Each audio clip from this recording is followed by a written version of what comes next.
on to the filthiness that is cleaning up in PowerWash. There we go, PowerWash Sim. Right, there we go. It's an existing game. We're taking a new Kickstarter after acquiring or something to that end. Right, okay, that's why the name's vaguely familiar to me. Yeah, so 91%. Okay. I know there was the decks needed doing and the anchor. So with like 9% to go, it's probably more than just that, right? I'm still determined to leave, what, the anchor till last. Yeah, so we're going to do the anchor last.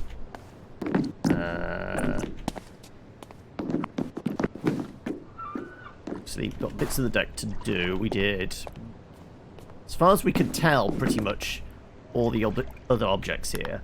So, what is there? Anchor. Anchor chain makes sense. The bow, main deck, fair leads. Okay, there's one more of those somewhere. Some steps, winch rope, deck walls. Deck walls. Well, I'm presuming that's our winch rope, right? Yes.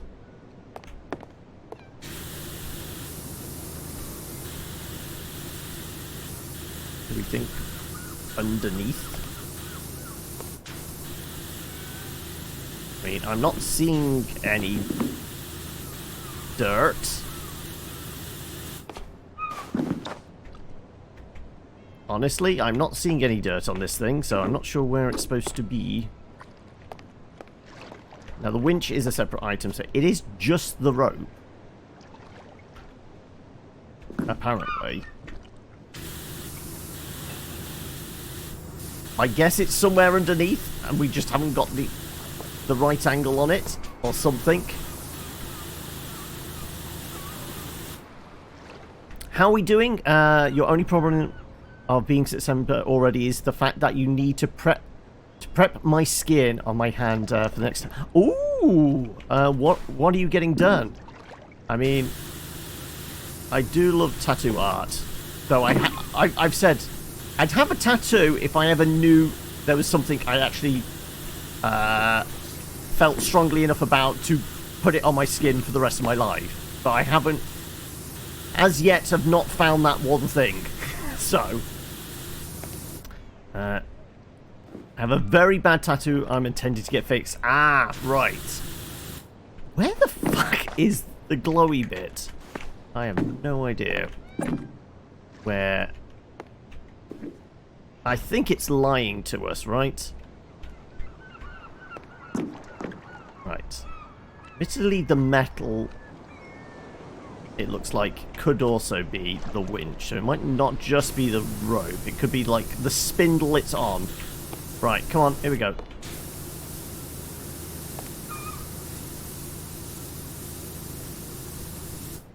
Very bad Chicago flag, so you're going to get it fixed in Chicago. Ah! When you planning the trip. There we go, we've got a ding.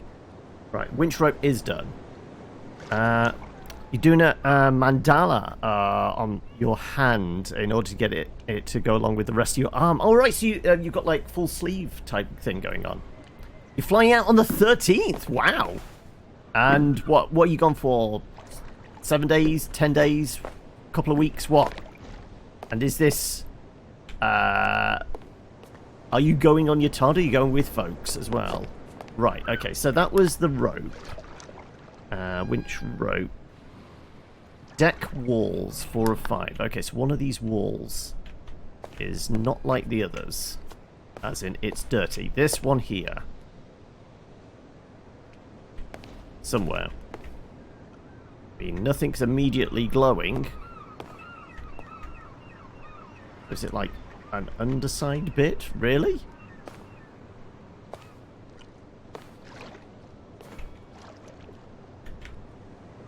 I mean, is it...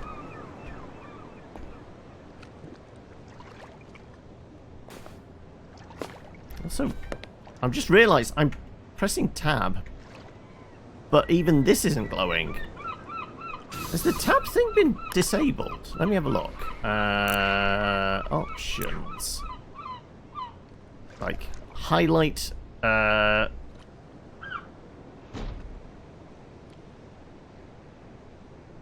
guess the highlight thing's... movements... Show dirt. Tab. Yeah. Should be.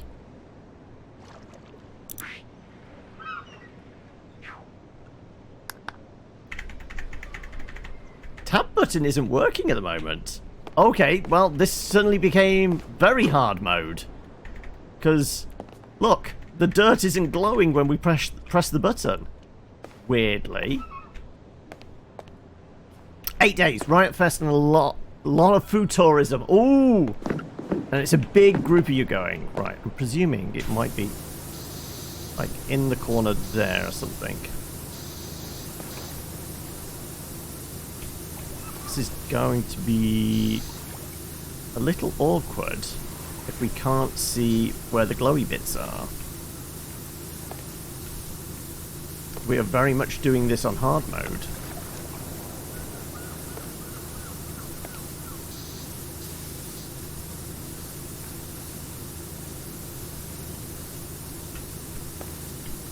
PowerWash has a big portal gun vibes. Yeah, this one specifically. I think like the earlier version ones. Should be able to switch out. There you go. Yeah. Like baby's first PowerWash thing, not so much, but like the newer one certainly.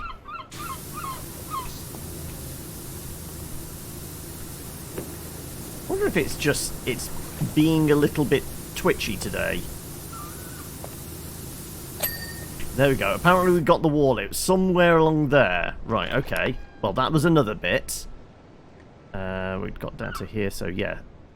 Steps. Fair leads. Okay. Where did we see some of those? Up here, I think.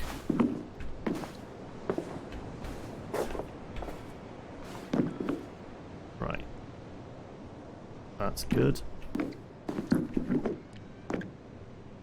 That one's good. Need to see if we can find any more of those things. Probably these ones at the back then, right? That one seems to be okay. As does that one. Is there like one at the front then? That's okay as well. How many was it? There was only 7 of 8. Okay, so there's 2 more somewhere. Makes sense they would be at the sides here then. That one's okay, so it's got to be this one around here then. Yes. There you go. Right. Process of elimination. We make it in the end.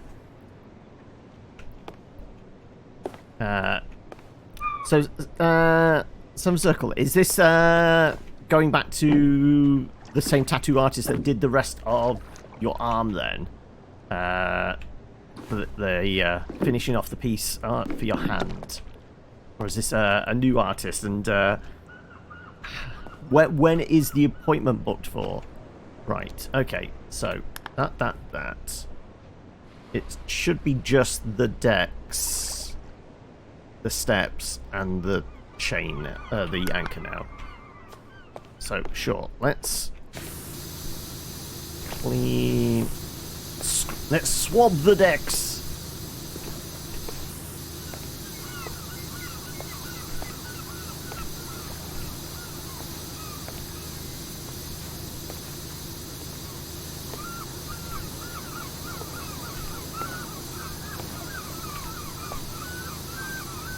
So is it your first trip to the Windy City, Slops? Or is this a return journey?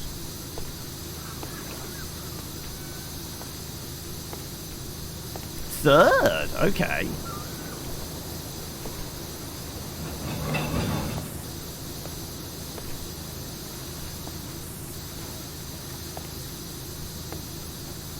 Well, obviously, hope you have a ton of fun and, you know, at least attempt to eat your own body weight in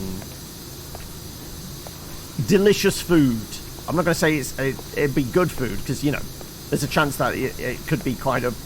Well, you know it's bad for you, but it can still taste really good, right? I think that's the main goal with a holiday like that.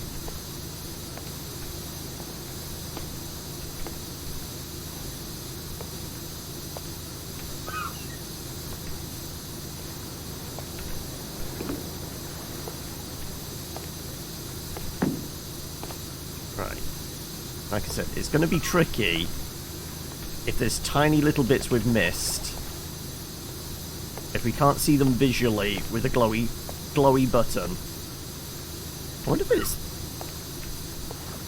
I mean, we're very close to the end of this one. If it's not fixed itself when we get the new job, we might have to stop and restart. Because I'm wondering if it's an obvious bug. Because it was definitely working last week, wasn't it? And it doesn't seem to be a setting thing that suddenly changed.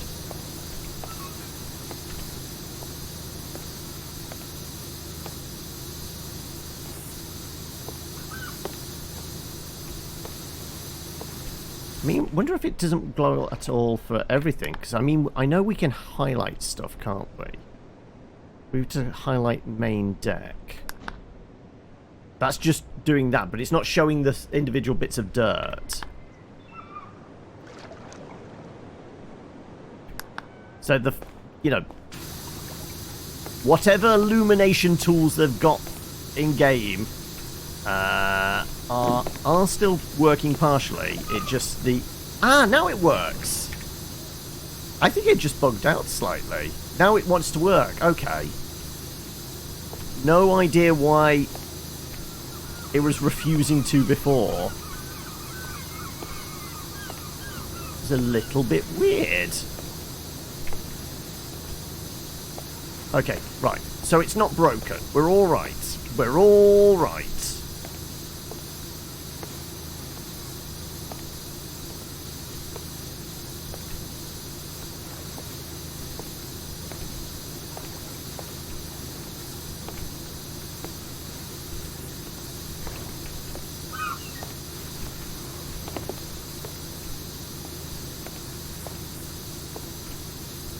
So what kind of major touristy things have you got planned for the trip, Slops?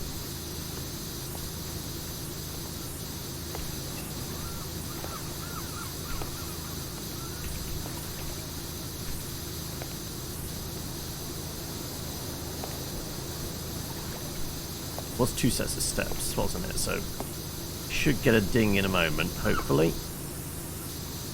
Come on, give me my ding. Oh, there.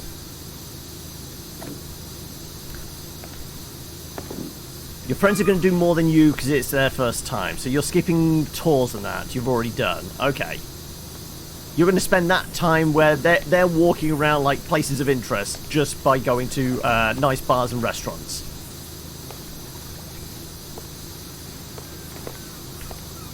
You've done the big metallic bee thing. Oh, okay.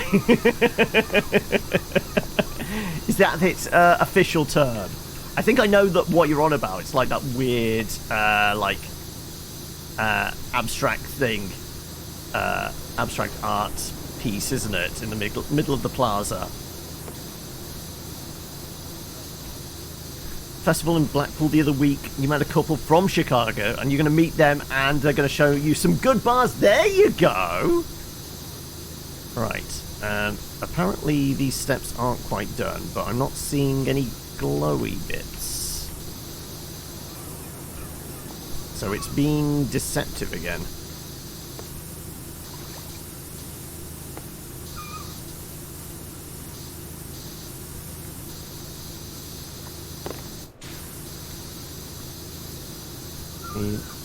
Seriously, where's the glowy bits? Apparently these things aren't done, but I'm not seeing where exactly that might be. They approach you like, why the hell is there a guy at this festival in another continent wearing a t-shirt of our local burger joint? Oh, okay.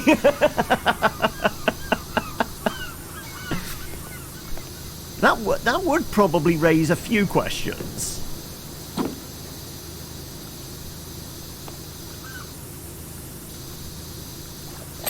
There we go. We got our ding. Okay, good.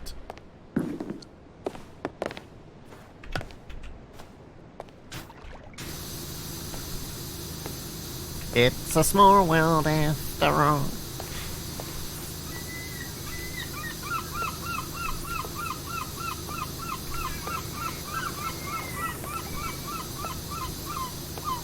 Well, obviously, I hope you have a whale of a time.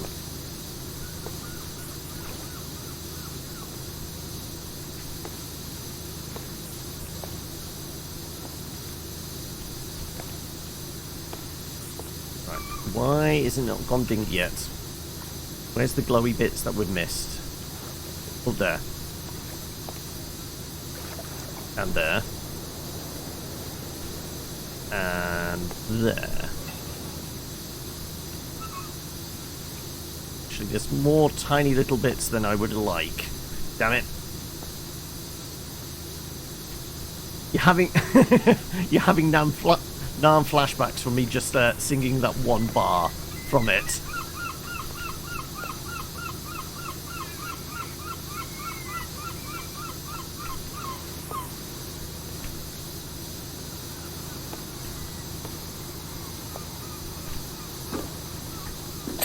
There we go. We got our ding. 97%. It's looking good, folks. We're almost there.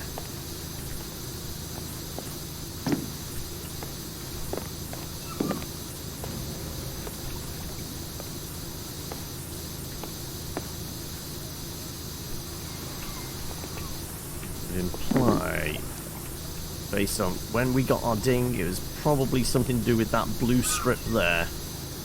Maybe. Hopefully. We'll see. Because it hasn't made the noise yet. Like I said, we can't come until it makes the noise. Wait, did I say that?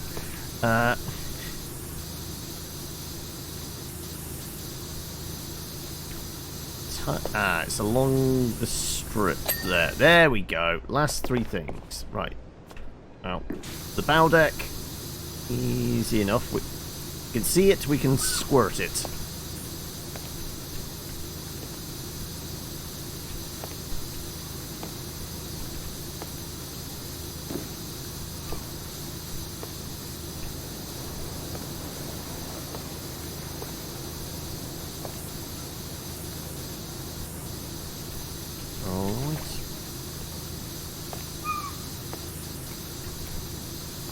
Also, I guess I should really start thinking about what games to put on the docket for Saturday if we are doing a community day. I have picked up one recently, just like randomly saw something on Twitch, but it was a game I was completely unaware of. It's another one of these kind of like chat integration type games. Looks kind of reasonably basic, shall we say. There's some very chunky pixel art going on in it, but it's called, what is it, Kokoro Stream Chat Games? Which is a bunch of mini games where, obviously, with Twitch integration, it, have you had, I haven't, I did receive code for it, I just haven't, put it in the library yet. I know you said you played a bunch of it. Did you enjoy it? It's very good. Oh, okay. It's got the slop seal of approval.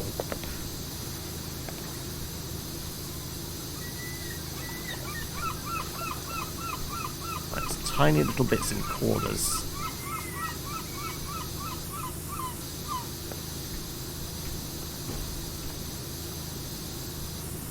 There we go. Right. Now, has the chain does still have it. Right.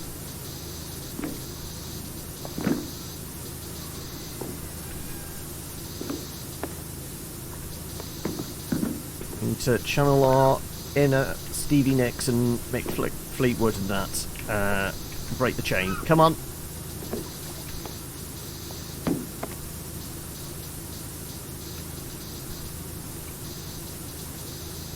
Right. Going to be little bits in all the links, which is going to be a pig. This is why we left it till last, because we knew it was going to be bloody awkward. Right.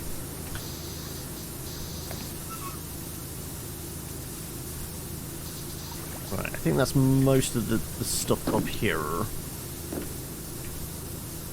I said optimistically. Right, now the awkward bits. The very awkward bits.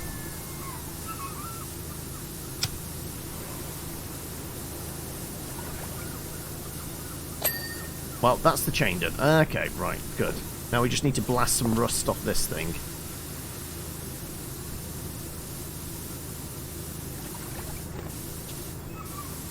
It's a tad heavily oxidated and, you know, covered in barnacles.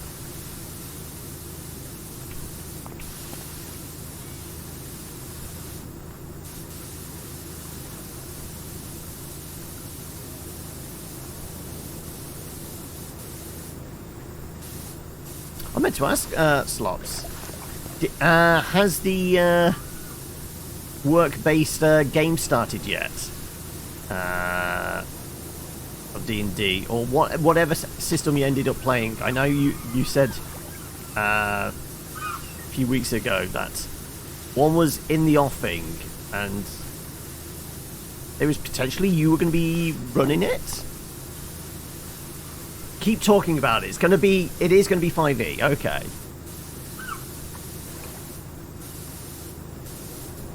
Right.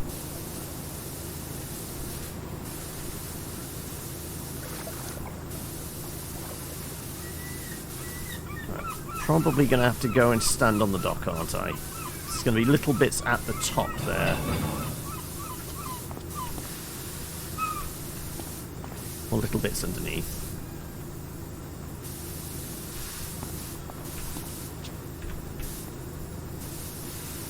Yeah, it's definitely all on top now. Right, come on then. Up we go. Up, up, up, up, up, up, up.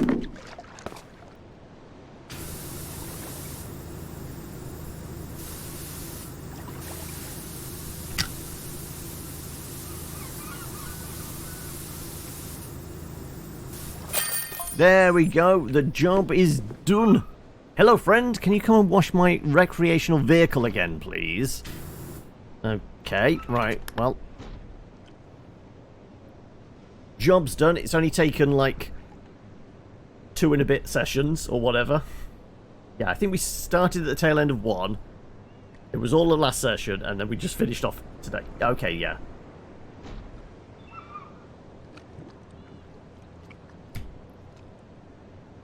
What is next?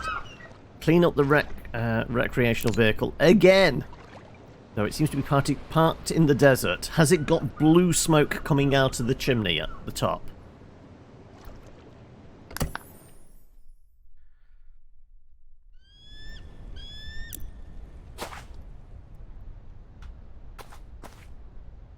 mean, it is parked in the middle of the... Okay, was not expecting that. Sure. I was wondering why the step ladders were there. But clearly. Well, we're a ways away. And apparently, yeah, we just have... Apologies for the deception and relax. This isn't an alien invasion or anything like weird like that. Cerulean sky. We're simply time-traveling scientists from the year 2278.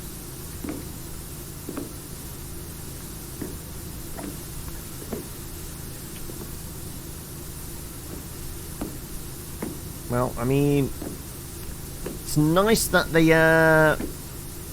checked out the Google ads then for my small business, even though they're coming from the future. You're going to say before you go into a meeting, yes, you have the sleeve that you're doing. You're still a work in progress. You've also got a bad tattoo on your left butt cheek. It says your name in Portuguese, which is a good icebreaker for a bar.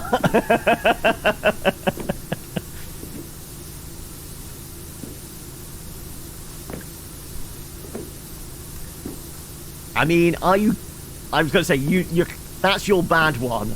But like you said, as an icebreaker, does that mean you're holding on to it until, like, some reason to replace it?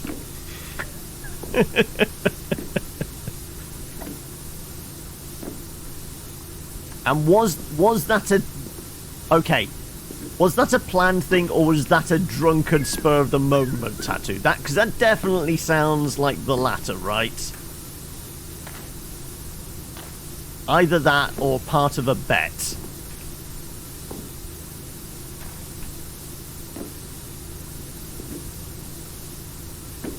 Your friend intentionally got imbecile in Japanese on her ankle in a non-international yeah.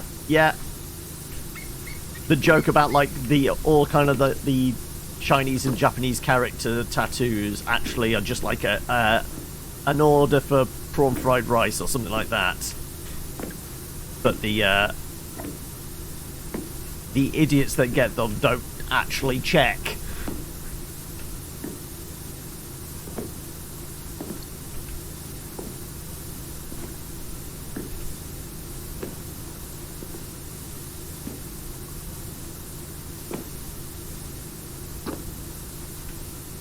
The hyper warp engine. I don't know why I've specifically started with this bit, but I'm just following the curves of this kind of, like, this bit of the disc, I guess. He's still holding on to it. It was planned, and it was a drunken thing. Oh, okay. Made a joke about, like, months prior and one drunken night. You were brave enough to put the joke into reality. There you go. And how effective has it been as, like, the icebreaker in the bar?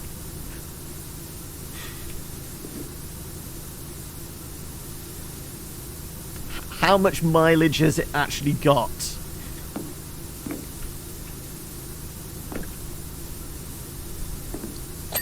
There we go, we got a ding. Alright. Let us do the dome. Fortunately, I can't see inside their ship.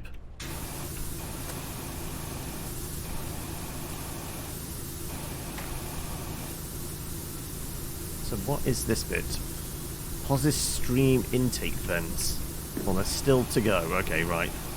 I think because of, like, the weird kind of collection of shapes and that, we're just going to have to, like, slowly try and cover every inch of this. Or uncover every inch of it, I guess. It's more appropriate.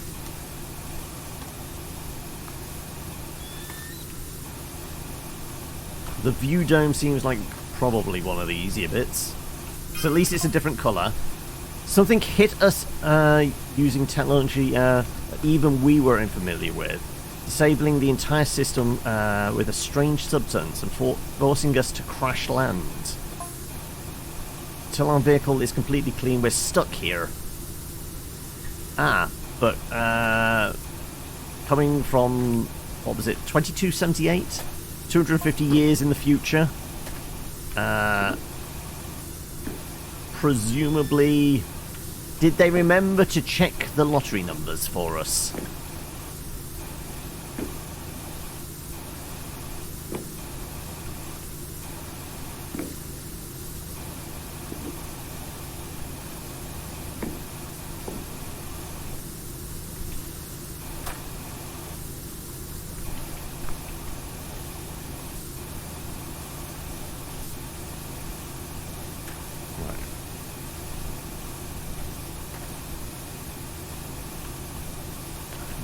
Trouble spotting where any glow bits might be on the glass. I think they're just, like, right round the edges, maybe.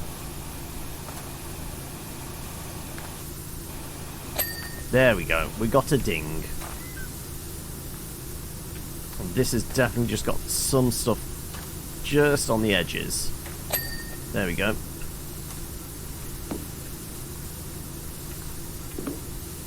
These intake vents,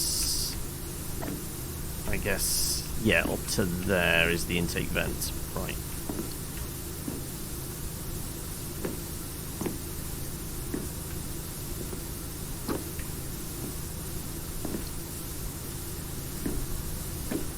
So are we to believe the thing that hit them that they weren't expecting was just a gnome?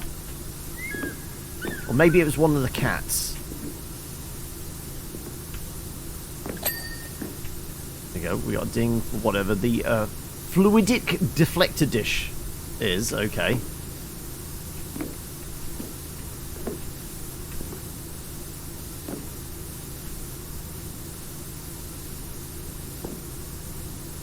Guess it's right in the nozzles of the intake vents, possibly. Does that mean on the other side as well? Yeah, it certainly looks like it.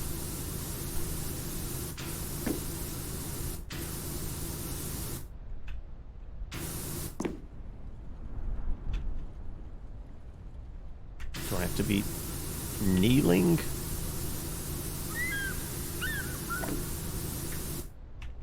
Okay, apparently we can't get it from this angle, which is awkward. Come on, we've got the shortest nozzle. Okay, I think we got the bit that was there.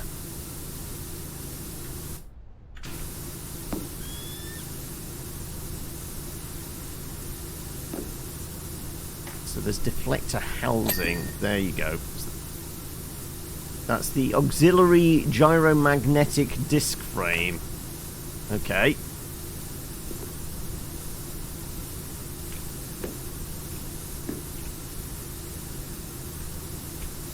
I see glowy bits there.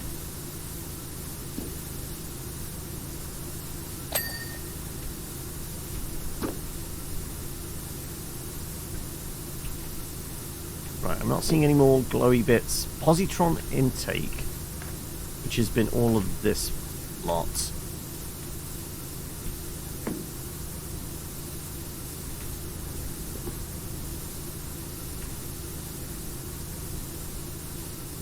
It's got to be the actual vent bits, right? I think I've gone around the outside of everything else. Come on. There we go. There was our ding. Right. What we got? Wait, the view dome rim. We're going to do some rimming as well. Hey, Shinobi, welcome. I guess we did the rim. Auxiliary gyromagnetic disc frame.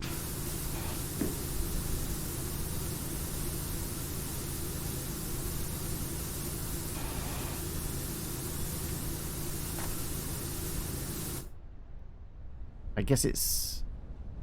That's the gyro... it's this black strip here, I think. You say it's been 80% success rate as an icebreaker, but you have to say it with some confidence. True. Like with most things. It's not what you say, it's how you say it, right?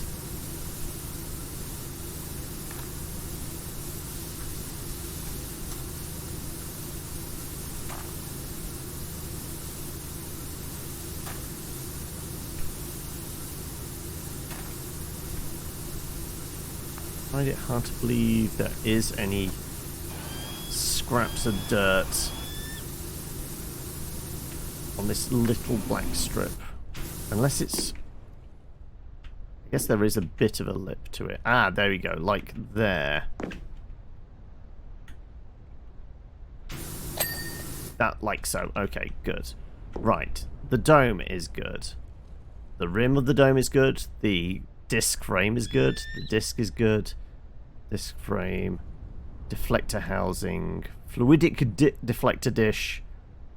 The intake vents. Right, I think we've done all the middle bit now, right? I think. Potato. I don't know what that's in reference to, but sure. Or is that in reference to it's not what you say, it's how you say it? In which case, doing a Hobbit impression, I guess, is a way of saying it?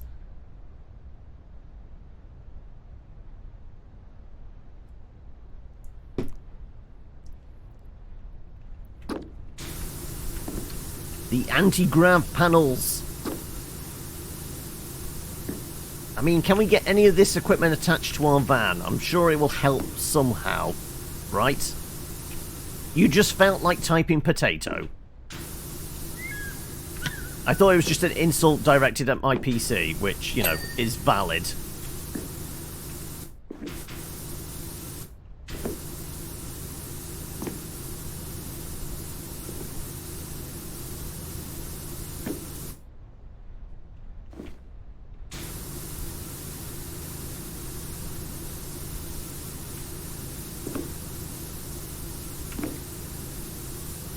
Shout out to potatoes, though, yeah. A versatile vegetable that we could, you know... I was about to say we can't do without. I mean, we can kind of, but, you know, the world would be a sadder place without them. I mean, if we couldn't get chips, why...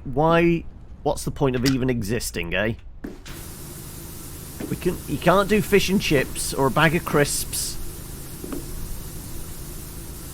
Nice plate of bangers and mash.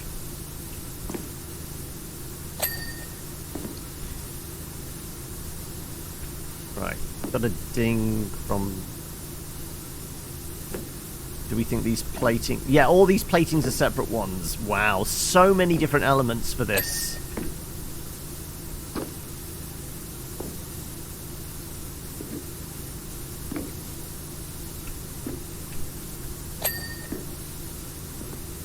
Okay, this thing's just going to have a lot of individual separate items, which is going to make things infinitely more difficult. Because the bigger the object is, the larger the margin of error is. But if there's just lots of tiny components, then we're going to be stuck searching for that final 1% again, aren't we?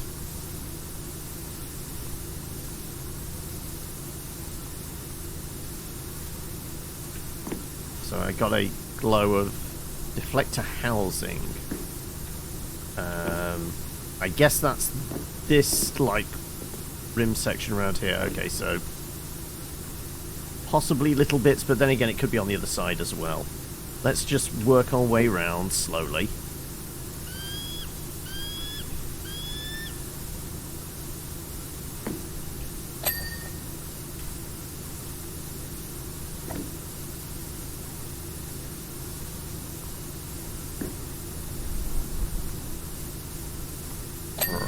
Ding.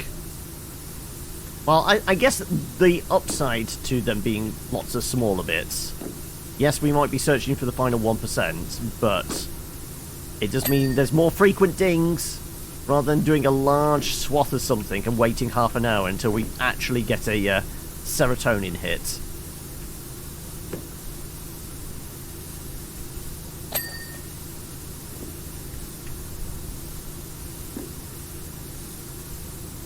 But yeah, going back to what I was saying, you know, probably like 15 minutes ago.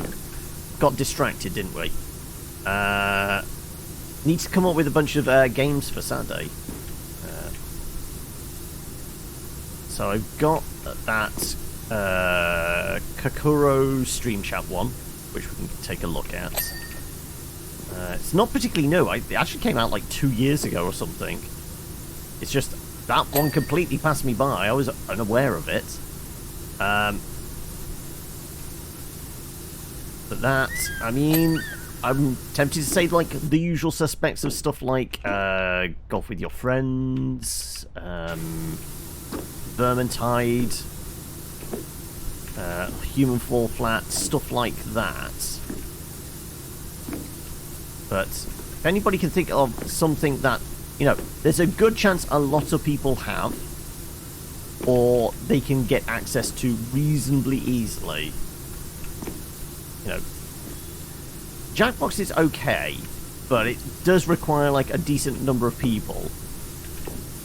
And people willing to play, that's the thing.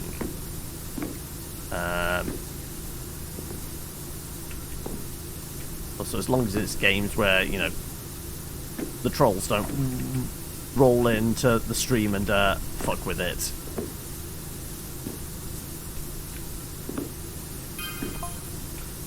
We came here to solve the historical mystery as to why Mount Rushless suddenly became so angry. But then, just as suddenly stopped.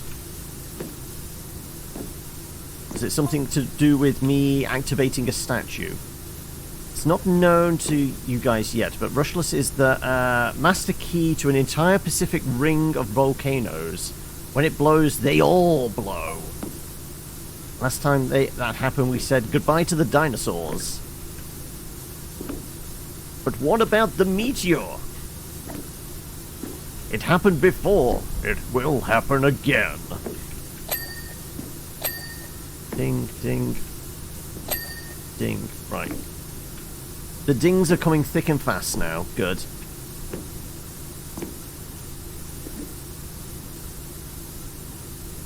Right. All of this is the hyperpropulsion drive, it seems. So this is part of the polarized saucer plating. Okay.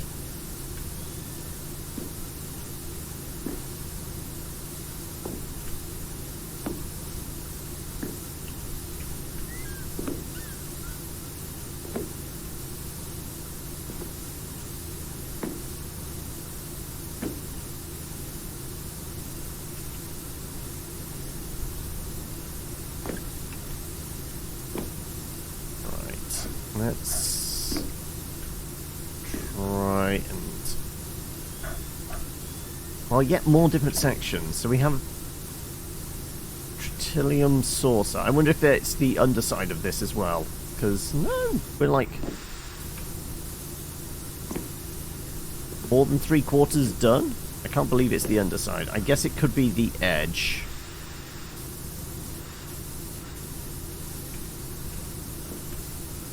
It look like it's the edge. Not particularly. Well, there's going to be something I'm going to have to get a better angle on. We can't do it from on top of the thing. We might be running out of sections we can do from above.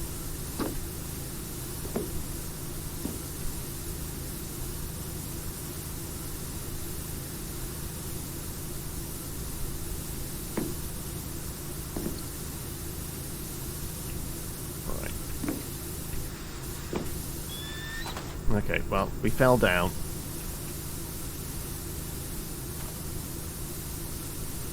At least we fell down to an angle where we could eyeball where the dirt was hiding in there.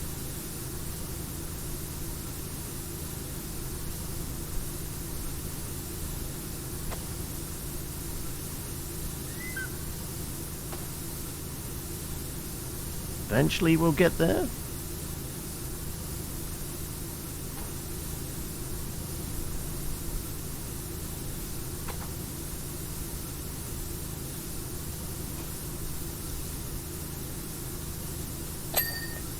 Oh, we got a ding.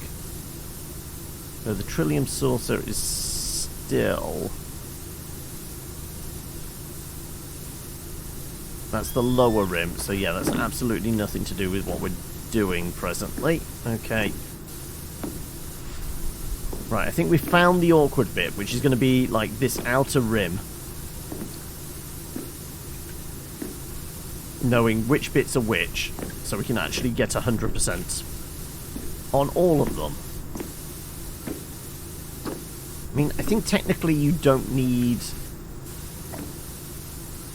the 100% on every single item. I think once it gets to, what, 60%, 80% of a job complete, the next one opens up.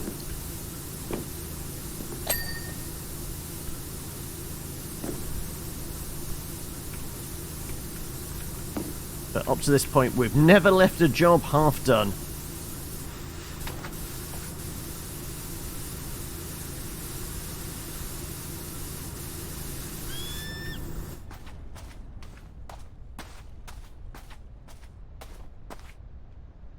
Trying to figure out what that dot is up there. Right. Shell of it.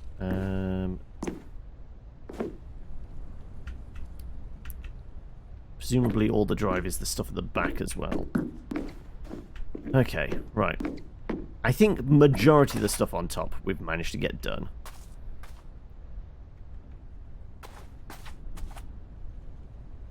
Doesn't look like there's anything obvious for this, but, you know, might not be the obvious bits that are the problem.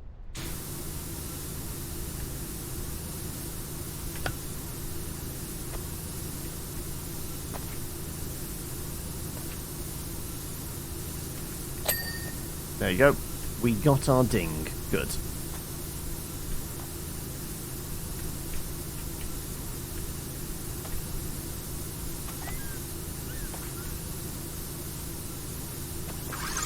Unbelievable! You're just going through all the different sound effects. Has it been a while since you heard them?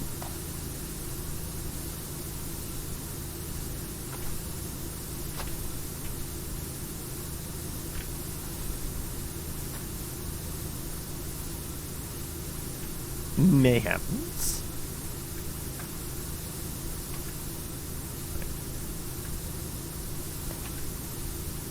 This lower is almost done, but I guess it might actually be like the inner bit of the rim.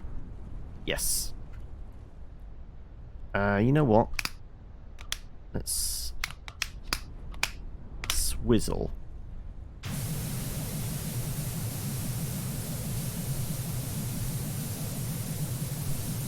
High pressure, reasonable area. Hopefully, we get whatever's hiding inside that vent bit. Or maybe not.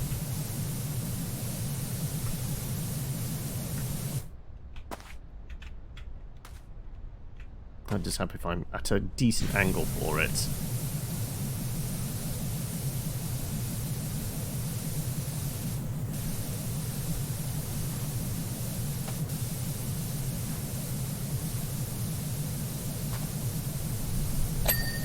There we go. Perfect. Okay. Green.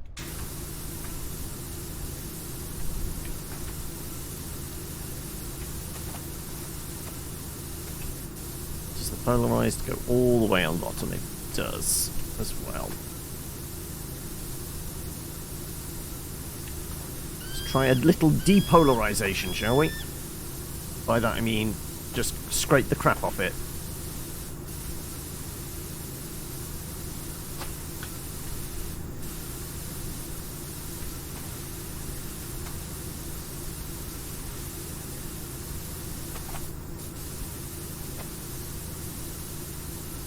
Well, it's almost there, but there we go. Now it's almost there. I think we are going to have to grab our ladders.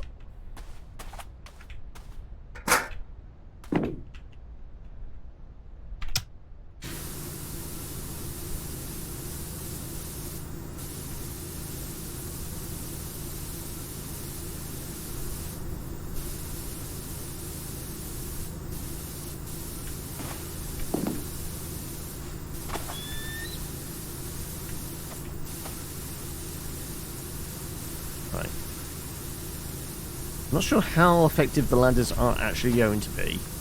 We might have to use extendy poles more than anything.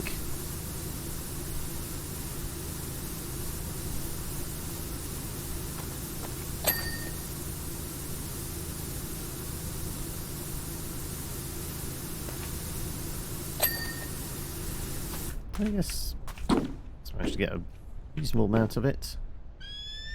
Though there is, on the ionized filter grate, some dirt somewhere, right just over there. That would be it. Right. Lower saucer trim.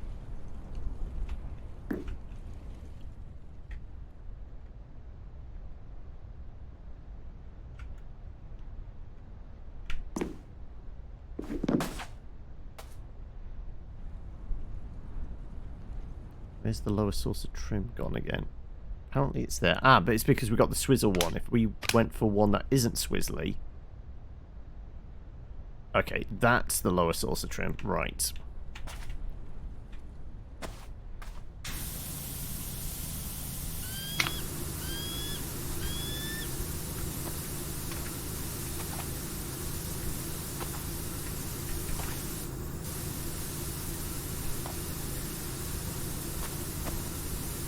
Alright. Let's do a medium one on it.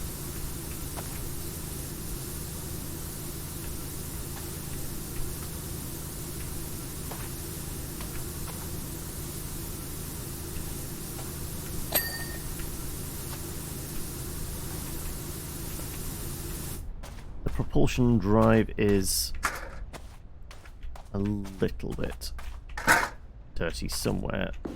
Oop. Oh, that would be where it is.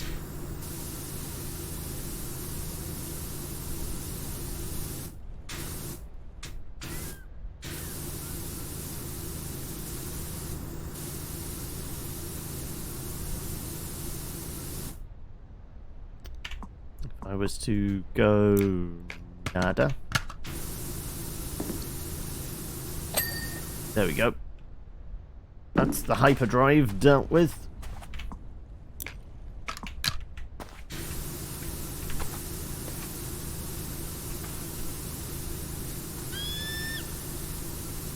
Ooh. Pins and needles sight. I think it's because I was leaning on my elbow and possibly trapping a nerve. That's possibly bad, right?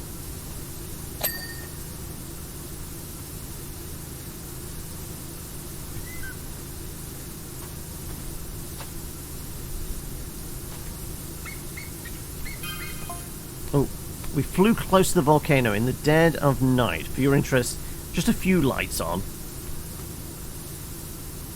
Did we get any, like, news reports of, like, weird lights in the sky? I don't think so. We were spotted and shot down by a jet plane. And now this timeline is all over the place. Ah, so this was something to do with the evil kind of guy with his fighter with his laser cannon. The data suggests the Mount Rushless has passed the point of no return and is going to blow.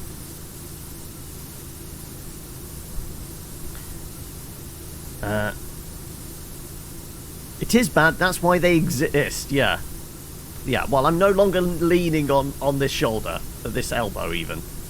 Leaning on my shoulder, that would be a very unusual way of doing stream. Like, sideways, basically.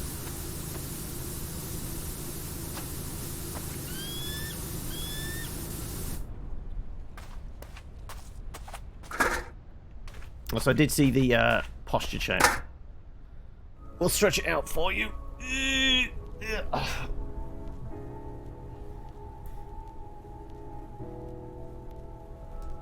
Still pins and needly. Ah, but there was a crunch, which is good, right? Right? Okay, well, missed it completely. I'm not drunk, honest. Honest, officer. I've only had a few light ales.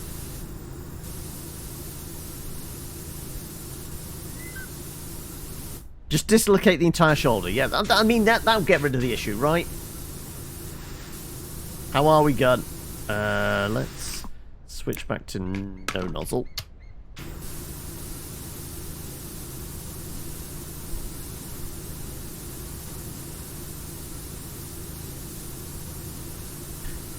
Can I get to that bit there without clattering into the ladders?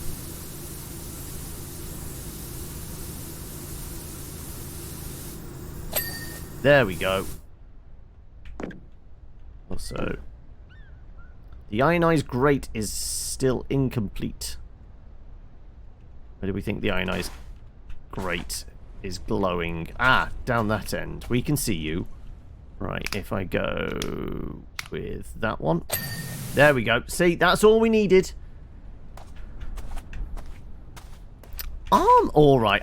I didn't sleep great last night. You know, I think I went to bed at like just gone 12, half 12 type thing.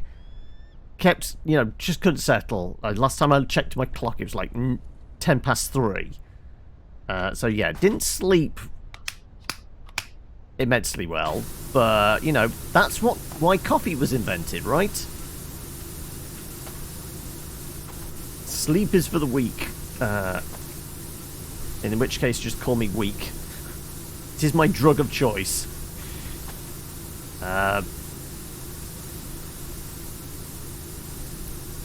So where's the glowy bits for this panel?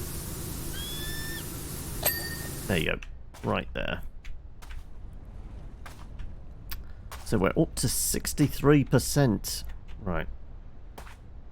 I guess it's the belly of this beast then now, and I'm guessing each of these is a separate panel too. Probably. Let's go at least well, lowest extension.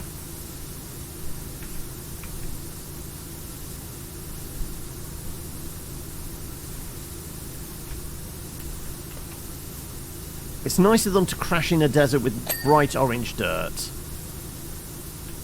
Makes my job easier having a you know, a dark spaceship and just covering it with orange sand. At least it's giving us a better chance of actually spotting what's amiss here.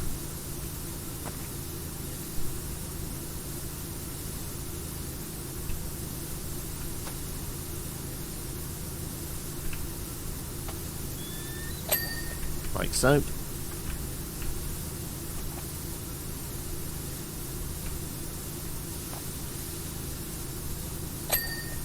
Ding.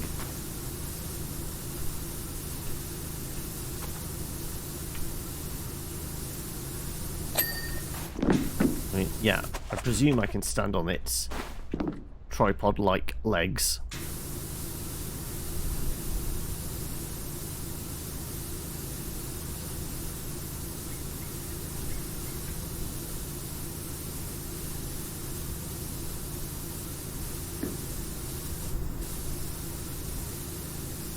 Apparently there's still some dirt on this panel.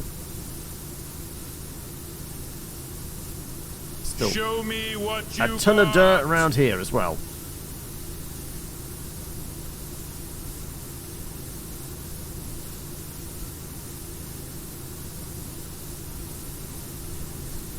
Come on. Is that just the... No, that is actually dirt. I didn't know if it was the sun just reflecting off it. It's most certainly red sand.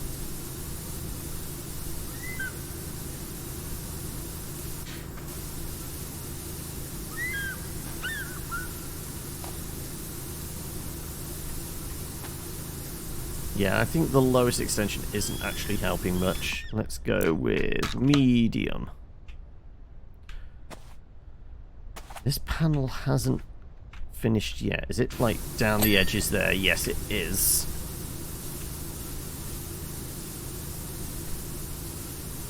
And so we should keep on top of doing all the bits around the outside as well.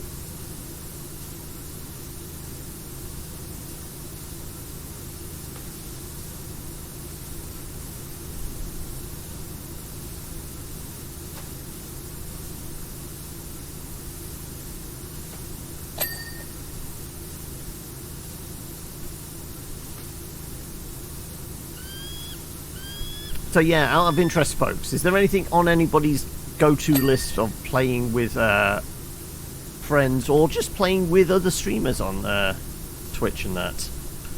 Because, as I said, Saturday, the plan is, well, as Dark Souls finished, or rather the clock ran out on it, we do need something as replacement. I got in touch with the 3 folks that, like, added most time to the clock, and I got like 2 nominations back. Still waiting on the 3rd. So I figured, in the interim, we might as well do a community day. I have 1 game downloaded and prepped. That's about it thus far. Like I said, we can always fall back on, like, some favourites, which have always been like stuff like golf and Human Fall Flat and things like that. But I'm intrigued. What have people got currently downloaded or would be an easy download? I mean, there's certain things like Vermintide always tends to wind up on the list, but it is a ridiculously large file. I think it's something like 130 gigabyte download. So yeah, people may need a bit of prep time for that. Left 4 Dead, yeah. Don't know if I have the first one. I've certainly got Left 4 Dead 2. But that's one of those there's a good chance people have it. That, like, that, Gary's Mod, things like that. The kind of the older, have seen the test of time type co-op games. Should we put Left 4 Dead then on the list then? Certainly do that.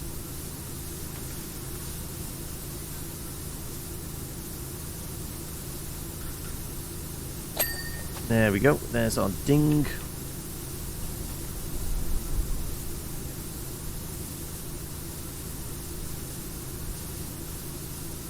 Personally, you say yes. Okay, well, there you go. We've made at least one decision. We can chalk today's stream up to a success. We've decided one thing. Left 4 Dead goes on the list. So, I mean, that's not going to be the only thing. There are other options. It's going to be usual stream time, so 1 o'clock start UK time for me. But it will run... I don't think I have D&D on Saturday, so yeah, be between 1 and 7 my time.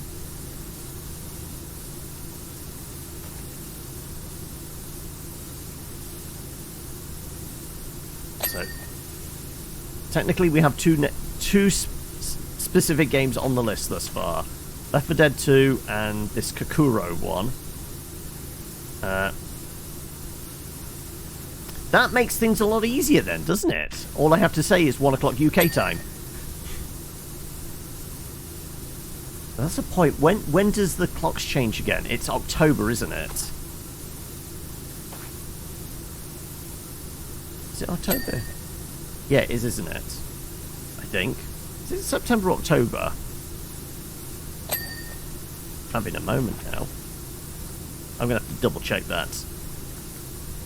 I mean, it's not immediately. It'll be the end, towards the end of the month if it is. But I can't remember if it's the end of September or end of October. You're an hour ahead. Well, it's not.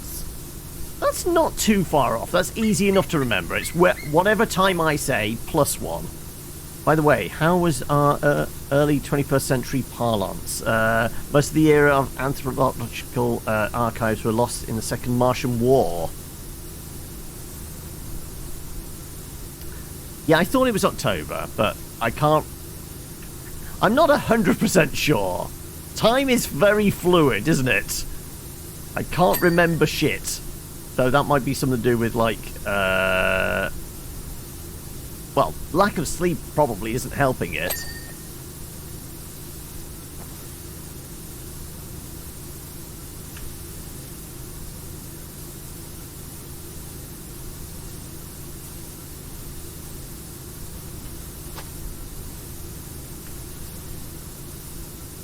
'30th October.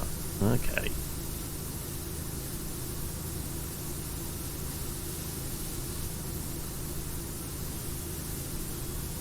Well, at least I don't need to worry about, like, changing any of the kind of the art assets on the stream or anything like that, saying BST at the moment.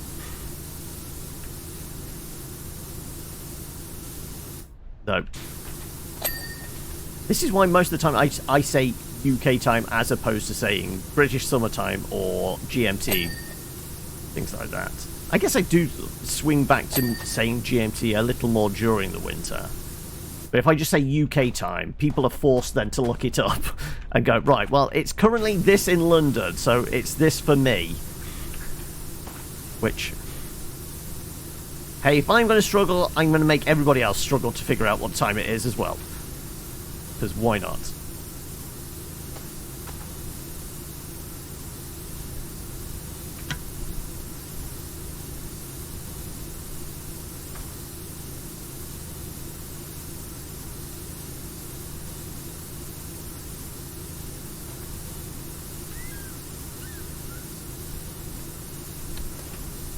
Well, we're at a solid 90%.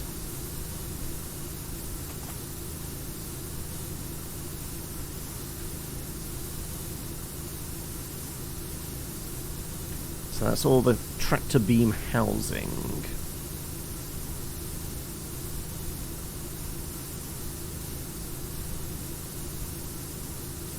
The nanowave tractor beam.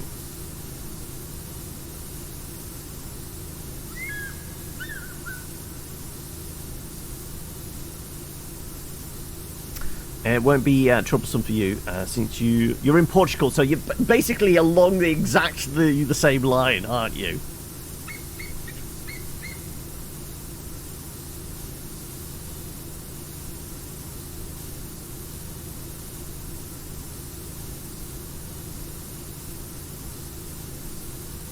Right.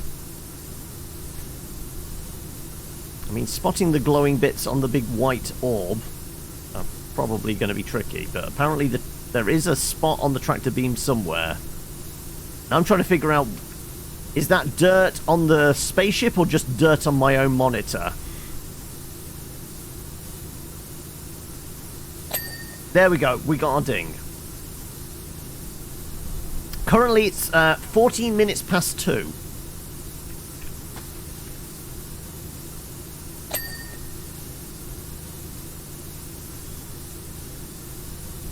Stuff for tractor beam housing.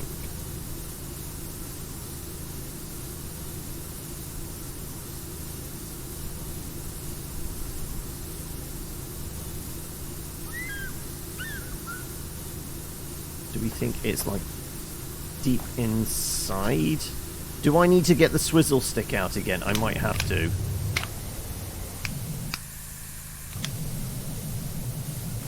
Oh, there it is.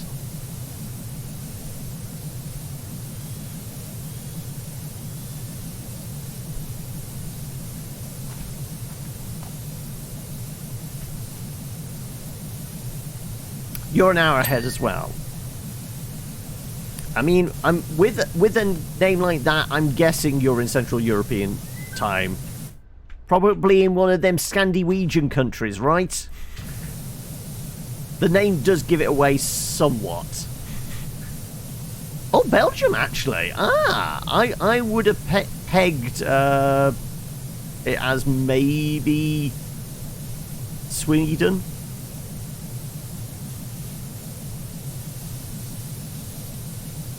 But still, you're still on CEST, aren't you? Central European Summertime. You have Norwegian descent. There you go. I mean, at least I was right about the Scandinavian bit. Just you're in a different place to where the name comes from. Also, I should really switch back to me green one.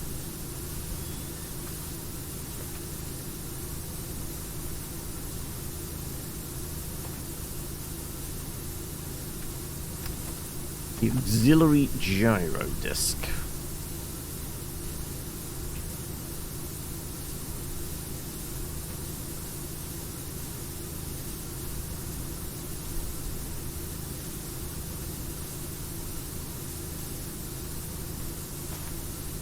Right.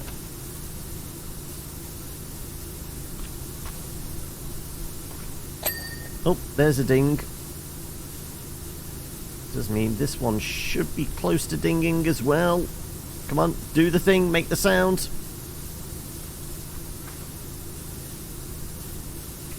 Just feel like the Simpsons meme. He's gonna say the thing.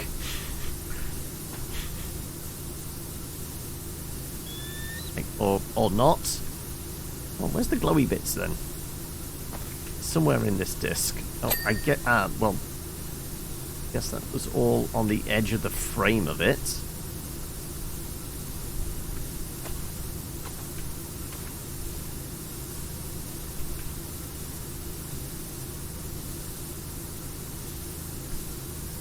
I was about to get rid of the extendy pole, but I am seeing like the dirt in the crevices there, which we're probably best off trying to get rid of whilst we've got the extension pole.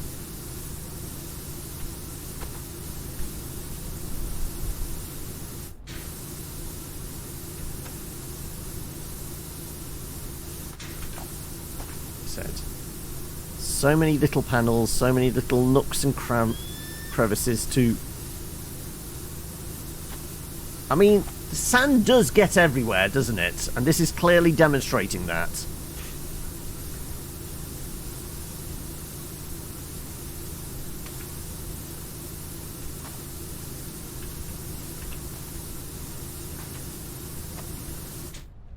If you've got a crack or a crevice, sand is definitely going to find its way in there somehow.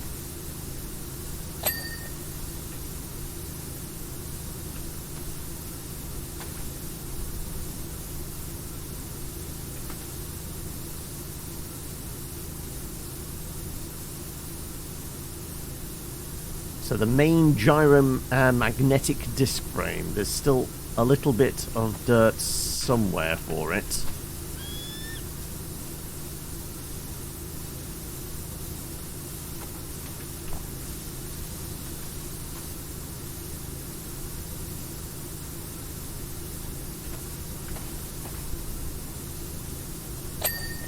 Yep. Whose bright idea was it to split the world up into multiple time zones, eh?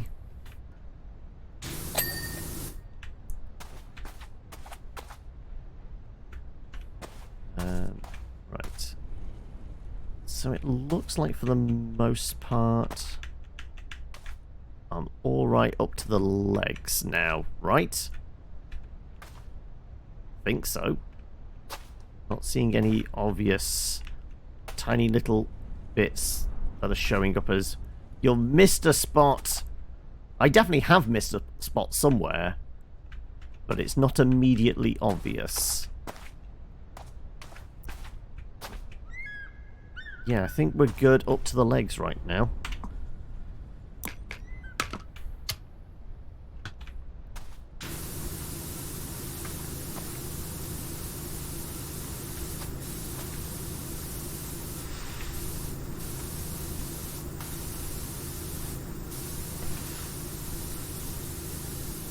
The omnidirectional landing hinge. Did they just let the whoever came up with this concept just like, okay, just come up with some really weird names for all the different parts? If we're gonna throw a crashed UFO into the mix, we might as well just come up with a bunch of very weird names. Yeah, the people who invented Earth have made it in like a bowl of soup or soap, and the sun would be the timer, and not like us rotating around the sun. Exactly.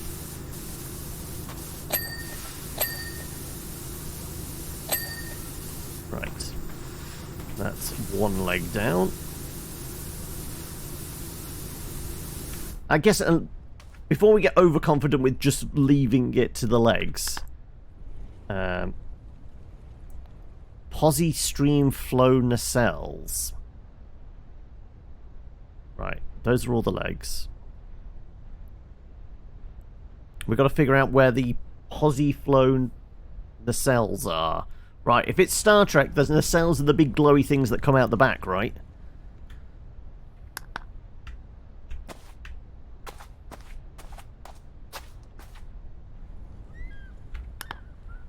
The nacelles are still highlighted. There's two of them.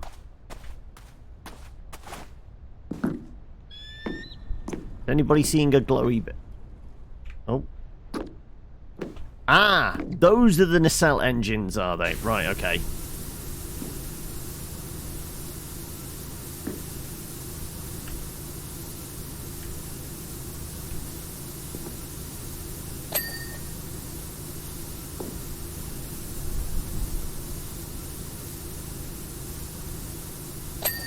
There we go, right. It is just the legs then now. We had narrowed it down to that.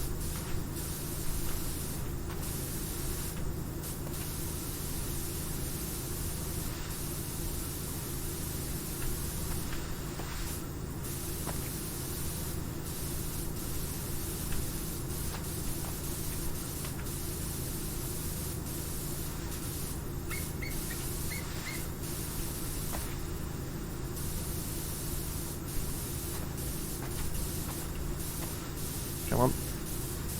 Make the noise. Do the thing. There you go.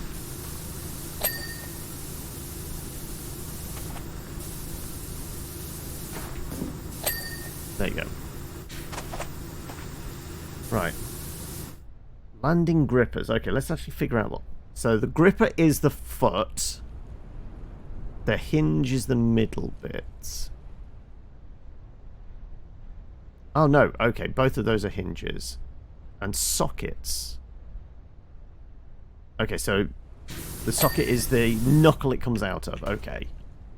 So that it implies 2 more feet to go. Those 2.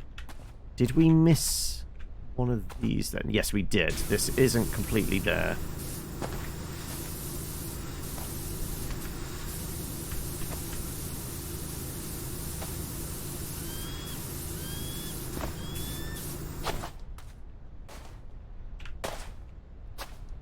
If I can jump and crouch.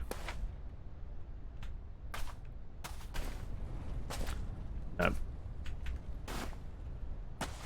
Trying to jump inside it so I can get the bits which are obviously on the top side of it. So they're going to be quite awkward else.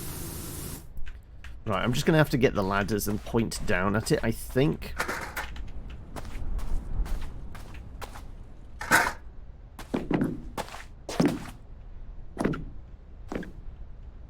Like from this angle. Or maybe not.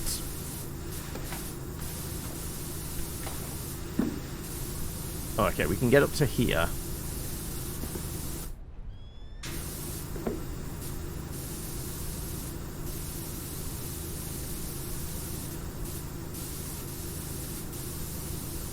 That helps a little bit. I'm still fuzzy on where the dirt is. We're going to have to go sand extension.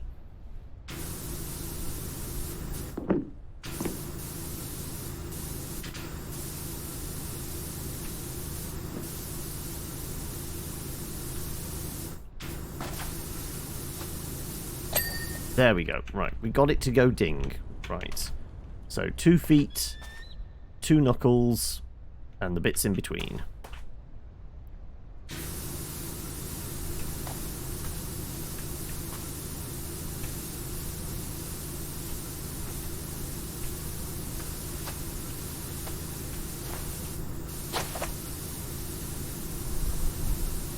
Socket looks like it's almost clean. Come on.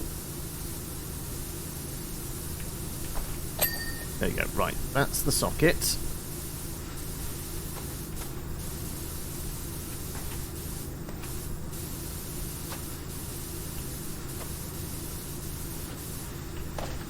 What's our best bet? Our best bet was just trying to climb up the front of it, wasn't it? There we go.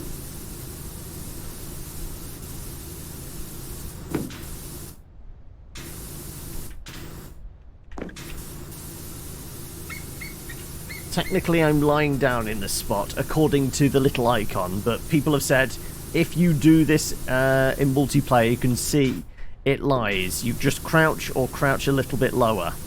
They're the 2 settings for the actual character model.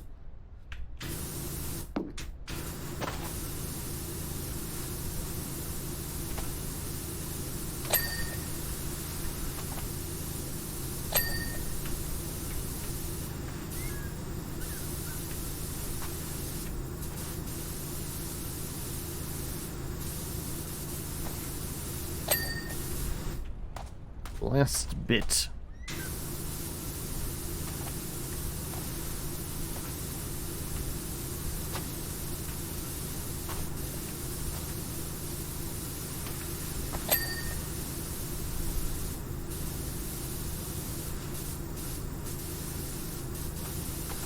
Right. So do we have any other suggestions for Saturday? Other than, like, scrapping the whole concept of time zones throughout the world. Yes. Yeah, you're allowed to do your best Lego movie impression if you want. Like, spaceship! Spaceship! Spaceship!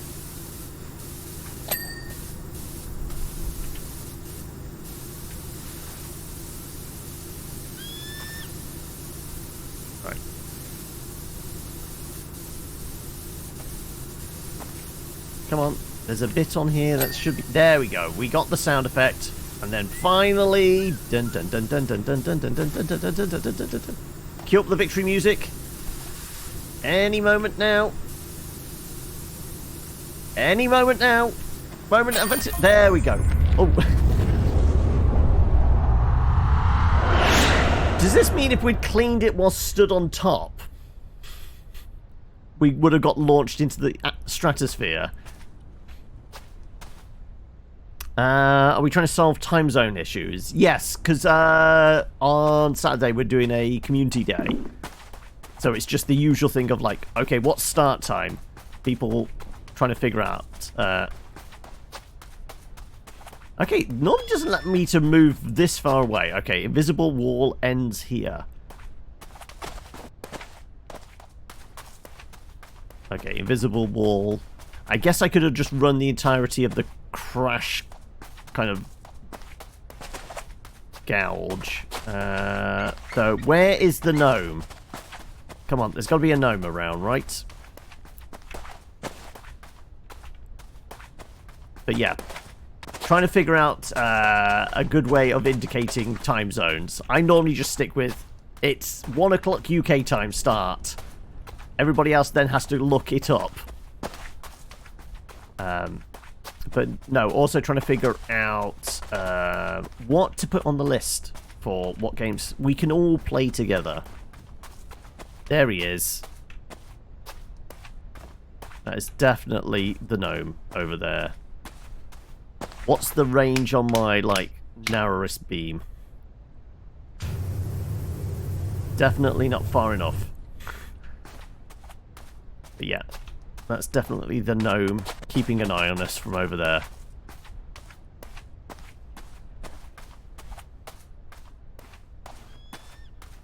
I don't suppose there's anything on this rock. Can we get on this rock?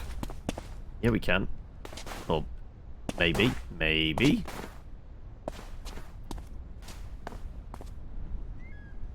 Yeah, absolutely no point doing that, but sure. Anyway.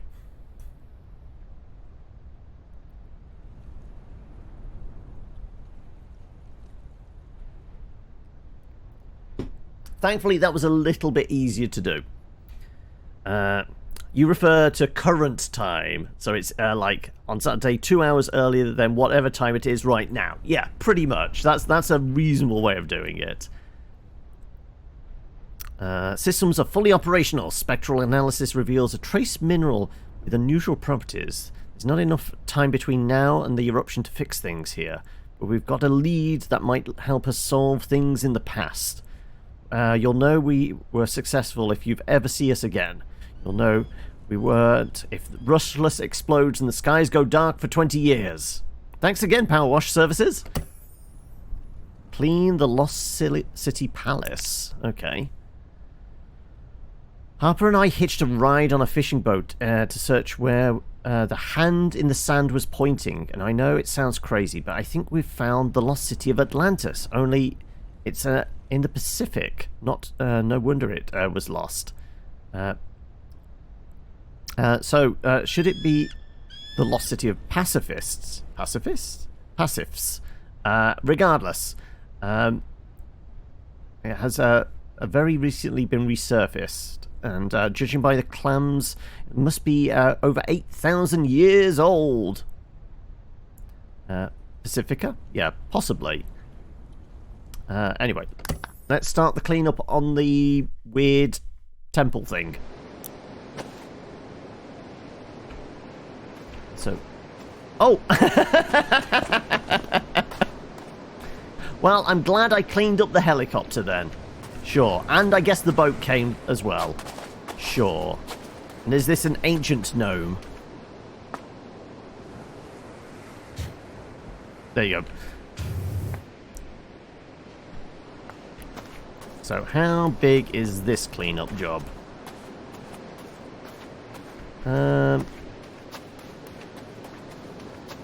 Seems like quite the cleanup job. Okay, right. Usual, start at the top and work our way down.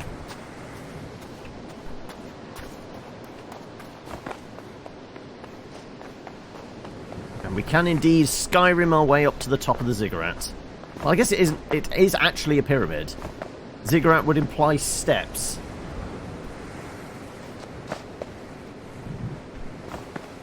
Can I please? Ugh. Okay, the top of it does look actually clean. So I don't think there is a good way of getting on top of it. So I think they presume you're not going to be able to get on top. So, sure.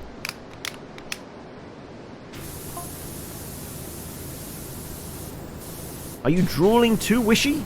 It's impossible for anywhere to smell more delicious than this place.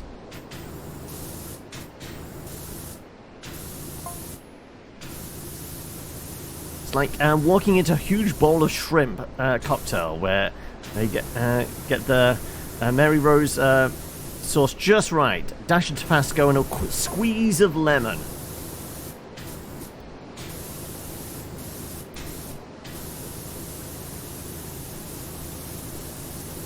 Also, the number of cats. Okay, admittedly, the hand was pointing and all the cats were following, weren't they? So they were drawn to the smell of seafood. So that would imply the cats are, like, swimming across the ocean at this point?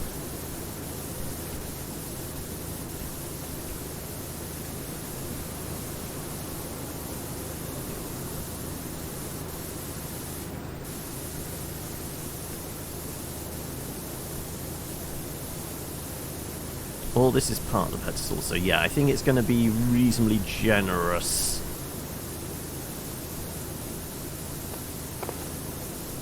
As long as I don't fall down too much.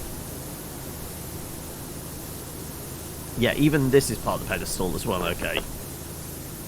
It's all one big thing. That means there's a pretty decent margin of error for it. So we don't have to get every tiny little bit. Hopefully.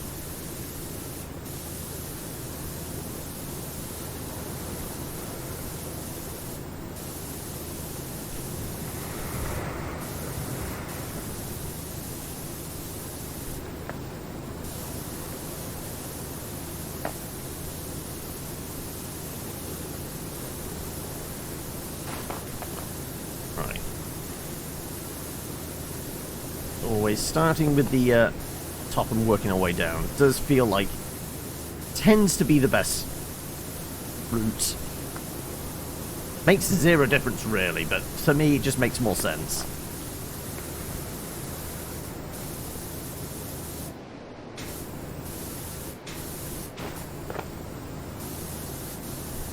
I mean, unless we can get the ladders and prop them on.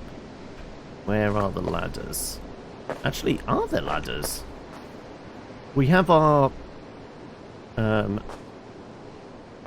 scaffolding, but I don't actually see the ladders anywhere.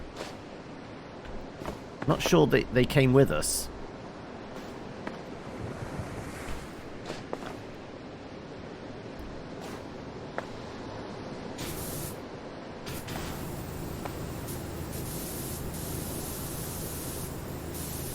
Come on. It's definitely some dirt. Oh, that was a knee.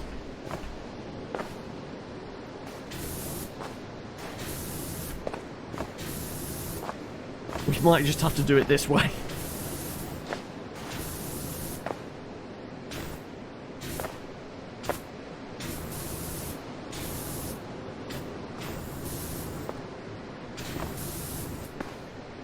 I mean, I guess it was getting the job done.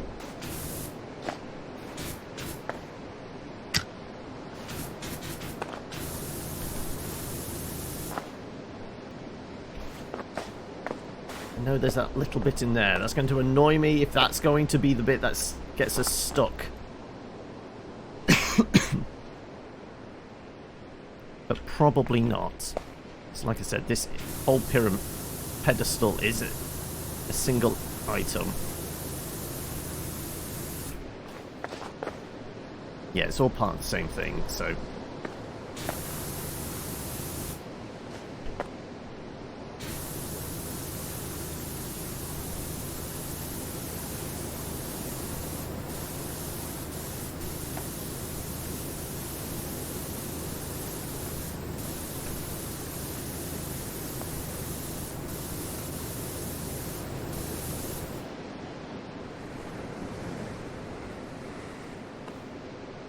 Weirdly, that is not dirt. That's like a weird texture bug, isn't it?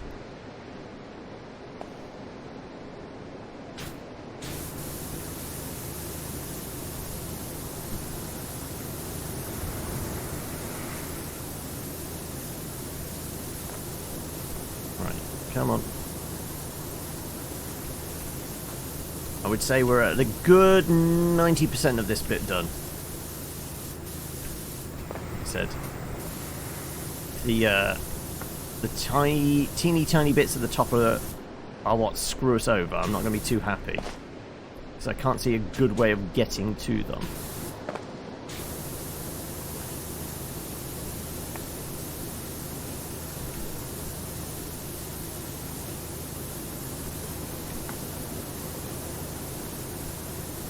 Right.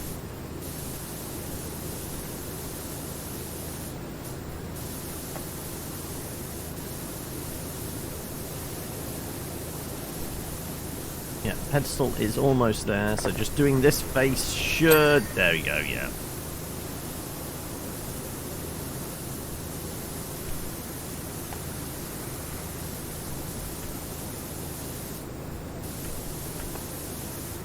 So, pyramidion, is that like the capstone of a pyramid? Are we learning a new word here? I guess it is.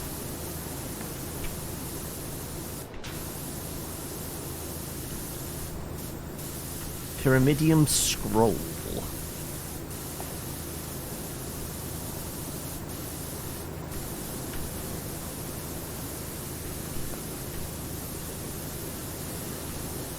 Also, not that we're going to use it, but we did see they had, like, introduced a new cleaning product.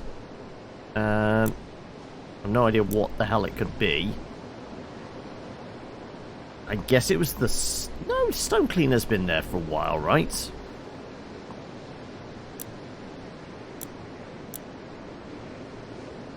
Nah, it can't be anything. Right.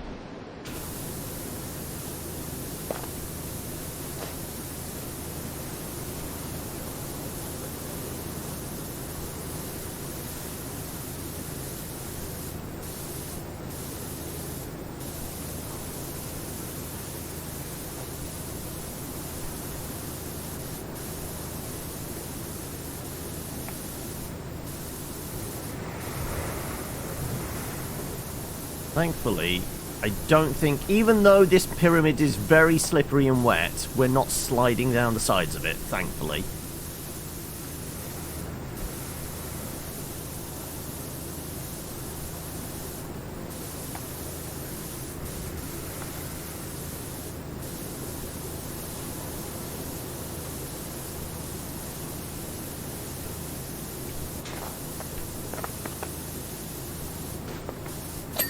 There we go. Ding. One down. Just a lot to go.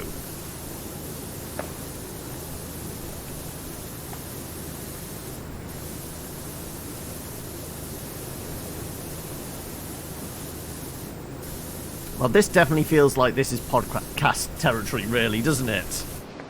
What would be the ideal podcast to go with, like, cleaning a giant ancient structure like this?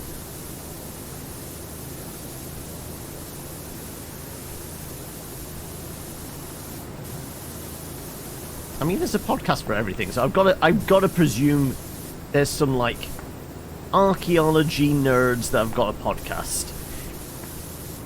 Just feel like that would be the appropriate one for this. I mean, for me, it'd probably end up being a some kind of tabletop one. I don't get a chance to listen to too many now.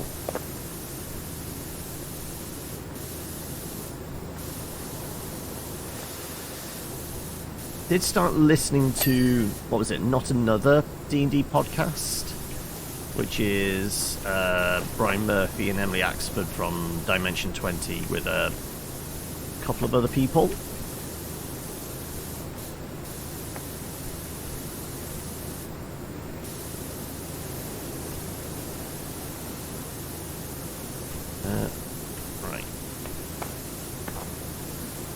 Yeah, they're seemingly relatively straightforward. It doesn't seem to have too many fiddly bits yet.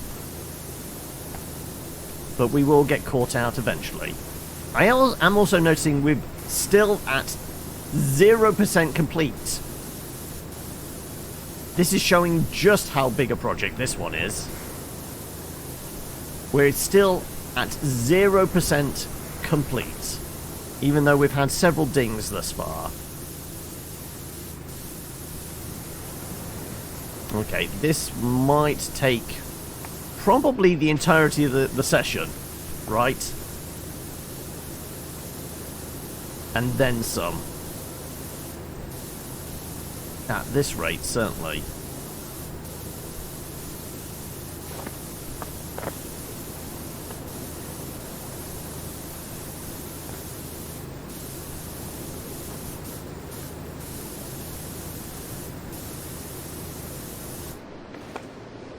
Oh, come on, let me get up. There we go. And... okay, I guess this one isn't... okay, this one hasn't done as easily. There we go. Still 0%.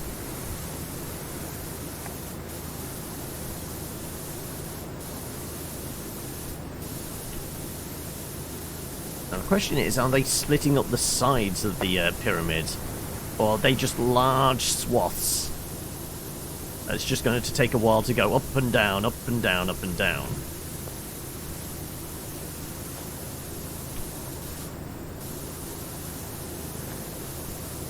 Oh! We've managed to make it to 1% complete. Wow.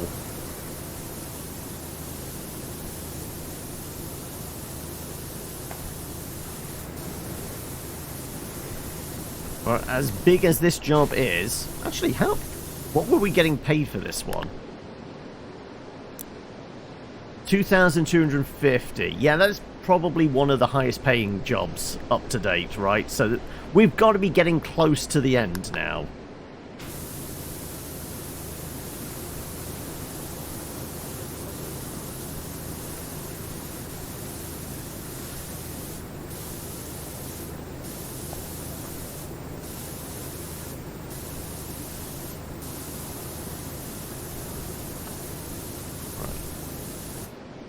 Make the sound, do the thing. Ooh. Get on top. There we go. Right. And these little steps. Pyramidian edge. We're edging again. Become adept at edging and precision squirting. Right. Pyramid wall. Yeah. It looks like there isn't a seam. Oh no, there is a seam. Okay, that's the middle bit. That's the seam. Right, so these things are split up a bit. Okay, right, well, let's just take this face.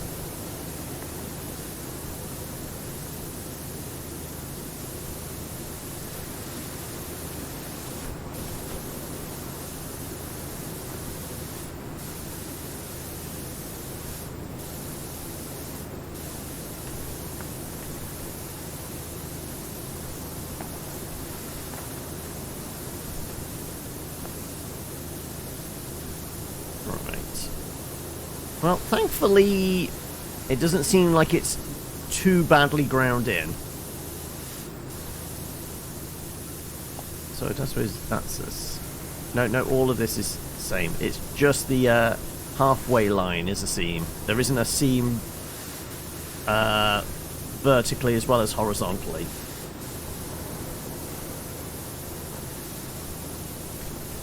Now, that green moss is a little bit... was it moss, or... I guess it's some water-based lichen.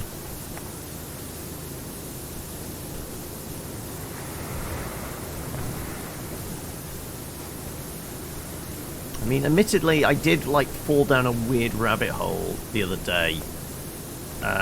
Ended up watching, like, some documentary stuff on Netflix. about, you know, the life of mushrooms and things like that. Admittedly, I had it on in the background, but then I started actually listen to it, like the various sites behind it. Go, well, I guess I'm making a spores druid as my next D&D character, because there's the weird things about like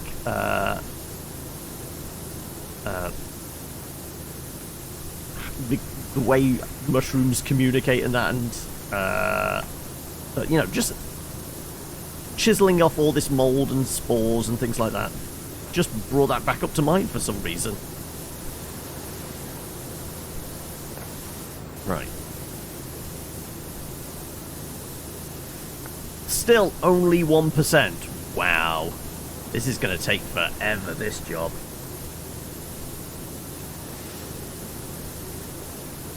Well, settle in, folks. Make yourself a nice cup of tea. We're going to be here for a while, it seems.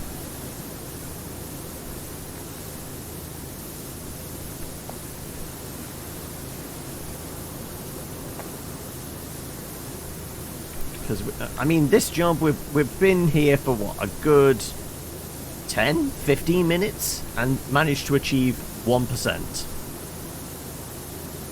That would definitely imply this is hours to clean. Admittedly, it is an entire pyramid. This might be the largest job we've been given thus far. We thought cleaning up the adventure playground in the woods was a big job. Nope. This dwarfs it in comparison.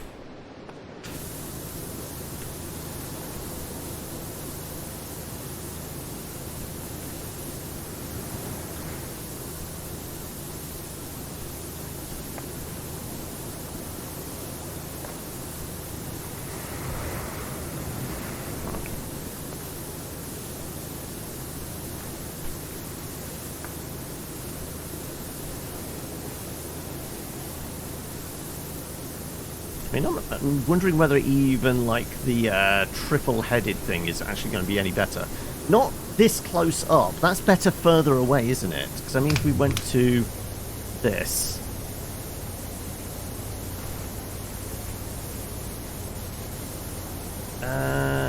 is that much quicker?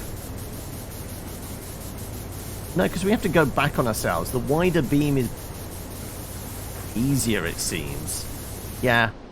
I think we go back to Green Meanie.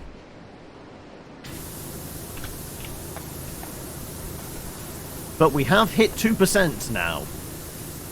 We're making progress. Right, can we go up to... Is it as badly... No, okay.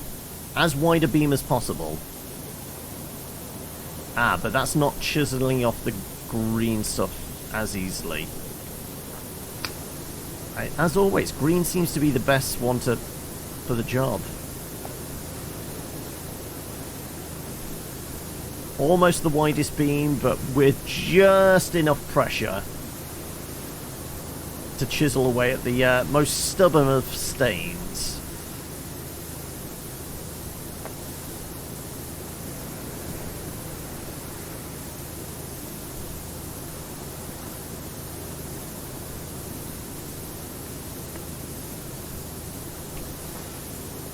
Okay then, right. Well, my prediction is we're definitely not completing this entire pyramid today. And we did have a second game we were trying to play yesterday. I feel like we've got to at least have a go at today. So what's an conceivable kind of target we can set ourselves? Maybe doing the entirety of the outside? Maybe. Before switching over. At least these faces of it, because there's a lot of stuff inside as well, isn't there? Because this thing's hollow, essentially. So all these flat surfaces we're doing on the outside, we have to do equally so on the inside. That's a point. Our ladders might actually be inside. That could be where they're actually hiding.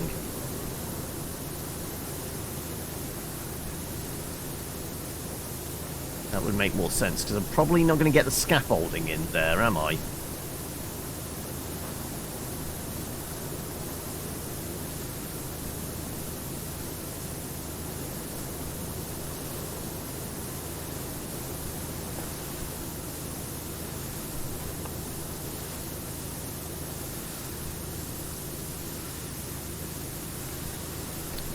So I'm wondering, have the ads started yet for you guys of like, it's September! Sub to your favourite Twitchers with 10% discount, 20% discount, or anything like that?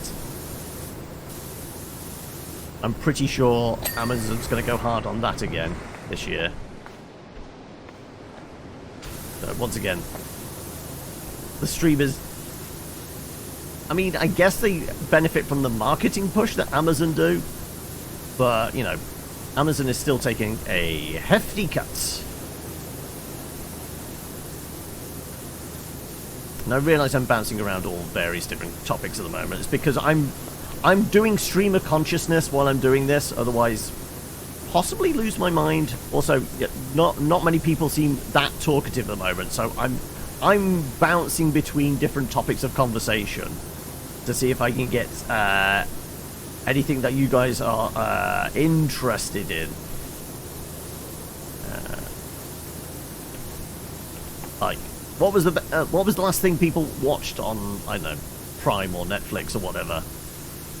Also, as it is September now, I guess the listings changed, don't they, for a bunch of these streaming services? Do we know if is there any kind of like premiere like originals coming to any of the services this month?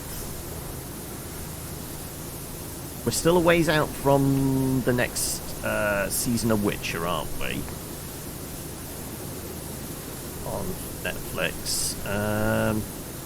Yeah, what is the big series for September? I mean, on top of it, obviously they'll throw bunches of horror movies at us, whatever service you're signed up to. I'm trying to think, what is the what is it? Andor Star Wars series supposed to be September. I think that might be the big name one, right? Obviously on Disney. Disney currently have the She-Hulk stuff going on. Can't think of anything that's... Oh, wait, so HBO's just had its the House of the Dragon thing start, but that was 2 weeks ago. Is the Lord of the Rings series supposed to be soon? This shows how out of touch I am. I guess if well, I mean, I'm probably out of touch because I don't actually have Prime at the moment.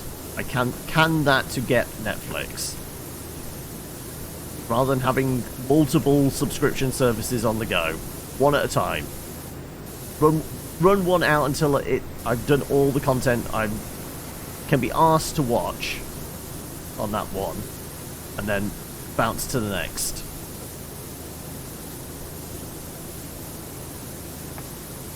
Also, you know,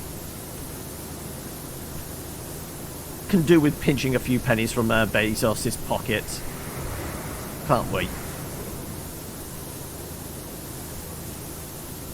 So what are you playing at the moment, Shinobi? I'm intrigued.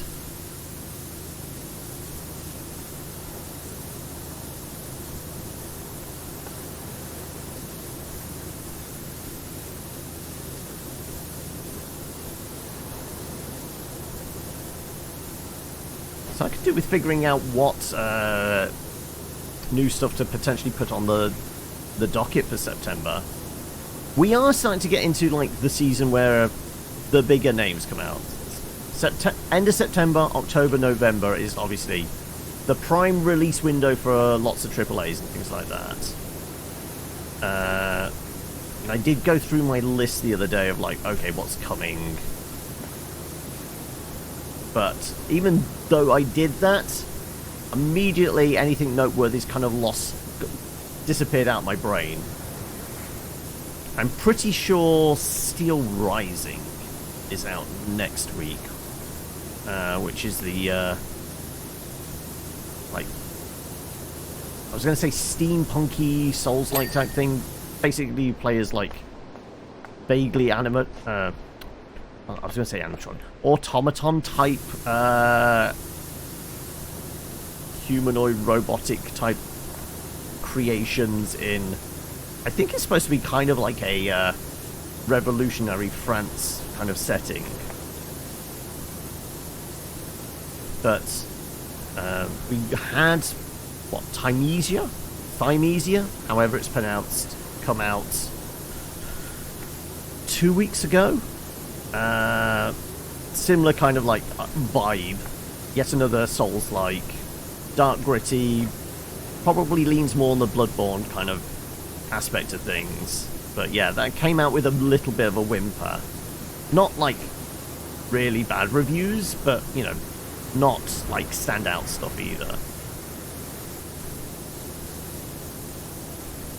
I think this Steel Rising one looks interesting, but I guess it looks also very similar to one that was shown off at Gamescom, which was Lies of P, which is weirdly another retelling of Pinocchio, which is getting a live-action, like, Spielberg-style movie soon, isn't it?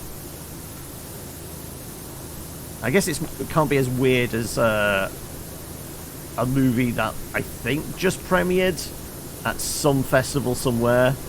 Winnie the Pooh, the horror movie. Yeah, if you've not looked that up, folks, just go and look for the trailer. And it's basically, it came about because the rights to Winnie the Pooh lapsed. It became public domain, and therefore people decided, okay, we're going to turn it into a horror movie. So Winnie the Pooh is a psycho killer now. Which you'd think, if somebody told you that, is a joke. Admittedly, I don't think the movie's meant to be taken seriously. But still. Yeah, just look up the trailer. You always suspected him. Yeah. How does he pay for all that honey? Definitely by murdering people and taking all their wallets, right? That game of Pooh Sticks wasn't just throwing little twigs into the river. No, that was definitely throwing corpses into the river and watching them sail away. Getting rid of the evidence, right?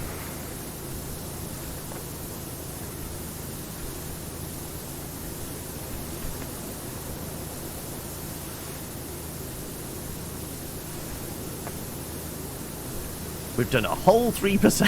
Jeez. This thing's gonna take forever.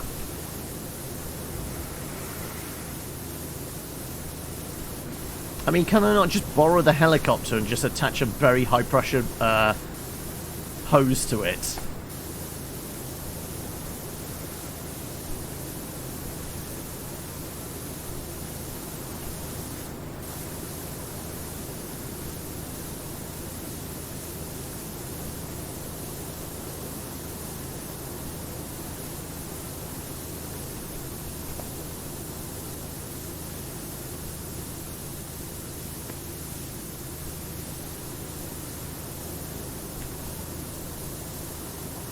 I mean, I don't think even hitting it with the liquid cleaners would be any benefit, to be honest. They burn out so quickly, and they really, all they do is, like, loosen the dirt. There we go, right. That's the entire cap of it done now, isn't it? Let's go down and have a look. Look at our handiwork, because it is also 3 o'clock. Well, okay, so it's actually divided into 3, so this is clearly another bit. Because if we were to... I guess the triple from here... No, the triple from here doesn't even touch the sides.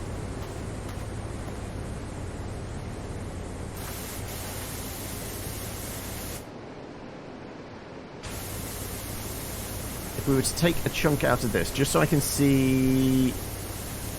Also, we're missing a trick here. This is a really big... Right, okay. Where are we doing our advertising? I guess the entrance halls bits, but yeah. Obviously, we took a chunk out there.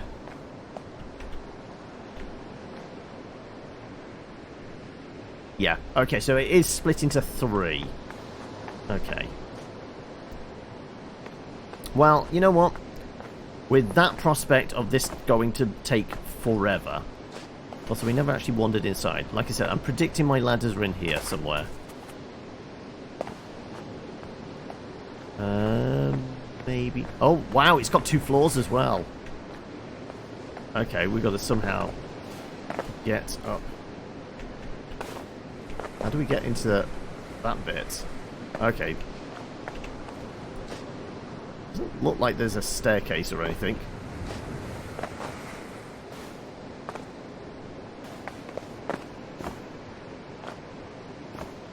Oh, come on. Why aren't you letting me jump on top of you? Oh, come on, please.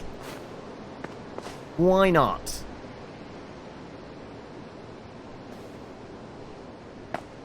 I just want to jump on your arm.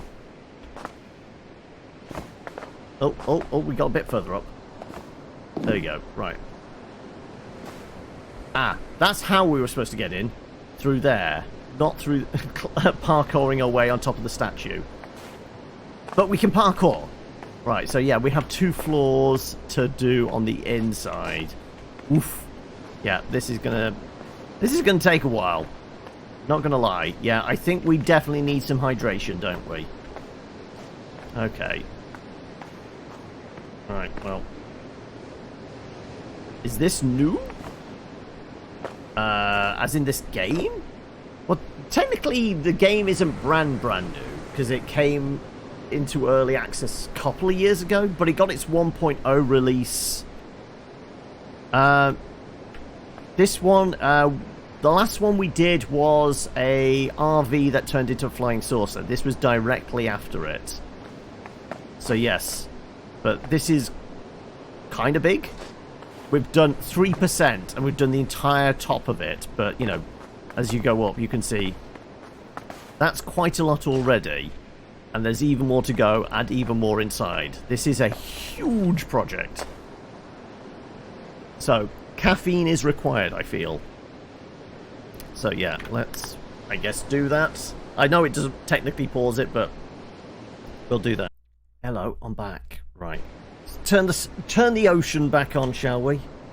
Right, there we go. I have coffee. We might need it. Oh wow, look at the... Yeah, it's a very long list, and all we've done is these bits thus far. The walls are worth 200. Oh no, they're worth 700. We've done 200's worth. Okay. Right, fair enough.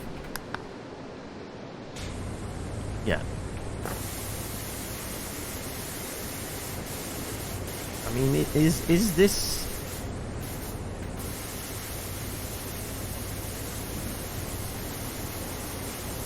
Is this... I mean, I guess this is taking out a large swath of it. There you go. And then we might have to, like, finish off with our green meanie.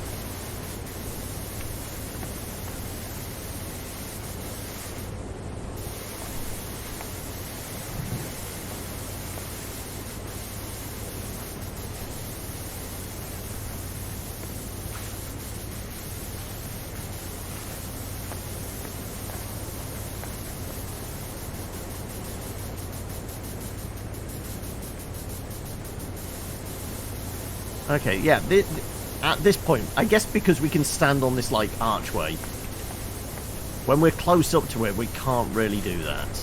But basically having a ground eye view, yeah, and then we can switch to green.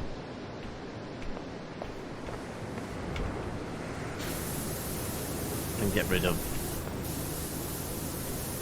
the bits that are left over.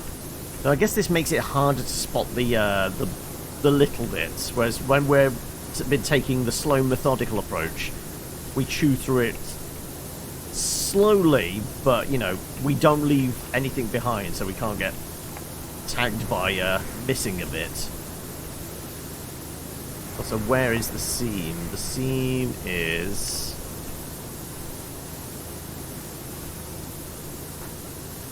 There's the seam. Okay, so that bit's the seam. The transition from blue to white is the seam. Okay.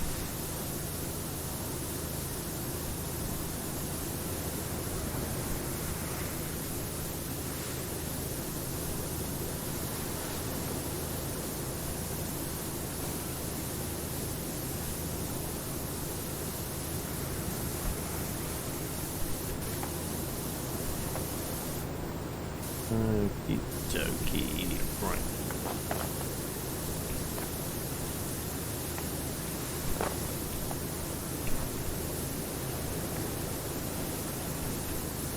So I can't remember, did anybody actually give their opinion on like what they've been watching, what's worth watching on Netflix or Prime at the moment, or anything like that? What's been a standout TV show or movie or something like that? I could do with augmenting my playlist, shall we say.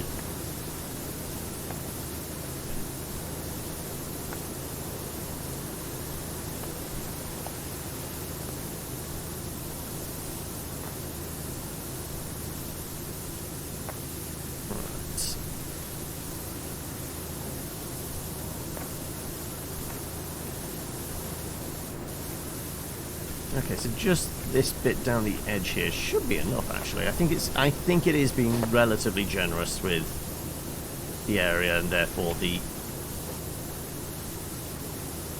margin forever, as I said.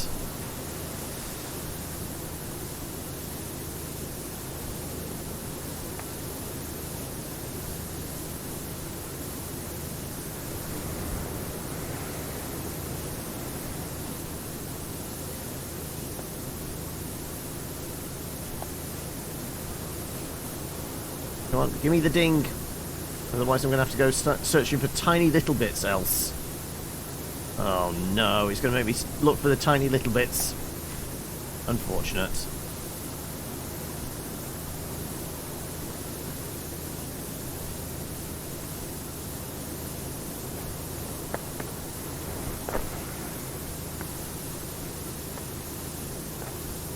Yeah.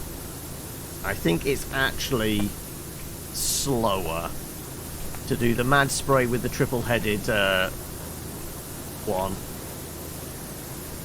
So we're going to have to go back and try and find the tiny little bit we missed.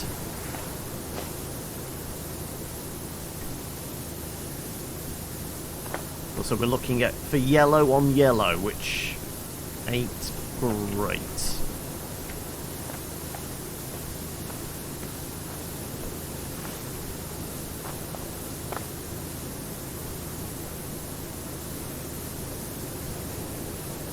Come on.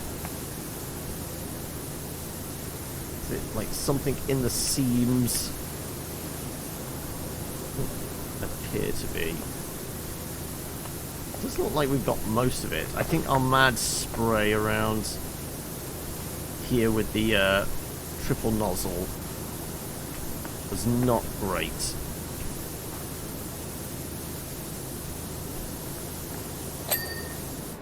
There we go. Yeah, okay. We'll stick with our plan, which is just do it this way, because at least then we can see where we're going and we're not going to leave something behind, or at least we're less likely to.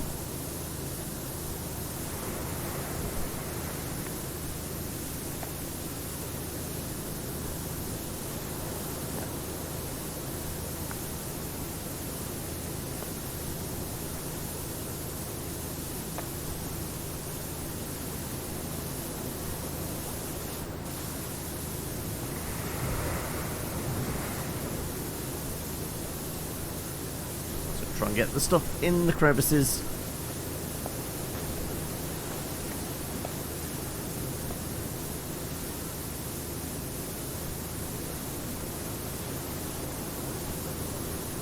Should we do long tracks or Yeah, that's basically it.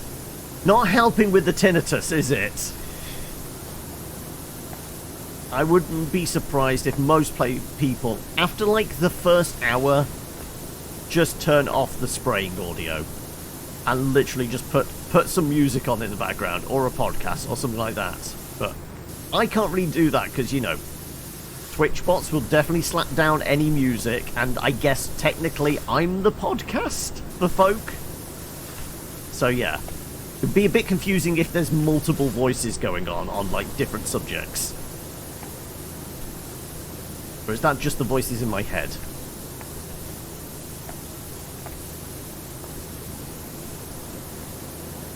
I think that's part of the overall vibe, true.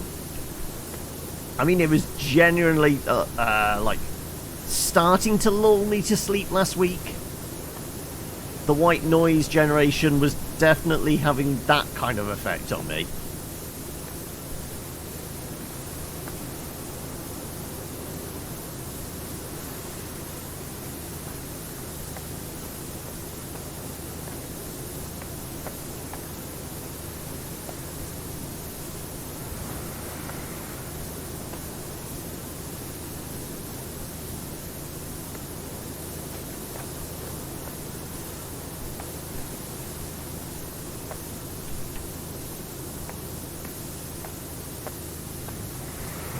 So I think I mentioned this actually last week or recently. Yahtzee from Escapist, what Zero Punk guy, one of his extra punctuation, like, I guess kind of like editorial videos, was he was trying to make predictions on like what might be the next trend in gaming. Because we had, like, the Metroidvanias and the Souls-likes and the things like that. He put forward the next big thing, which is kind of already here, certainly in the indie space, is the cozy game. And he mentioned this one. Along with like, the obvious ones, like Stardew and those kind of things for farming. Anything that has, like, this, like, simple loop, you can play at your own pace, and it's just like meant to be kind of a relaxing game. But it's basically antithesis, whatever that word is, the antithesis of kind of AAA. Because lawn mowing simulator, yeah, the Euro Truck and those sims. I also put forward, what was it? That Shipbreaker one. I can't remember what the headline title was on it, but the subtitle was Shipbreaker. Anything that has these almost like menial tasks, but there's a degree of satisfaction in doing them. Also, the irony, you know, there's a degree of irony of like a bunch of these games normally involve you being able to own property or own a vehicle or do something up because it's yours. You know, something people aspire to. You know, actually having a house and things like that. Stable job, actually getting paid for the work you're doing, all that kind of idea. But yeah, saying that's the a trend in the indie space. We've kind of gone away a little bit from the everything's a roguelike, everything's a card deck builder in the roguelike space, and there's a lot of these kind of games now, and waiting for AAAs to steal their lunch. But what would a AAA version of something like this or something like Stardew actually look like? That's the scary prospect. That would be a hideous game, because, you know, like, where we've obviously got like all the attachments and things like that. Each of these would be a microtransaction, right? In a AAA game, oh, they would nickel and dime you for all this stuff, wouldn't they?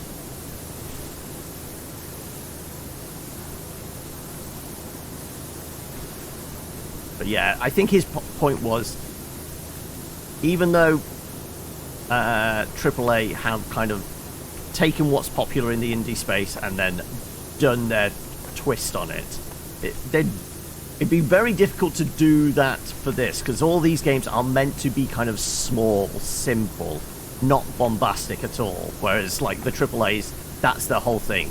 We have a studio with 300 people. We have to have like the big explodey E3 trailer. Couldn't really do that with a game where, like we see here, we're just like spraying a wall. Or Stardew, where you're planting some crops. That's not big E3 trailer footage. This doesn't sell the latest RTX graphics card, does it?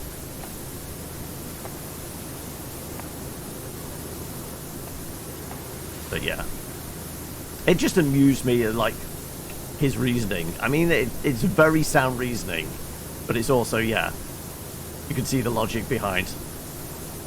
AAA is that devoid of original ideas. They always steal what's popular. And this is popular at the moment, so how would they steal it?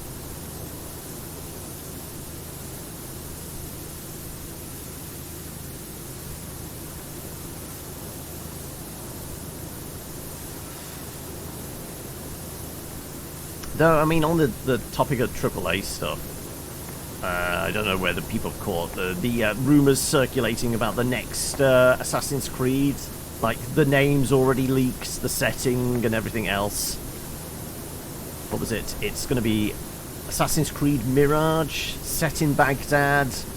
And it's supposedly going back to the roots of, like, Assassin's Creed 1. So, who knows? But yeah. Can't see actually Ubisoft going away from the formula that they've stuck to so rigidly for how many years now, with all the Assassin's Creed games, all the Far Cry games and everything else. The rinse repeat formula. Again, irony, considering I'm very much rinsing and repeating here.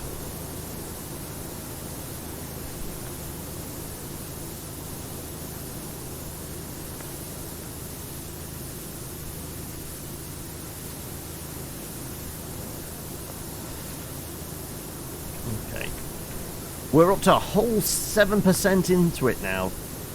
Like I said, maybe achievable goal is to, like, clean the exterior of this before... Well, I mean, if we do the other game, I guess switch over at about maybe 5, half 5-ish. So we've got like an hour and a half to 2 hours to clean the outside of a pyramid.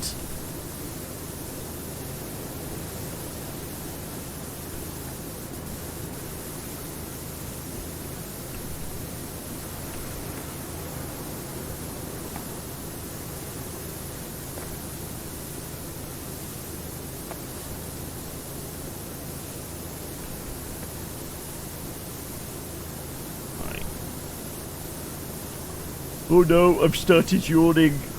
Oh no, the white noise. I'm just going to curl up and sleep right here. No, that might also be the first lot of coffees worn off. The not getting to sleep until gone 3 o'clock in the morning. I think the culmination's starting to happen, isn't it?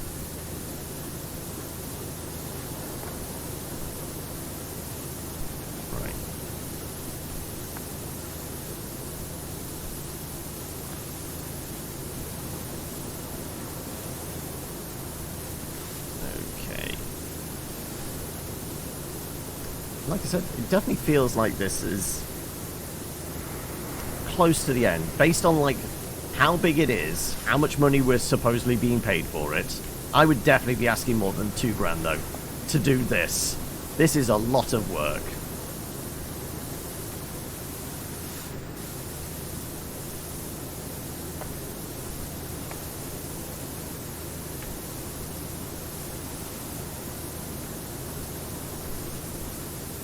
I mean, freelancers know your value.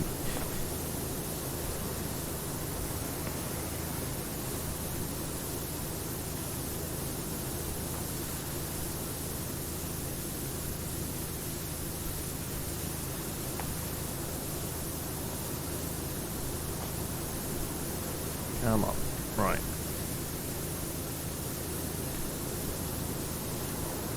This is like 2 of the kind of middle segments done now, isn't it? Well, almost done.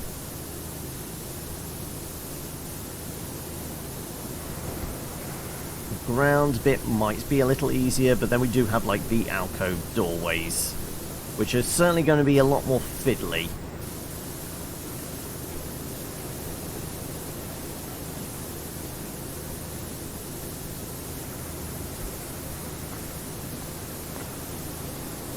Okay, apparently there's way more than I expected. Is this part of it?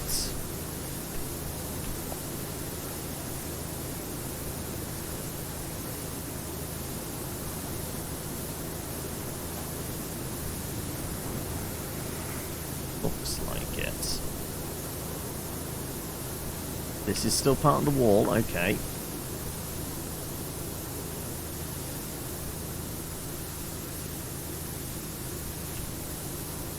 Yeah, basically to the edge of the tile floor there.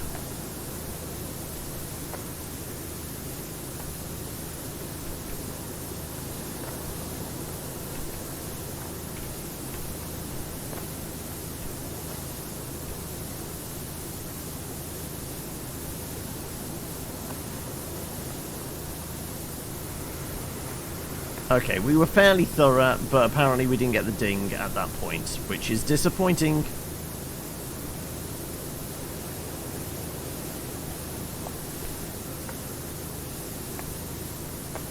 Does that mean it's going to be like some tiny crack in the floor? Is it going to be something like around the edge here?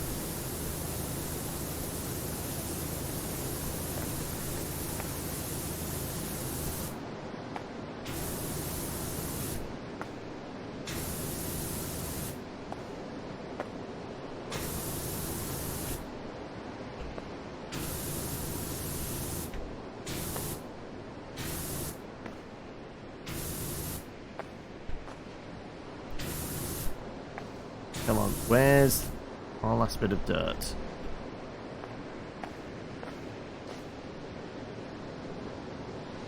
Is it these crooks and crevices here? No, it does look like these are part of the lower wall, actually. I mean, from the colour of the tile as well, that makes sense.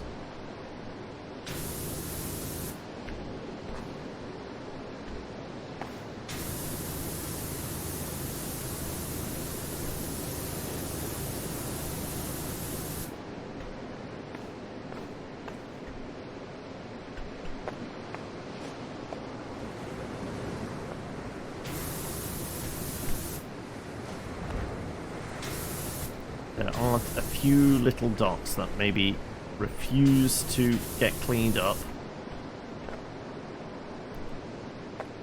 Though certainly less than the triple head left.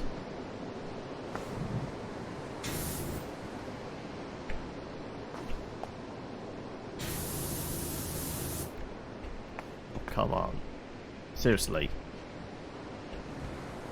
Where was our margin of error? Come on. We did this huge amount, and apparently it's not good enough for you, game. Hey? Hey? Come on! Or is it like... Ah, you know what it is? It's this. Be a little bit along the edge here, probably. Nope. No, apparently not. Okay. Right, well, I was wrong about that.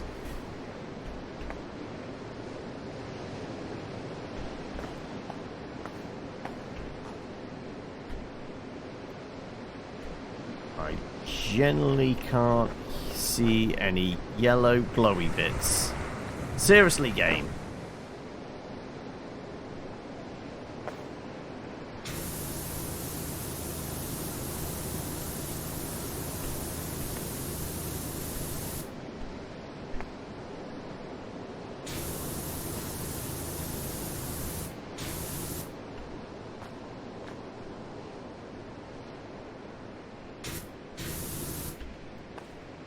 Come on, where's... That's all part of a different element.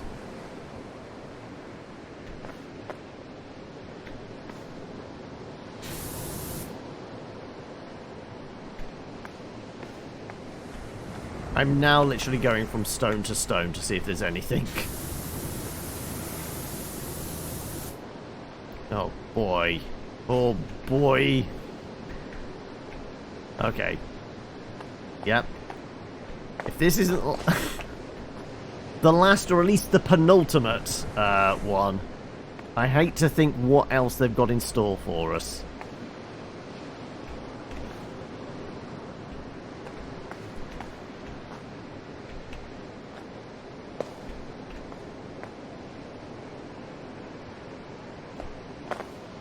Yeah, I am not seeing any obvious bits of dirt, but apparently this thing is not complete.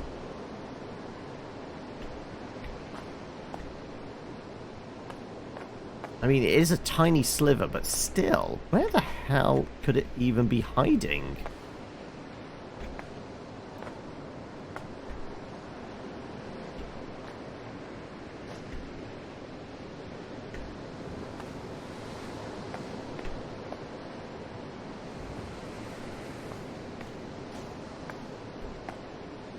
Definitely not in this bit.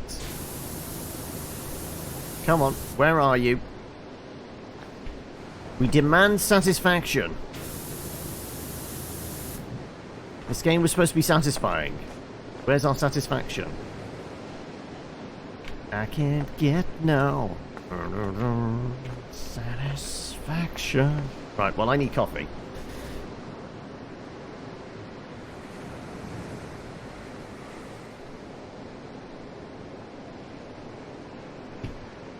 I mean, from this angle, those bits look dirty.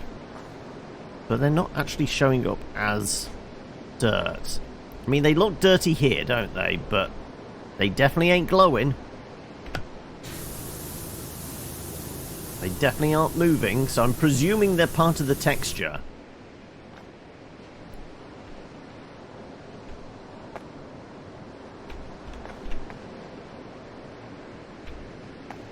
Yeah, where the hell is it?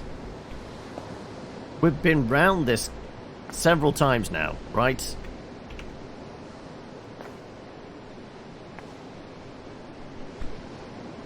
There's something bugged. Is it like inside the wall? Is this where we're gonna fall down? Because it's like inside where the archway is, and it's just nigh on impossible to get those last 2 pixels of dirt. Is this the one that, like, actually defeats us and we don't get 100% on it? Because that's not cool, man. That's not cool. Like I said, we demanded satisfaction. That's far from it.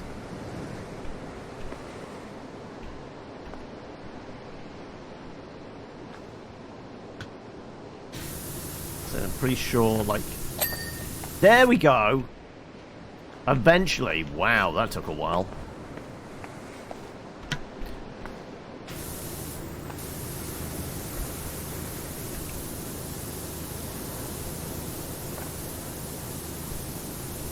Not quite sure what that was. War never changes. Is that America's new war? The war on dirt. We've had the war on drugs and the war on terrorism. The next one is the war on dirt. I mean, technically, I guess if we had like some kind of puritanical government, then it's the war on filth.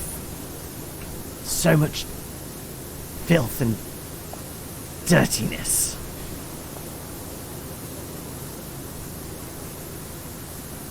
The equivalent of prohibition, but it's just for porno mags. That's the thing. Porno mags have gone the way of the dodo as well, because, you know, the internet. Like, back in the day, people's first interaction with a porno was finding a magazine stuffed in a bush somewhere, abandoned.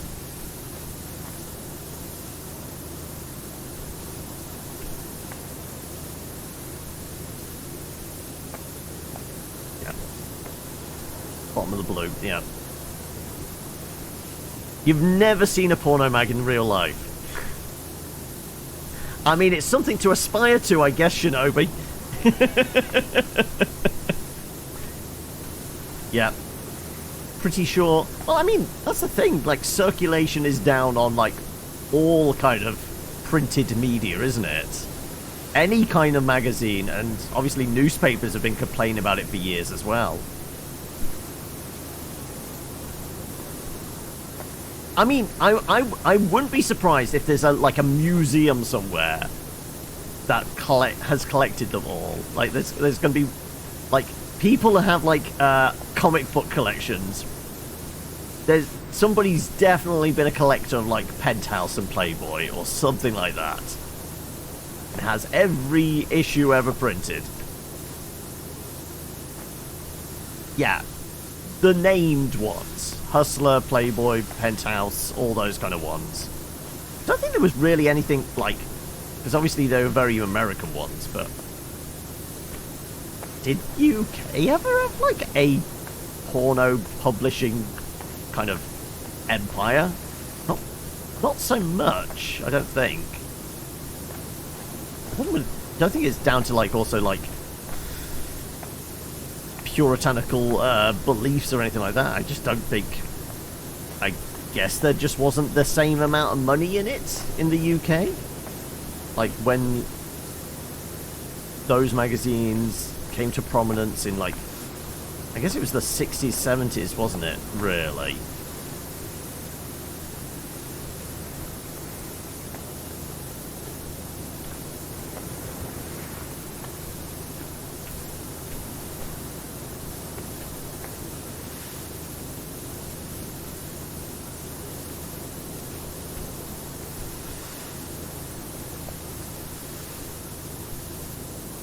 How are you supposed to know that? I don't know.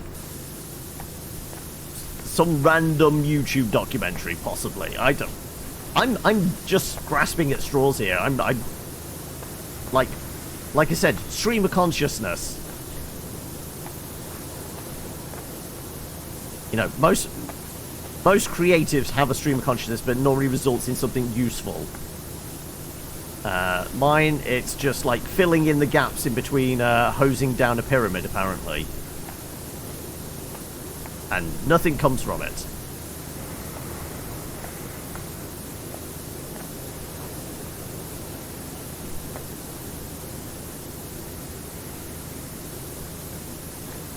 Right.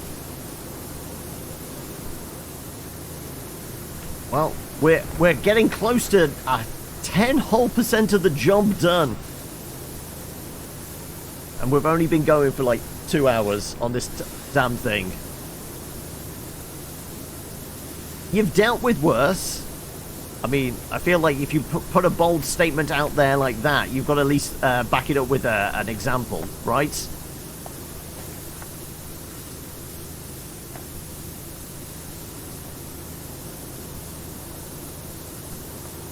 Or would this be too much like tell-all of like some creative that has spewed forth like a verbal diatribe and it really didn't go well, but they're still a fairly prominent figure, so you probably don't want to badmouth them on the internet.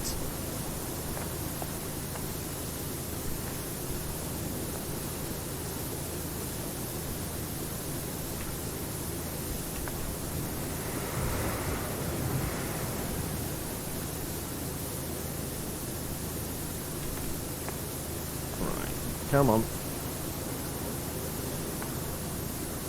Well, I think we're about halfway along this side. Hopefully it's not as complicated as the last one.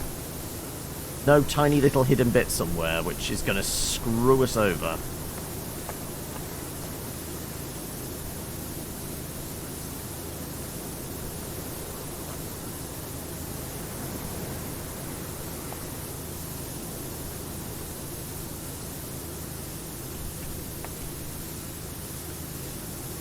No, but the only person I mod for is sometimes a bit forgetful and fumbly on plans in games. I mean, that's actually just par for the course.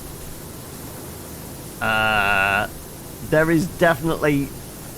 I feel like it should be a known medical condition of streamer brain, where you're trying to do multiple things at once. Talk to chat, figuring out, like, what the next kind of point is you're supposed to be making in whatever you're talking about and focusing on the game, something's going to go amiss somewhere, right?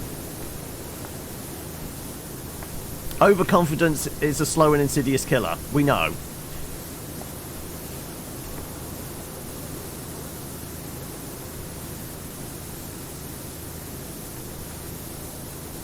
I mean, I joke about that, but I'm definitely not overconfident. I know everything is awful. I'm crap at everything. I don't think confidence comes into it at all. I approach everything as like, well, I know I'm going to fail. If I don't, then that's a pleasant surprise.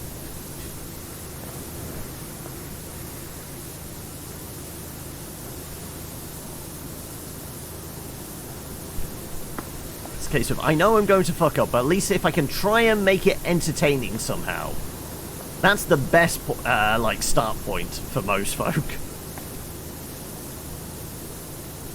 It's why you mod for them, so you can handle chat and whatnot, but also because they're your friends. There you go. So that's why you don't want to mention anybody. You've dealt with worse on a regular basis, but because you're friends, that's fine. Yeah, it's an understandable thing then.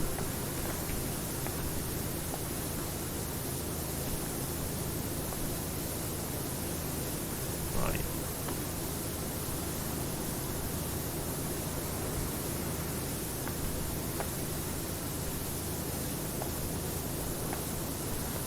I mean, if you're modding for them and they are prone to these bouts of overconfidence, are you there, the first person there with the clip button, then when they...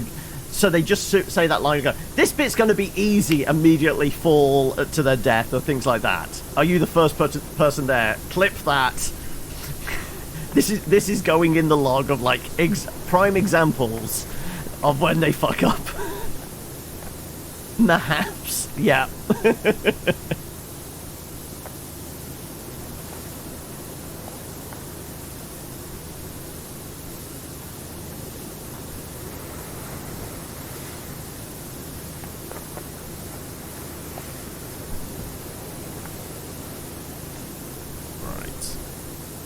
Still at 9%. Oh my god. This job is huge.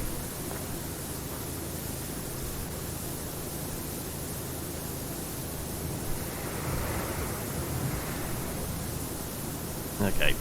Sorry. Definitely need to drink.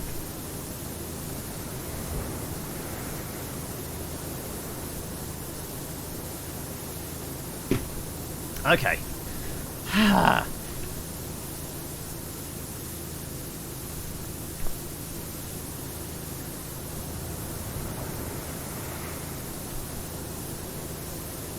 mean, we are doing this with this. I don't suppose there has been another nozzle up here, have we? Equipment, I guess. No, the triple head thing is the last one. And I think we own everything, apart from, like, a few of the extension poles. Yeah. Yeah. It's not like we get a super strong, super wide nozzle, which would be really useful here, but... no.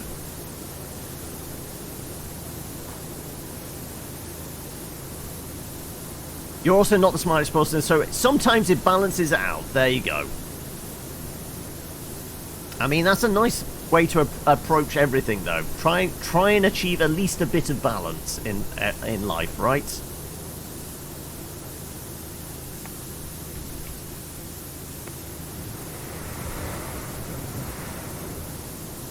Does it look like there's any glowy bits we've left behind? No.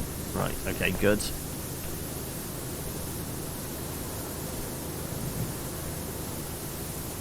Perfectly balanced as all things should be, yeah. That's a point. I've not seen much from Spiffing Brit of recent. Maybe the algorithm's just, like, taken them off loop from my playlist.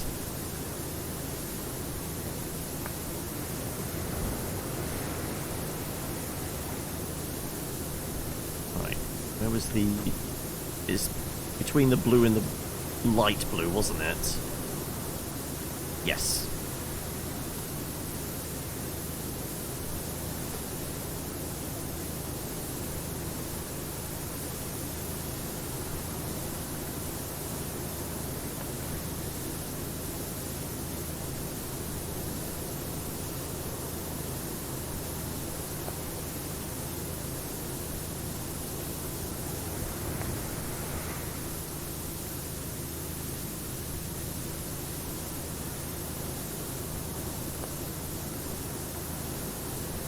But then again, I might not have been seeing much of Spiffing Brick. Could still be reeling from, like, buying, what, $5,000 of every cryptocurrency, yeah, just before the crash.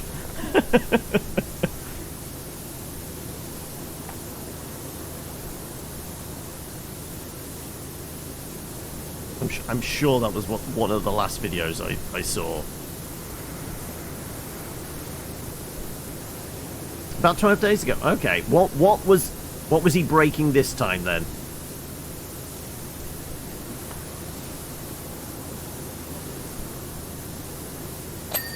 Hey, that was a lot quicker. We didn't get caught out like this time. You know what? I'm gonna actually start here then.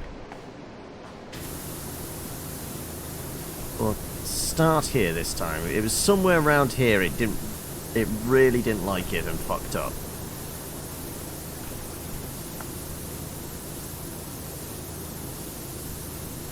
Rotato. Ah!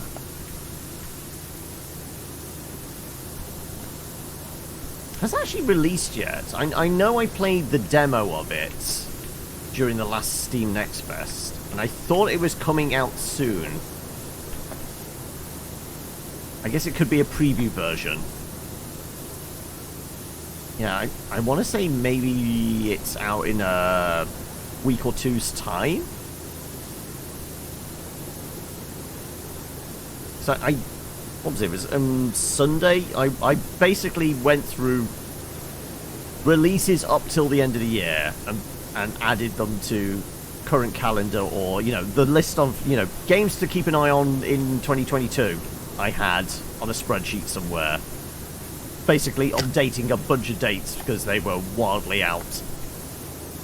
Because several dates have like shifted to like March next year, or where it said summer 2022 is now still saying summer 2022, but summer's over. There's still definitely no sign of it out. So yeah, doing kind of a bunch of looking ahead, but as I said, I don't know what the next kind of like major games I'm going to play are.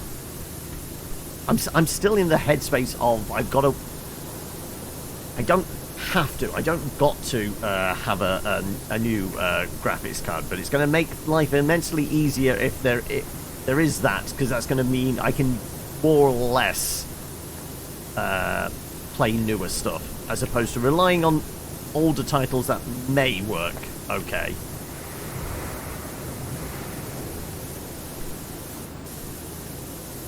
So as I mentioned about like Elden Ring is on the list, Cyberpunk is actually on the list, things like that, but they definitely feel like I need the greater horsepower to make sure it's actually going to run okay. Too many lists, I know.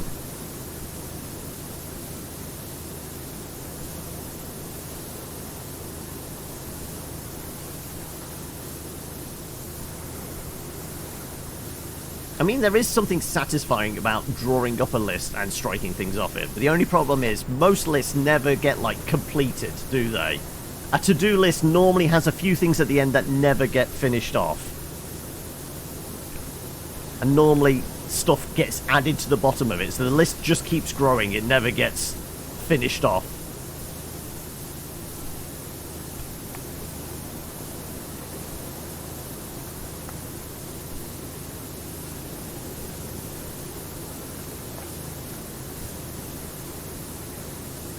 If you make lists, it just never happens. Oh, okay.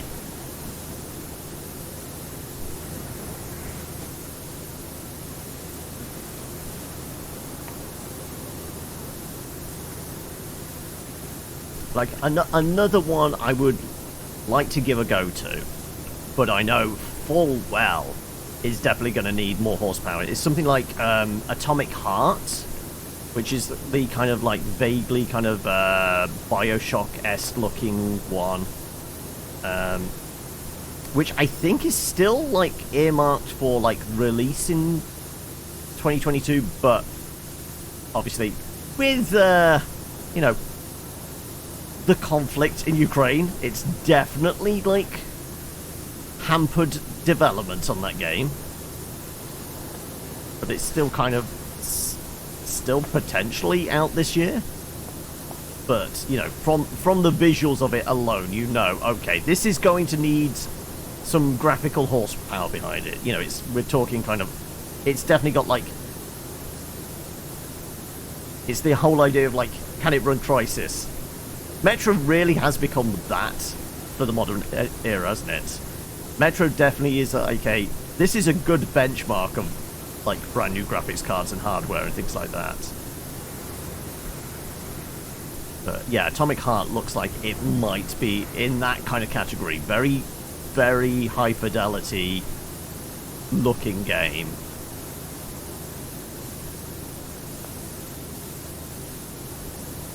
I mean, I know there's one I do want to also imagine even making lists. I know it's a novelty and a privilege, isn't it, to make a list? Yeah, but I mean, one of the ones that is on the list, which I'm reasonably confident I will be able to play okay, is one I've wanted to play for a while, but because it's been, you know, a PlayStation exclusive, has definitely meant the odds of me ever giving it a go were very slim. But yeah, Persona 5 is, what, October it's out on PC and Xbox? Well, as it was originally released on the PS4, I'm pretty sure my PC should be able to handle it. So that's hopefully on the list of like ones I would certainly like to play, as long as it's not stupidly priced. But we know, you know, if it's anything like the other kind of PlayStation port type ones, they've all released at like 50 quid plus, haven't they?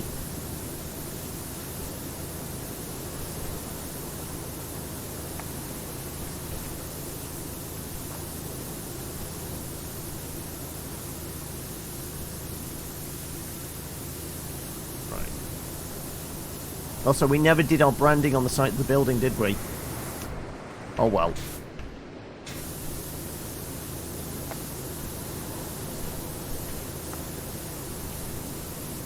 Final Fantasy VII Remake is €80, yeah.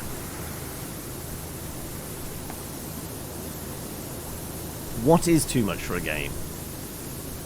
I mean, it was always a joke of like, you know, $1 equals 1 hour of entertainment. If it can beat that scale, you're probably onto a winner. I feel like that was like always almost like a meme-y kind of response to like what's a good price for games. But as it creeps in that direction,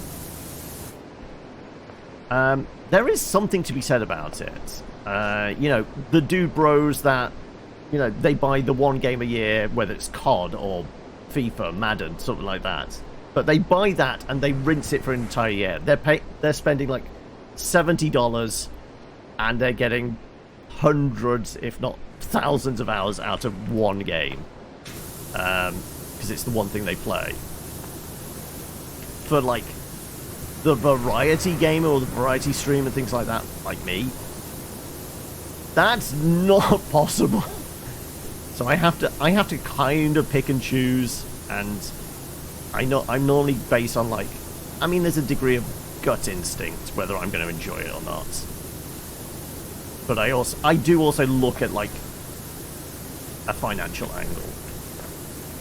So something like, I had high hopes for maybe Saints Row being a good one to do on the channel, but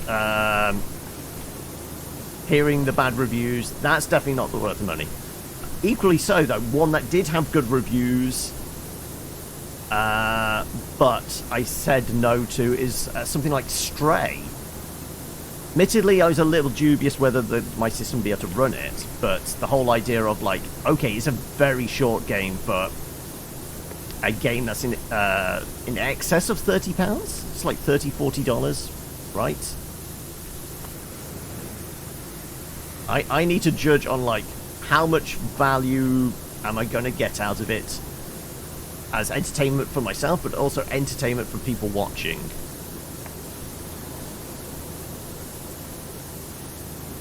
What is too much for a game? Yeah, according to that scale, COD should cost about 10 grand. I mean, with all the microtransactions and stuff, let's face it. Yeah.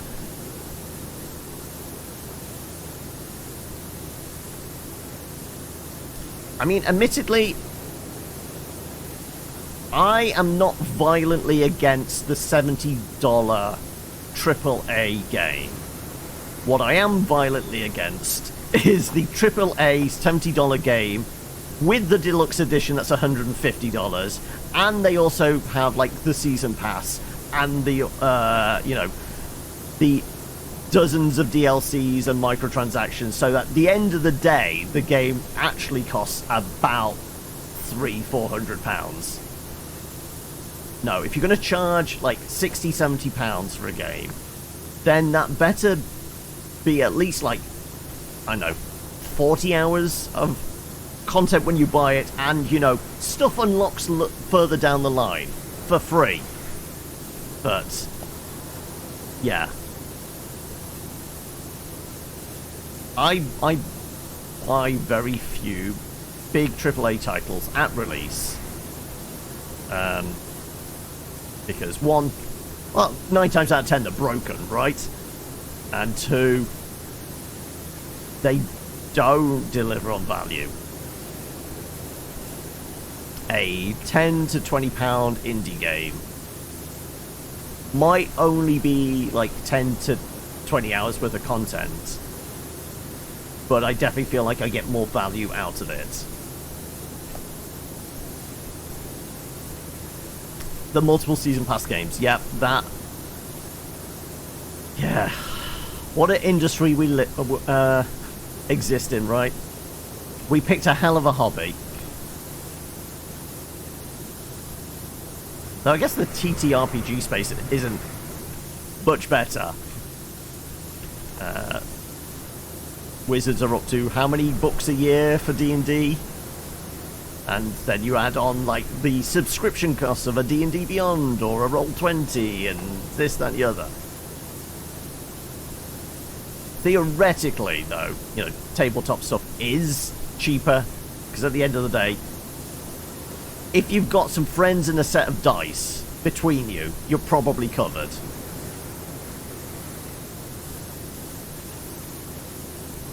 €1 is 744 krona. Yeah, I mean, don't get me started on the exchange rates. Like, $1,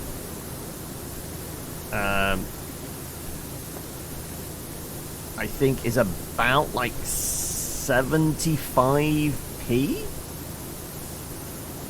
But a $70 game is also £70. Yes, sure, tax, but still, that conversion does not work out.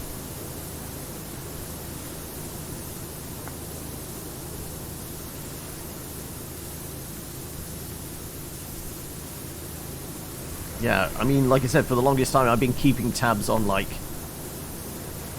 graphic card prices.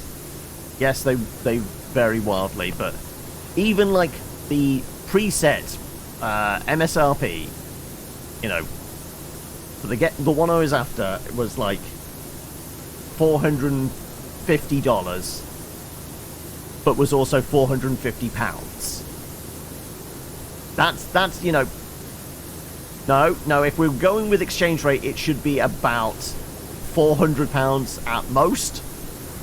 But no, there's still price gouging when it comes to conversion rates.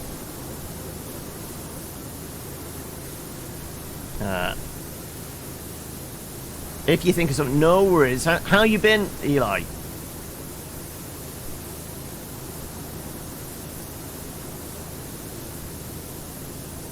Have they been able to keep your power on? How many times have you had the rolling blackouts this week? Summer's back with vengeance, is it? Ah! I mean, I was joking, like, the weather's starting to definitely get a bit cooler here. So that, you know, presumably it means the heat's travelling further south towards you. But I guess that's true.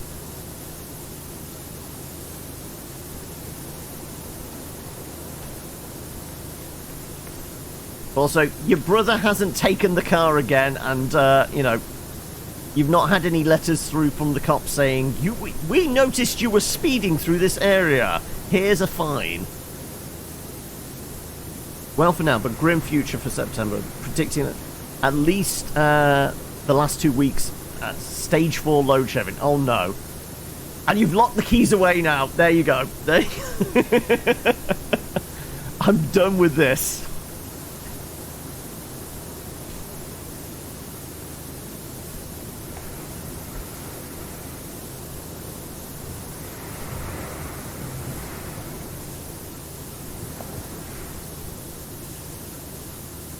Epic allows you to shop in your own currency, and it has low prices compared to Steam. Okay.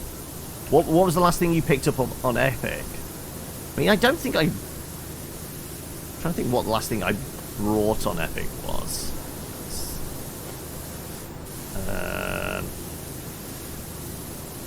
Yeah, I can't actually remember what the last thing I brought on Epic was. It might have been something like the DLC for Control. Not this most recent sale, the sale before, something like that. 300 for a AAA. Ah, not bad.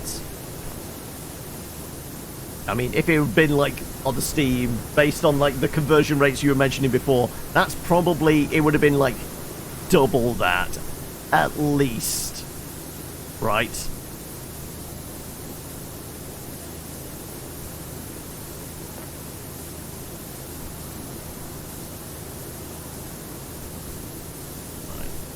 Well, we're past the 10% mark. Also, what did we say? We were going to go to about 5, half 5. We might be able to get all the walls, certainly.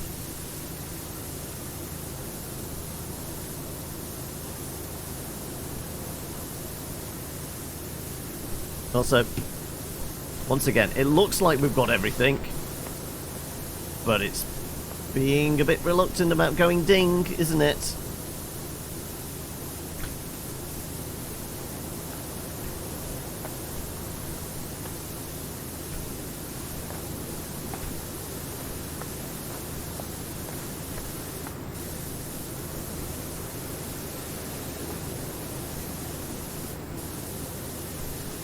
This face.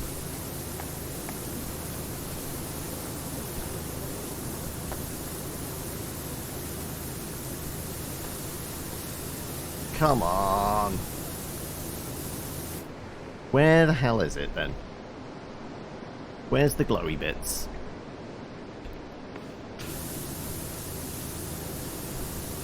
Tucked in a corner. Oh, I saw a little bit there.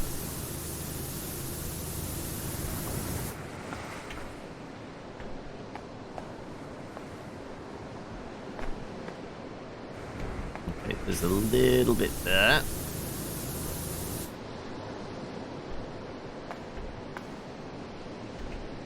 Oh, there was the lip at the top, wasn't there? That's technically part of the middle section. There we go. Okay, that was a lot quicker because we didn't use the spray and pray method. Yeah, okay, that's all the middle faces. Okay, good. Okay, right. Bottom section, and then I guess we do the doorways.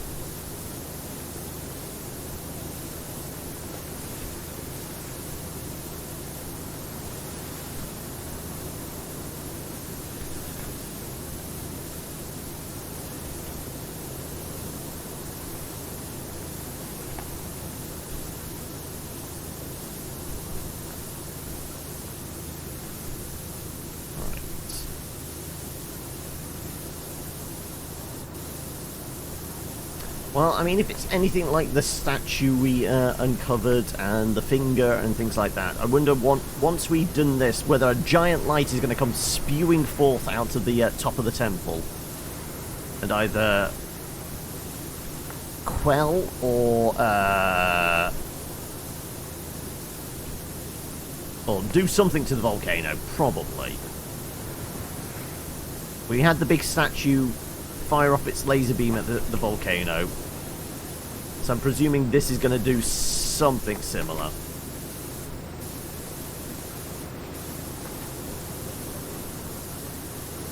So we definitely have more barnacles to deal with at the bottom.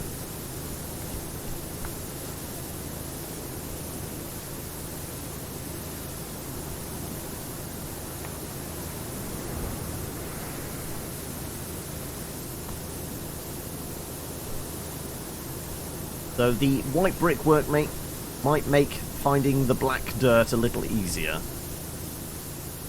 Not completely, but, you know, hopefully.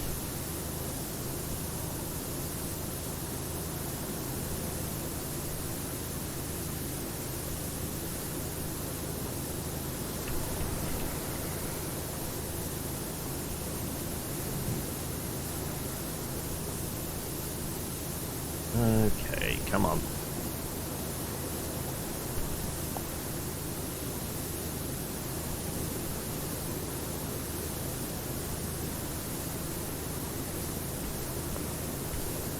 Wow, we're past the 1/8 of the pyramid's done.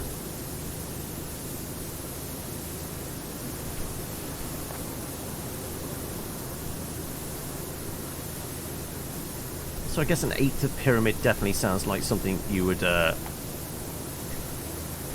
try and solicit from a shady guy in the corner of a club one night.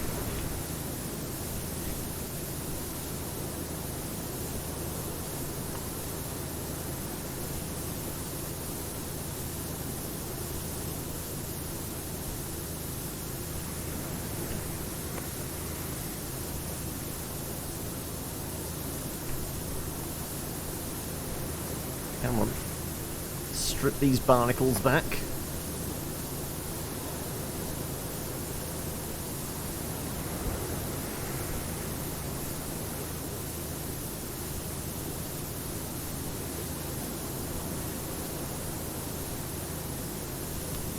I mean, clearly a lot of this like stuff is painted on to the pyramid. Fairly sure if we've got a jet wash strong enough to strip barnacles off it, we would also be stripping the paint, especially if it's meant to be thousands of years old. But you know, video game logic. Let's not look into that. A whole 13% done.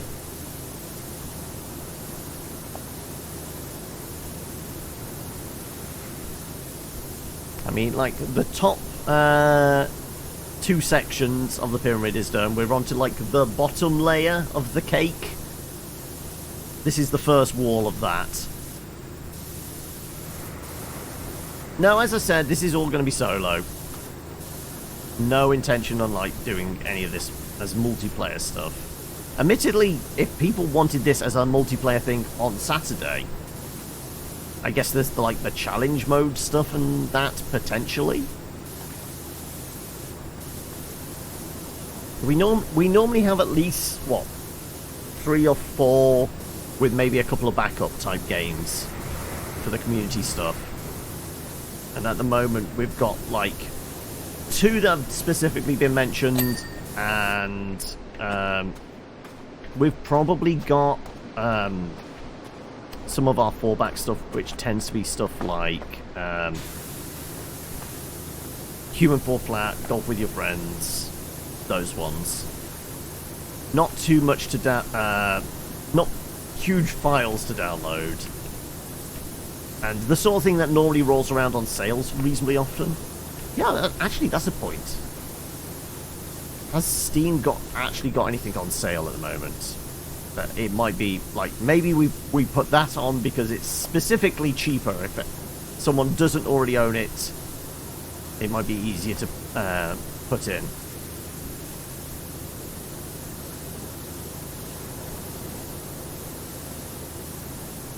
Oh, no. I mean, like I said, this is my standard operating procedure for, like, pretty much, like, 99% of the streams is playing solo games, because at least then I can guarantee everything's going to be working. You know, if I can get the stream going, that must mean I've got the game working.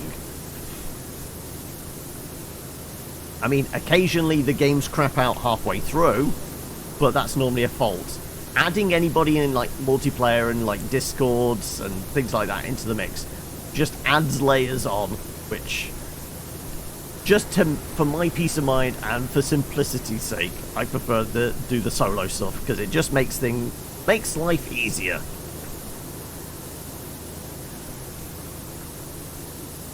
Yeah, basically any game that's kind of like 15 gigs and below, that tends to download reasonably quickly. The games that are 100 gigs plus, that's okay. Well, with this, if this is going on the list, people need to know maybe a day beforehand, because everyone's internet speed might be wildly different.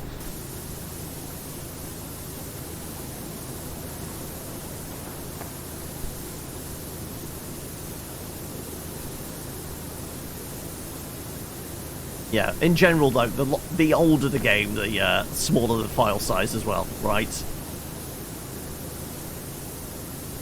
And let's face it, Left 4 Dead 2 is what?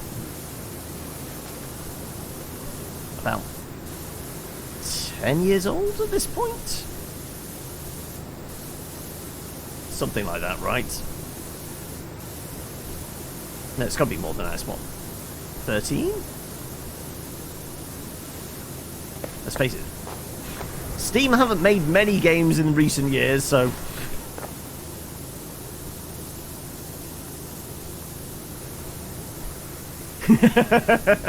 Hey, okay, the base game is relatively small. Didn't say anything about mods.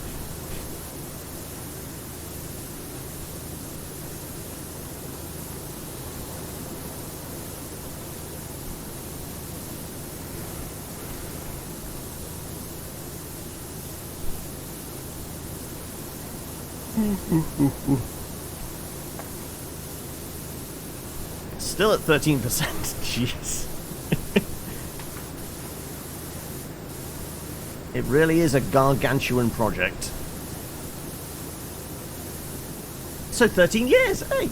Well, just under 13. We're like 12 years, 10 months.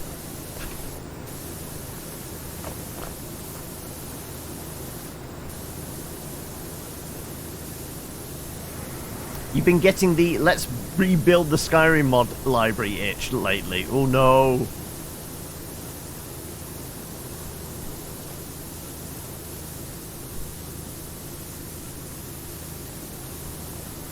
Well, I feel like I'm comfortable in saying, like a lot of people do own Skyrim. Only on 2 systems. I had it on the 360 and also got the PC version. Never completed it on either. Sunk a reasonable amount of hours into it, but never really focused on the main quest line, so never actually completed it. No, I couldn't even tell you which version of Skyrim I have for the PC. I know the one I had for 360 was literally just the base version.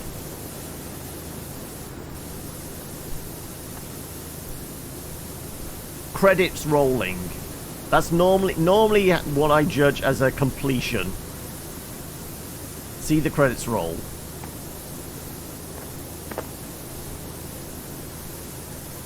You've owned it on 6 systems. Well, Todd Howe is determined to release it on basically everything, including a smart fridge, right?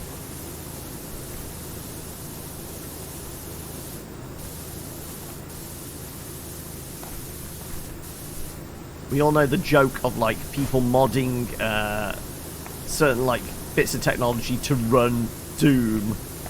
I think in years to come, that's going to be the same with, like, Skyrim. People are going to be running Skyrim on, like, I don't know, a dot matrix printer or something. Who knows?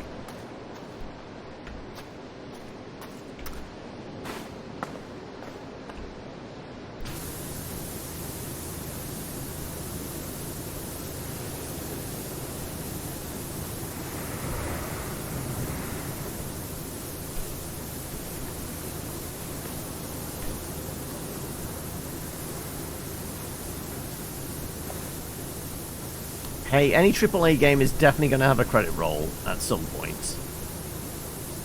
Like I said, I think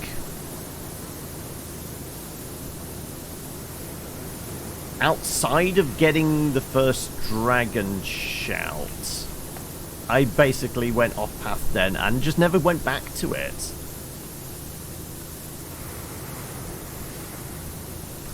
Don't make me get a video of someone running Skyrim on a fridge. Yep. Yeah, well, I wouldn't be surprised.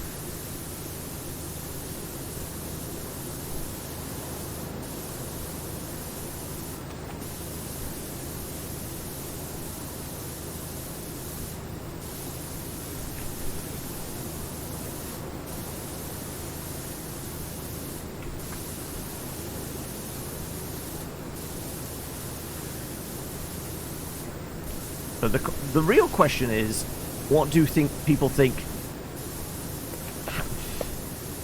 How well do we think the launch of Starfield is going to be? Because let's face it, Bethesda don't have the greatest of records when it comes to releasing bug-free products at launch. They normally leave it down to the modders to fix all their mistakes, right?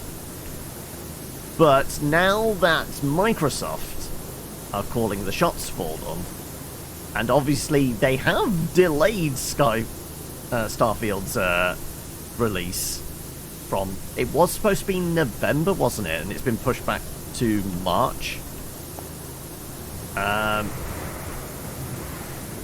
Do we think, like, Microsoft are going to pay for a few more QA testers? And Big Phil is going to tell Todd and the boys to, you know, no, you're not allowed to release a product this badly broken. Fun fact, modders are already preparing to fix it. Yep, wouldn't be surprised.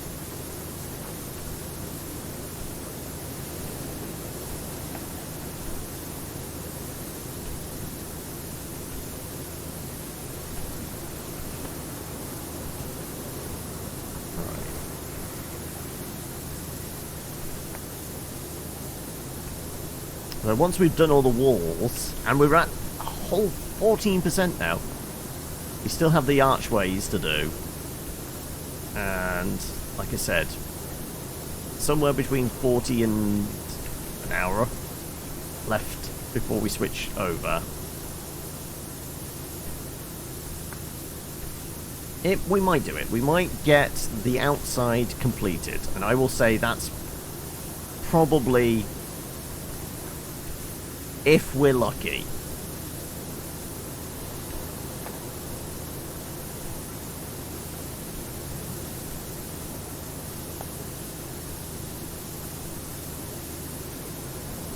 We need, like, a little bit of luck. No, like, hidden little bits in the corner of something hiding. We'll be fine.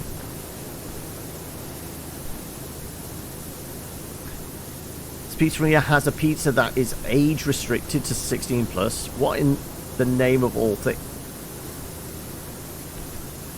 I wouldn't even know why.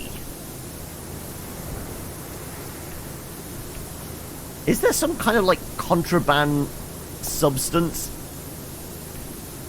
Is it something like this pizza comes with its own knife so you can slice it up? And therefore, the knife could be utilized as a weapon, so you need to be 16 plus to actually purchase the pizza and the knife? Well, if it's alcohol, then you'd presume maybe 18.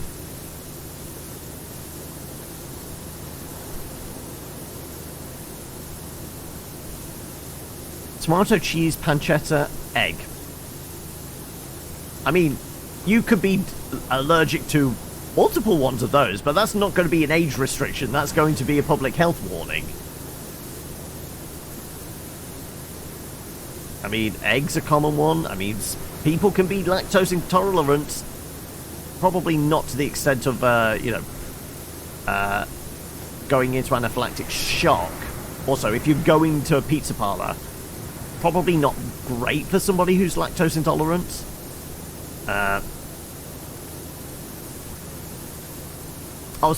Some places allow 16 for alcohol. Well, it might just get served with a beer or something like that.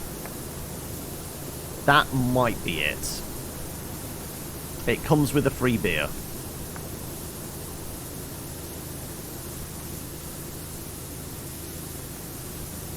But the pizza itself, definitely not age-gated.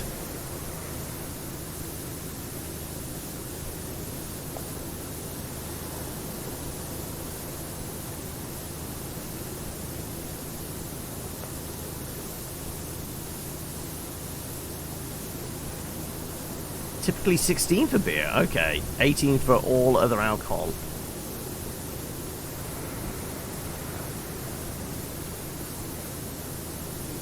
That can't do anaphylactic shock under any circumstance. Yeah, I was going to say, it would have to be a very, very unusual set of circumstances where lactose intolerance actually leads to, you know, life-threatening allergic reaction.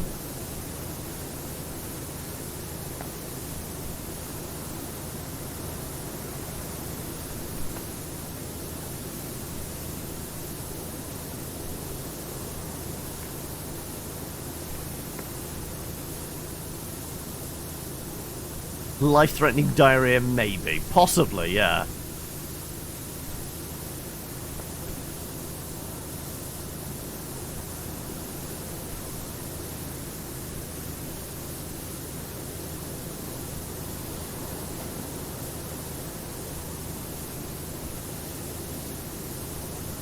Alright.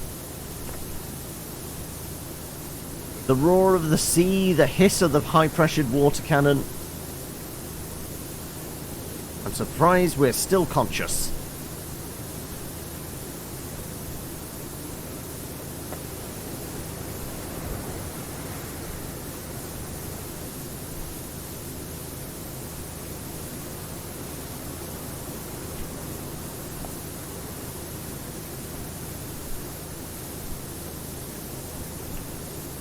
We're still at 14%. God damn it.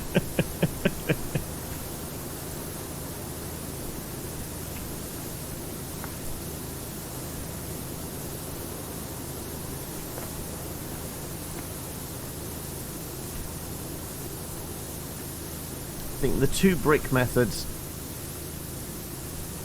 is, I mean, it's not quicker, I don't think it's much slower either, but at least it's thorough.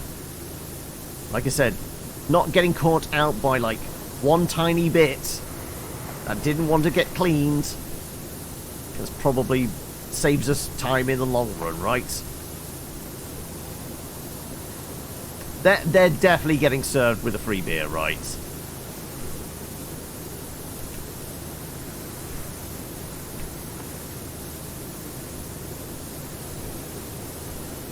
I mean, I could really go for a free beer right now. Hey, if you're ordering that pizza, you can have the pizza, I'll have the beer.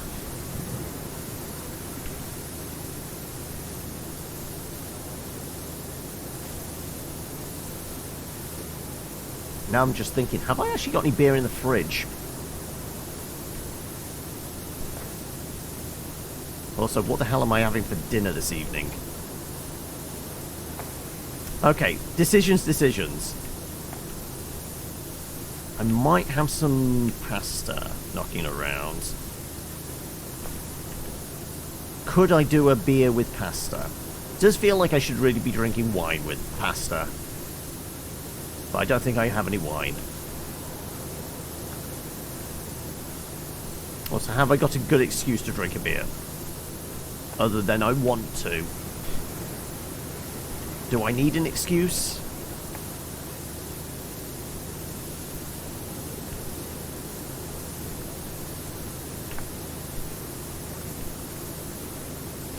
But would you not list the... It should... Yeah, you'd think it would list it in with the information. Like a little breakout box that says, you know, pizza served with free portion of fries and a beer. And they're the ones that aren't got that age thing on it. Garlic bread and free soft drink.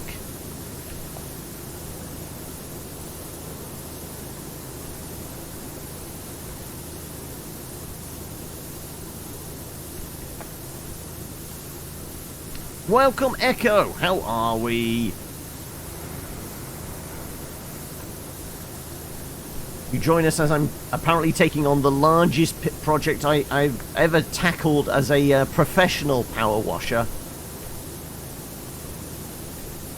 I mean, I don't know what kind of archaeologist would allow just some guy in a van. Admittedly, the van did get transported on a large helicopter.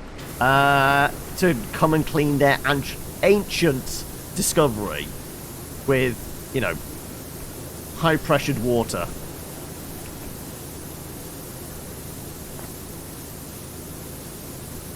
You heard the words fries and beer and immediately woke up. I feel like we've found your secret power.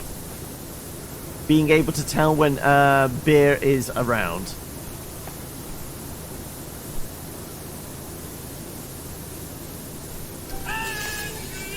There we go. Admittedly, all this talk about beer and pizza has started making me quite hungry. That's how I am, Echo. But other than that, I'm doing alright. A little bit tired because, you know, didn't sleep great last night.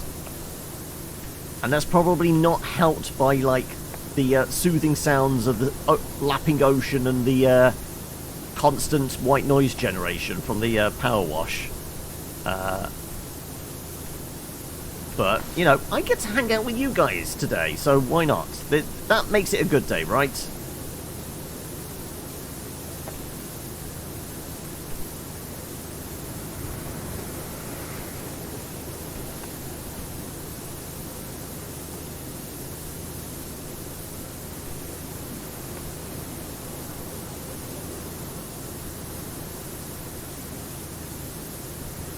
So I hate to break it to people, but the coffee's almost run out as well.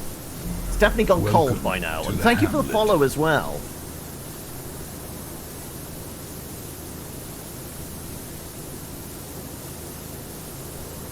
You had pizza yesterday. I mean, is there any cold pizza left over? I mean, we could start this argument. Not the pineapple on pizza one. That's been done to death. Everyone knows my opinion on that. But no. Leftover pizza, reheated or cold? Which is the superior one? This is presuming there are leftovers. Also, ugh.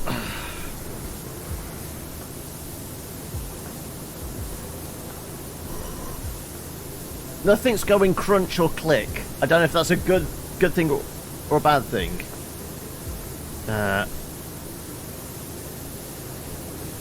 Cold, that is the correct answer. Yeah, it tends to be soggy, yeah. No one likes a soggy pizza, come on.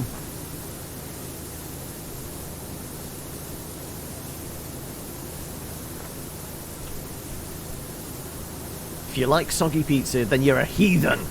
We must sacrifice you on the altar. I'm sure there's an altar in here, right?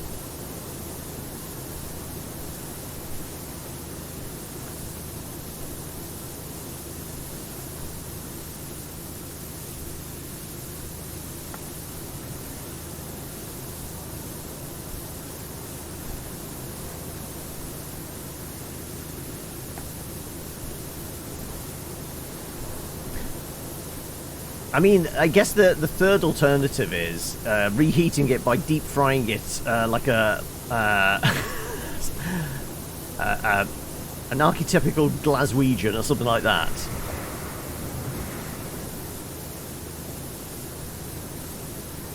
I mean, if you can deep fry a Mars bar, you can definitely deep fry a slice of pizza, and I'm pretty sure there's probably fish and chip shops that do that in certain parts of the country. Hey, were you calling me out, babe, for the Scott thing? You received an email yesterday. Okay. Is it regarding us? Want to read the significant portion? I don't know. Are you ready to dox yourself if the significant portion has pertinent information to your privacy? I don't know. Is it regarding? I don't know. I can't remember. Were you waiting on your bachelor's? And it's officially been conferred as of the 30th. Congratulations, buddy. Well done. You've received your very expensive receipt for 3 years of education?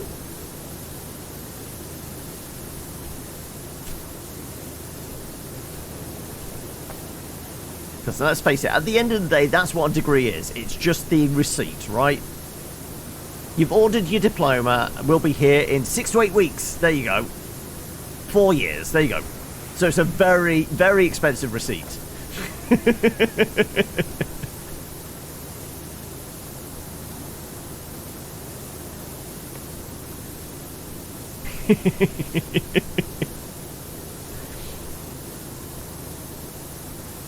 So have you figured out what you're going to use your piece of paper to do now? Well, the piece of paper you get in 6 to 8 weeks' time.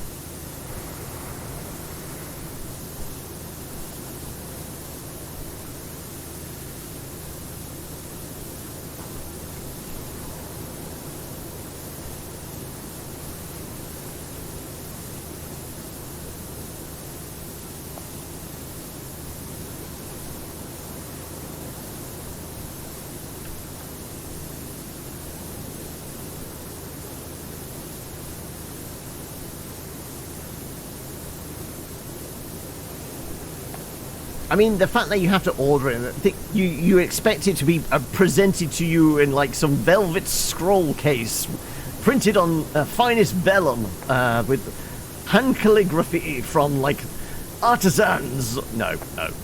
It's coming from a central database. It's just going to be machine printed out. Clearly, the university or the college doesn't have enough ink in the printer to do them en masse.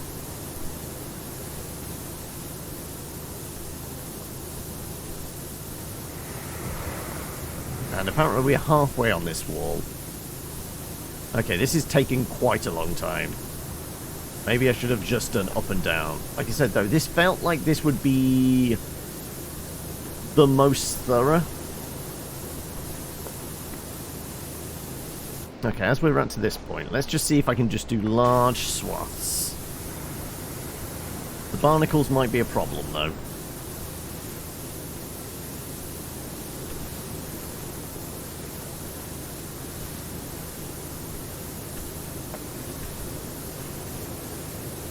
Yeah, we're definitely missing things by doing big sweeping up and downs, right?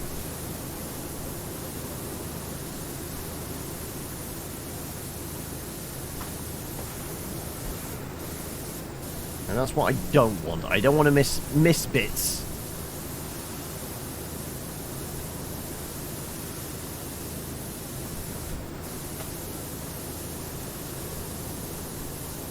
Why? You gave up on PowerWashing Simulator. There you go.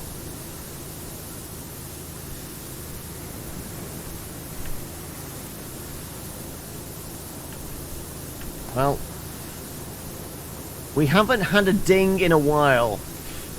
And I must say, like, our need for that serotonin hit is like bubbling to the surface.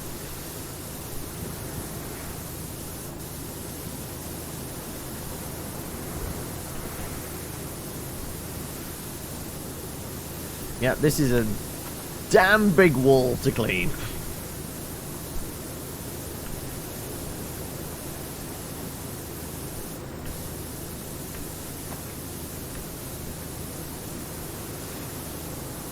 I mean, even if we're taking bigger sweeps, we're still doing like the slow inch to the right type idea, aren't we?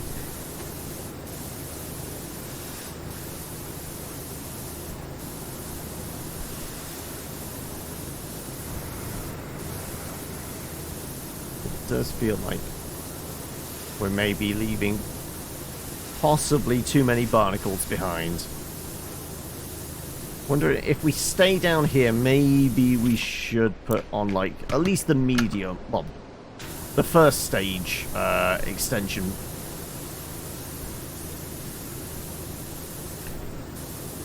The correct answer about pineapple is none. The only fruit that belongs on a pizza is a tomato.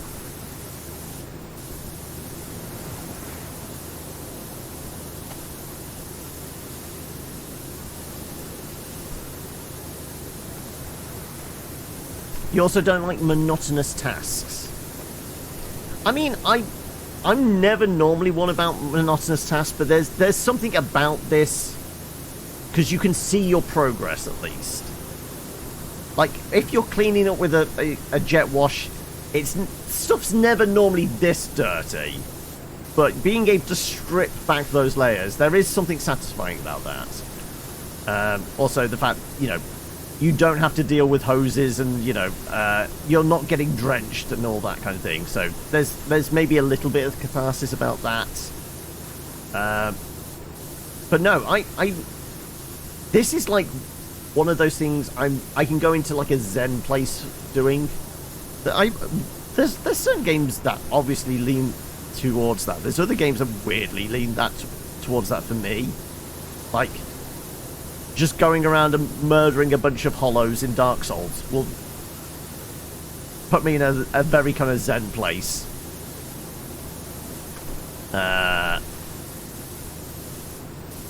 But that's because I go into like like mindless loop with it. I know where they are. I know it's 2 swings with this weapon and it'll take care of them. Dodge, parry, all that kind of thing. And the reward there is collecting the souls. The reward here is getting that little ding. But we're being denied it at the moment because this is a fucking very large wall to deal with. Also, it definitely looks like there's some barnacles here we've missed. Yeah. Doing the larger, like, standing at the bottom of the wall thing is definitely resulting in us missing a bunch.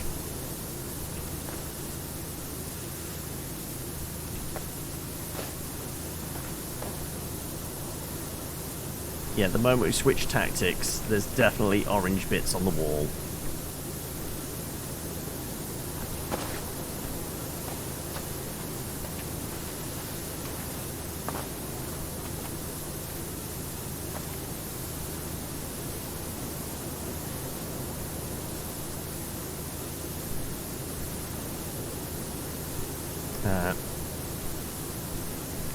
How have you gotten this far? I've been on the playground for 3 days now. Well, I mean, the playground did take a while when we did it, but we did the playground year plus or whatever ago when it was like originally launched in early access. So really, in like the playthrough for over the last, how many weeks is it now? I want to say we've been playing this for 4 weeks, maybe? 1 session a week. We've gone... so yeah, over that period, we've done... Mayor's House Carousel. We'd done that previously, and that was definitely the biggest thing up to that point. And then it's all of these.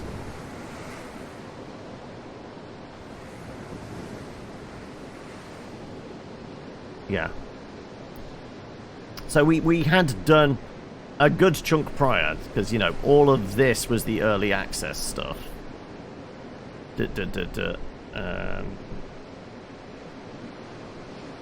So I guess, like, the 1.0 release stuff presuming this being as big as it is presumably quite close to the end. I mean, it could be the last slot, potentially. I don't know. But it seems like half was all there in the early access, and this is more like the other side of it.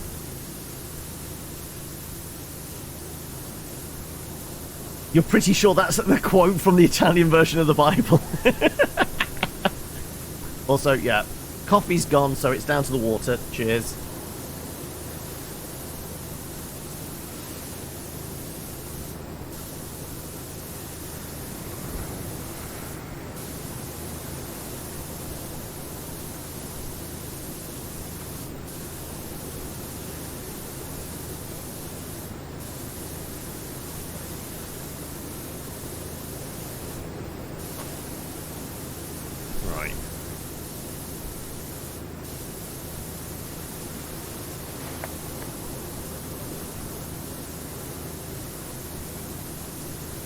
Yeah, there's definitely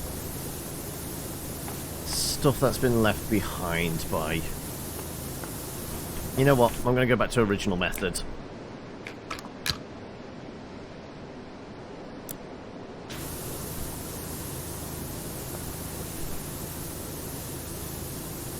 Slower but more thorough. At least we know once we reach the end, it should go ding.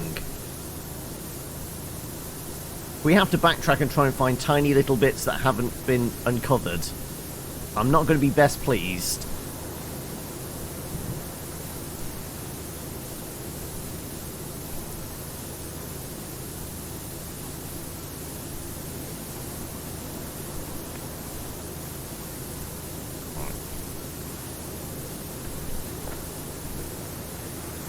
And we're past the 15% mark.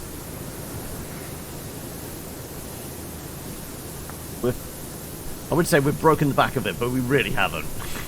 That would imply we're beyond 50%, not 15.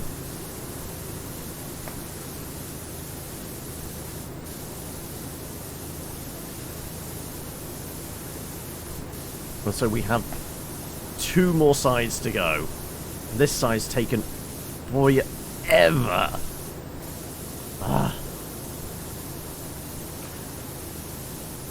So yeah, our plan to do the whole of the outside is definitely not going to happen before the end of this part of the stream, because we are going to switch over. We're going to switch over at 1:30. Yeah, so that. And that side. So, yeah. It's a big old fucking building. Look at it. It's a pyramid.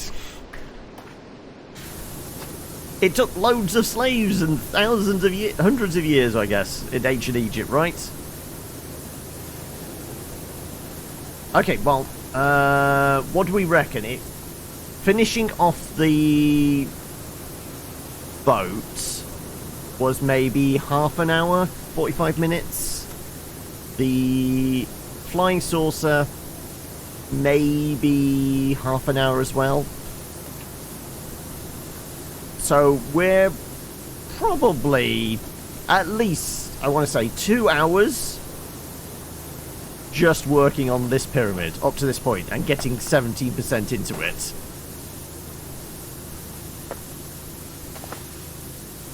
It's a big boy.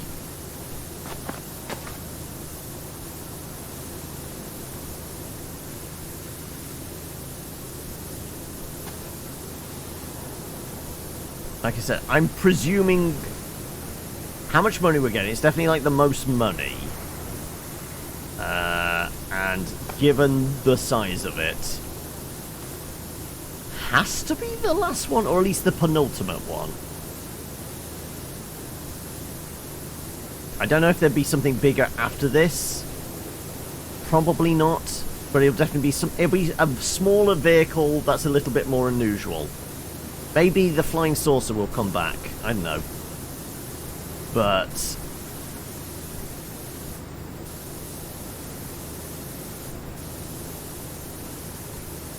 Yeah, this definitely feels... It's not the last one, it's the penultimate one. Given how vast it is.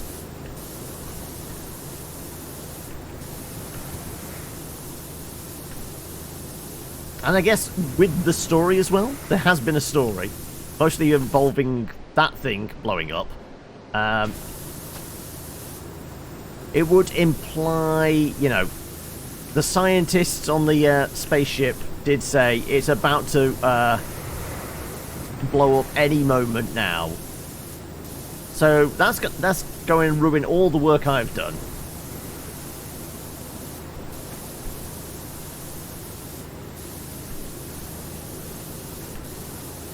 So I've got to presume we're closing in on the end if the volcano is about to explode and Pompeii us all.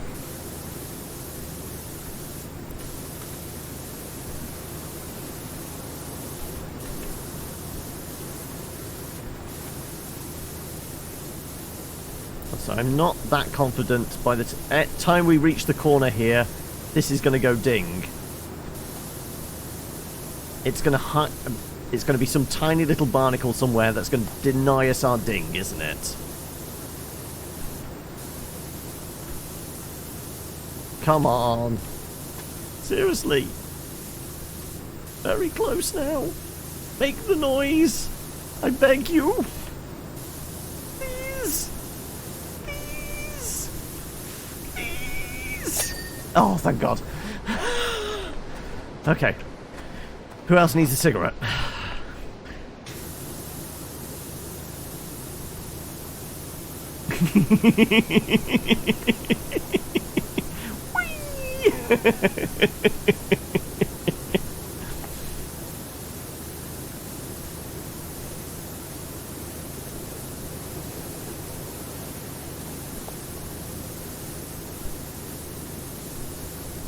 I mean, in this day and age, you've got to get your gratification where you can, right?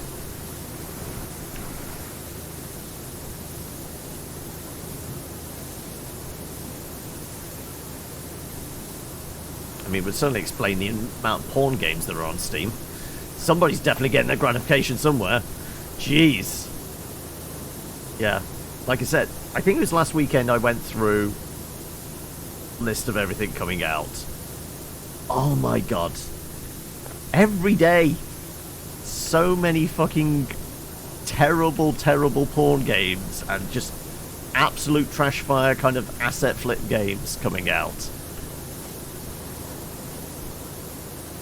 It's ridiculous.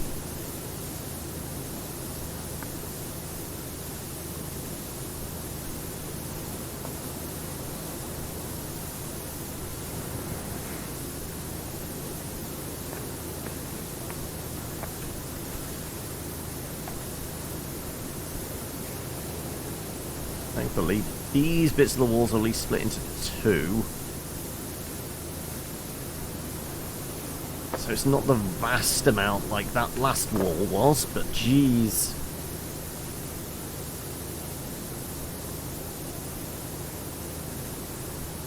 My original plan of like, can we just take the helicopter, attach a very large hose to it, and just like hover and, you know, just give me a riot cannon. That would get the job done a bit quicker, wouldn't it?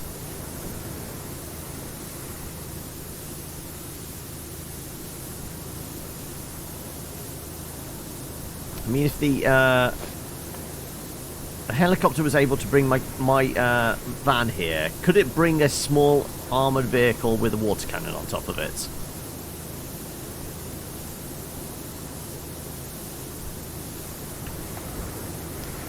I mean, we've got $5,000. Surely we could hire one for a day. No?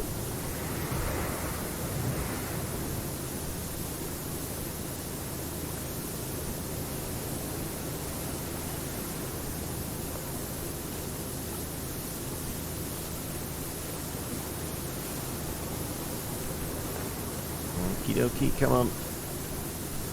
Almost.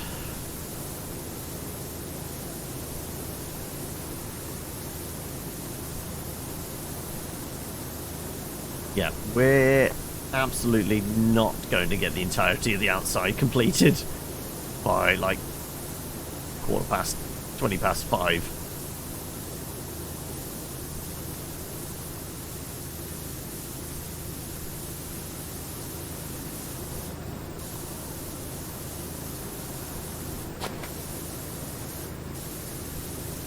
And definitely not the archways either.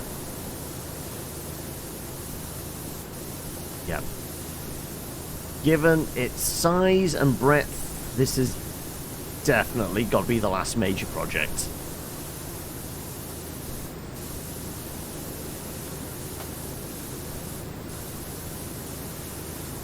I don't think, like, utilizing any of, like, the liquid soap dispenser ones is actually going to speed it up, because it's just the size of it. It's not like it's hard to shift stuff. No, it's just the sheer quantity, right?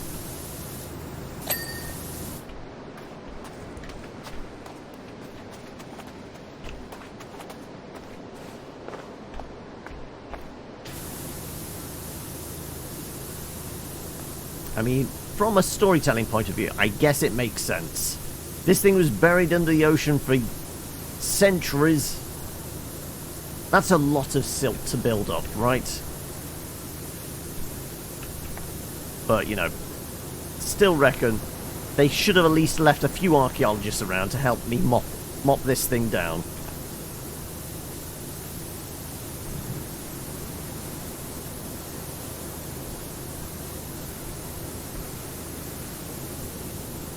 Also, why am I the only one still committed to their job?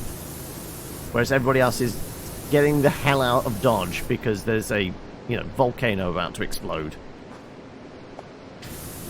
What kind of bills is this guy having to pay off that he's willing to risk life and limb to clean a pyramid? Doing all this work without a harness as well. Where's his PPE? Any health and safety officers here are definitely kind of like wincing, right?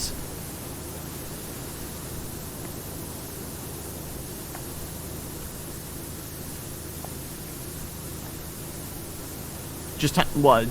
Is it medical insurance bills? Possibly. Yeah, it's the healthcare. This is why he's not got the health and safety equipment, because, you know, it's actually cheaper if he just, like, if he falls from a great height, it'd be cheaper just to die. Because if he's left in, like, some, like, badly injured state, he's not even going to be able to afford the ambulance, is he? The debts are going to PowerWash College, that's it. He's got to pay off those student loans.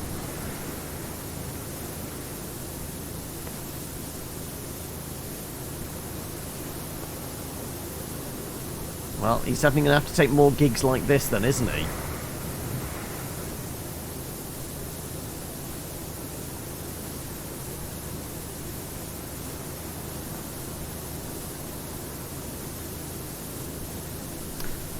Right. Scrape all this dirt down.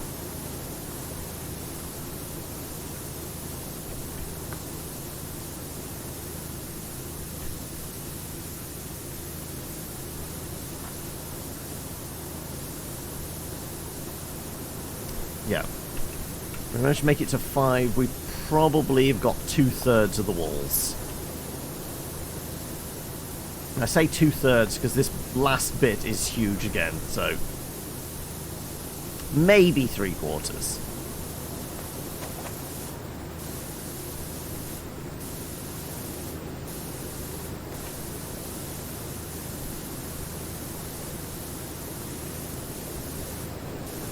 And yes, I realise it's a 4-sided building, so conceivably we're over 3/4 because, you know, it's 1/3 of a quarter of it. But considering the amount of time we spent on that last main wall, I think that equates to a good third of the time we spent. Oh, jeez. 1 minute. There we go. Right, okay.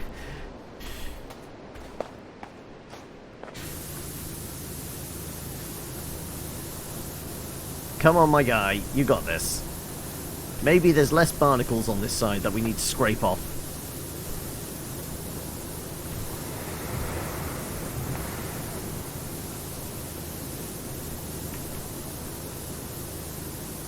Can we do this entire wall in 15 minutes? That's my goal.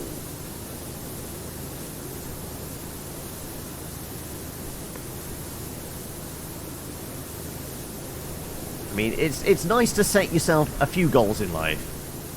Probably should be more ambitious than, you know, can I clean a wall? But we all have to start off small, right? They say dream big, but you may at least make, like, tangible small steps towards that large dream. Like, I dream of winning the lottery. I guess a small step would be buying a ticket.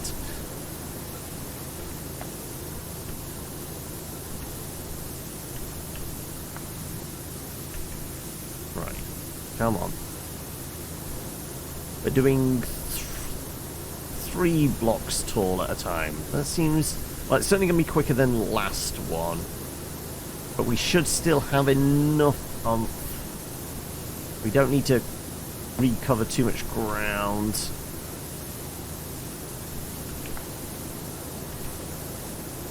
This is still a lot of crap and seaweed to scrape off the sides.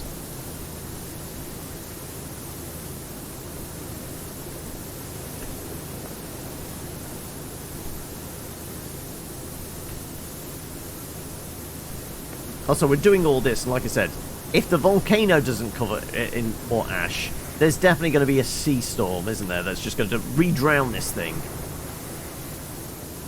The water's only receded so long. I mean, yeah, when do the tides come in again? Am I about to get stuck here? Yes, there's a helicopter and a boat, but still.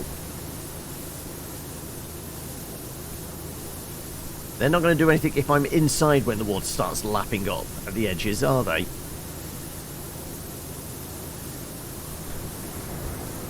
Also, I just realised I've been leaning on that elbow again. Pins and needles once more.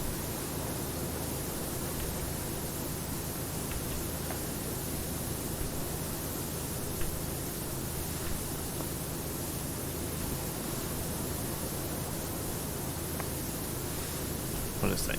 3 tall. Right, there we go.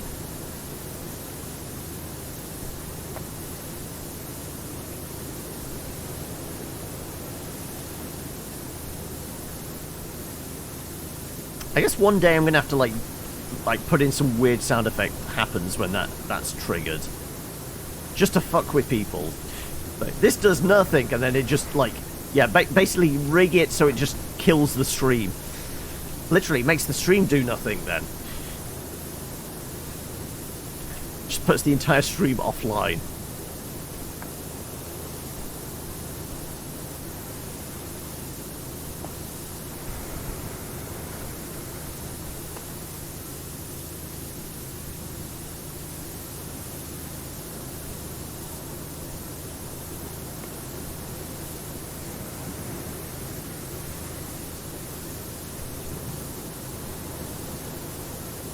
Come on.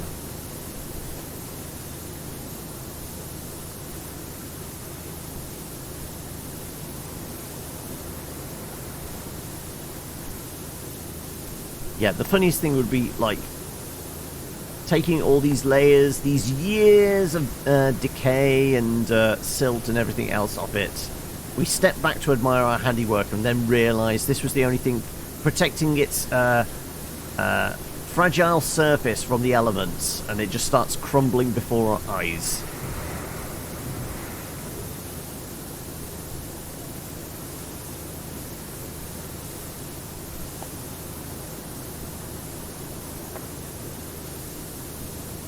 Oh, we're approaching 20%.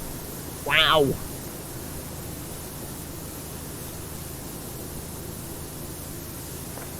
Not even a quarter of the way through in totality.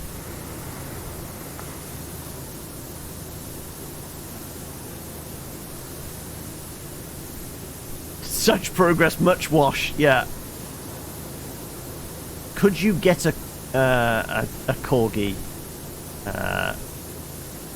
into a jet washing suit for a meme? The inside is worse. Yeah, there's two levels. There's lots of intricate bits because there's statues and like corner covings and things like that. Yeah, the inside's going to take twice as long.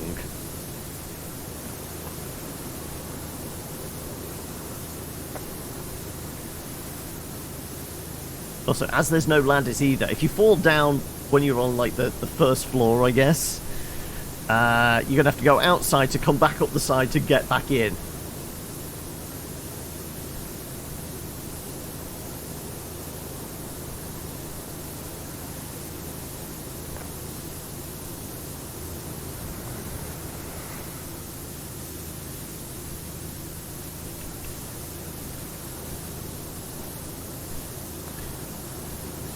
Well, unless once we clean this entire thing, the statue in the center of it turns into a fully mechanized golem, or we have to fight them for the final battle.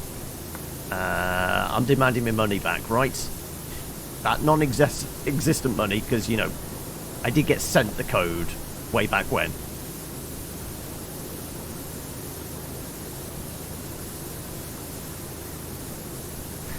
You'd have lost your mind by now. I mean, I didn't have much to lose, I guess. Of all the things I've lost, I miss my mind the most.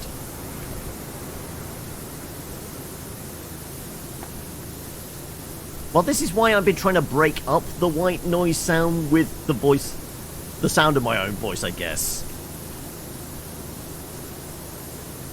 I mean, I guess at the extreme end of things, this is helping, like, my, I was gonna say improv skills, but no, just my ability to kind of like fill dead air with, you know, inane, I was about to say inane facts or trivia. It's neither of those. That would imply that it's actually useful information. Just inane content, but still. It is a skill that is required in streaming. Just be able to talk. To babble, as it were. Yes, exactly. What's the one commonality between babies and Twitch streamers? They both babble incessantly.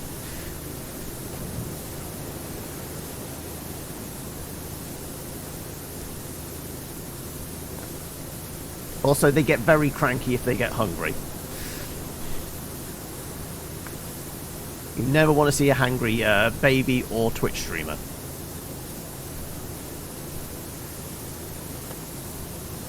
So many tantrums.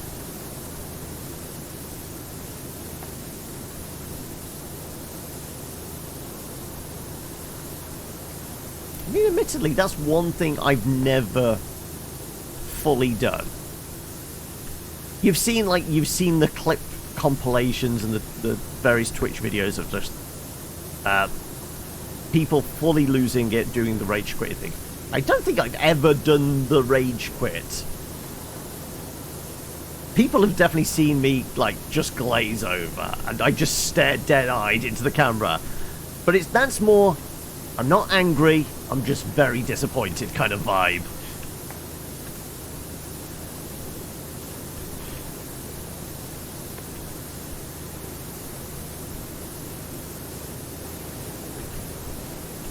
Yeah.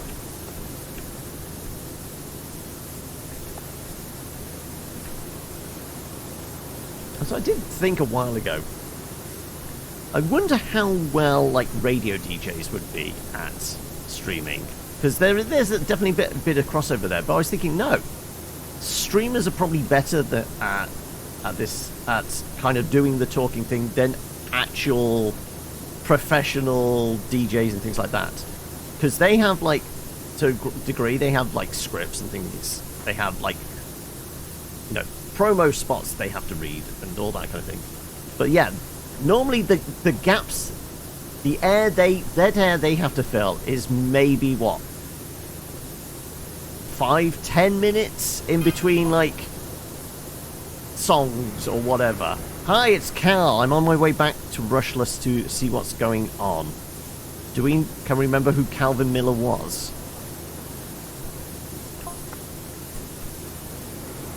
As in, like, no, I was thinking, like, radio DJs. Like, the ones that, like, Drive Time, you know, your Radio 1, things like that. The one, pop music things. There's definitely DJ streamers, but they're, like, more dance music streamers. They're the ones that are used to, like, playing to a club. Those kinds. I'm on about, like, the radio DJ where they have to... Their whole shtick is talking for a living, but their talking is for like in 5 to 10 minute chunks in between radio plays of like, here's the latest thing from Harry Styles or something like that. You know, that kind of idea. They can like fill dead air, but they're doing it in much smaller bites. A streamer's normally filling dead air for minimum like 2-3 hours on the trot. It's like it's almost like doing a live one-man show. But then again, you see like most kind of comedy gigs, like a one-man show tends to be like 45 minutes, then there's a break, and then another 45 minutes, right? Yeah, the person that won't shut up so that you can get back to the music, those ones, yeah. Also, I missed that bit about your sibling was always a bit of a nightmare if not fed regularly. They were in their 30s before they learned they actually had some diagnosable blood sugar problem, which in their case is very likely the reason for it. Yeah, low blood sugar can be a thing.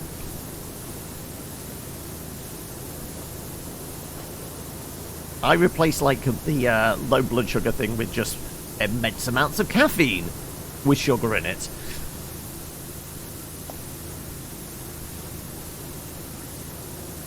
Though I mean, I haven't had anything like Red Bull or Monster or anything like that in ages. Used to when I was younger, but yeah. Don't do the caffeinated kind of like energy drink thing anymore. Not because, you know, for health reasons or anything like that. No, it's just like, to be honest, most of them just taste awful, don't they? A lot of them, you can taste the chemicals in them. I mean, instant coffee's not great, but at least it doesn't taste like metal. If it does, then there's probably something wrong with your jar of coffee.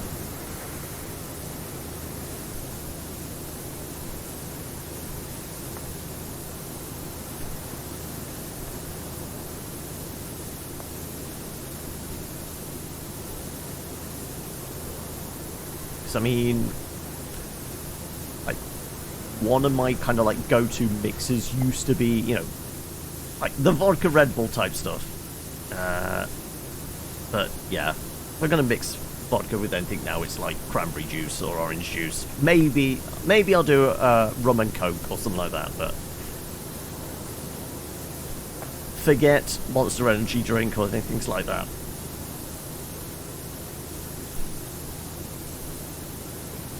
You go with energy drinks because your stomach is too sensitive to handle daily coffee. Okay. So what's the kind of go-to energy drink you go with? And is it like, did you have to shop around to find one that like provided the sugar and caffeine you require, but didn't taste awful and hopefully didn't like affect your stomach like coffee does? Because I would imagine there's like definitely going to be some crossover chemicals that like have similar effects.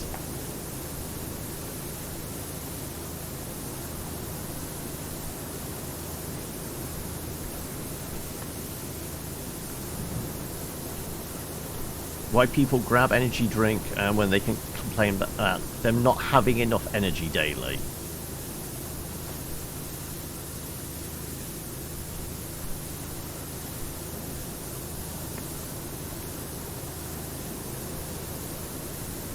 mean, the other thing I mean, I can't say I've ever had any inclination to do is like those other kind of like the instant powder protein kind of gamer drinks. You definitely like see some people have like sponsorship deals for what's the stuff like Huel. I mean, just for the fact that it sounds like somebody's vomited into a cup. Yeah, G Fuel, and there's a bunch of them. Yeah, there's definitely some, but the one I just keep seeing, like, this stream is brought to you by Huel. Your body's a bit like, if you give it something a lot, it expects it more and more. Yes, like this is the problem. I probably, if I stopped having tea and coffee, my body would rebel pretty damn fucking hard. Because it's got used to that shit.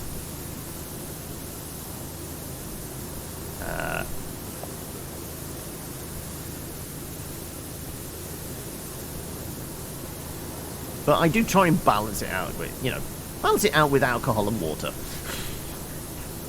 Both other ends of the extreme, I guess. Well, I guess the caffeine is like one end, the water is in the middle, the booze is at the other end, right? So yeah, there you go. That's my balanced fluid intake.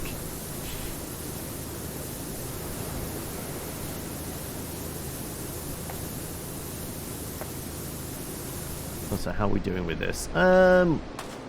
Actually, no. As we were talking, we were doing okay. I mean, admittedly, it's quarter past, so we definitely didn't do it all by quarter past. But we're on to like the last bit of the bottom layer. So as long as it doesn't go, no, we refuse to give you a ding because you missed this tiny little spot over here because you were too busy talking about gamer fuel or you know, pineapple coming from the devil's asshole and should not be appear on a pizza, all that kind of stuff.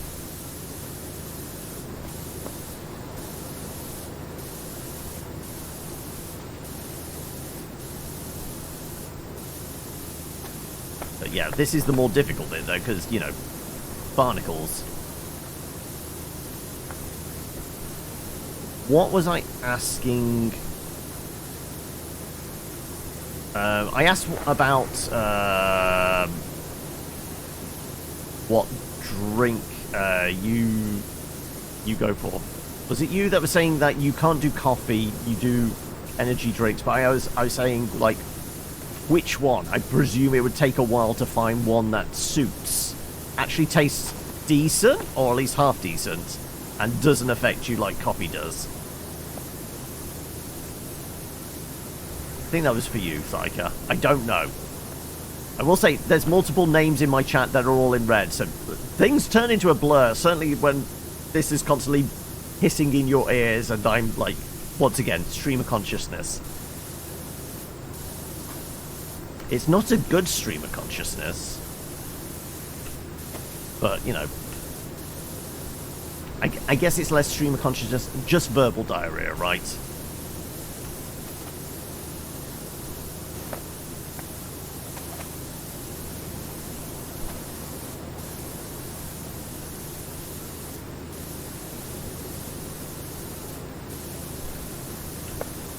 You've never heard the phrase verbal diarrhea?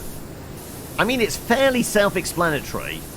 It's diarrhea, so it just pours out of you, but this is just words? Yeah. That's kind of what is, like, happening right now.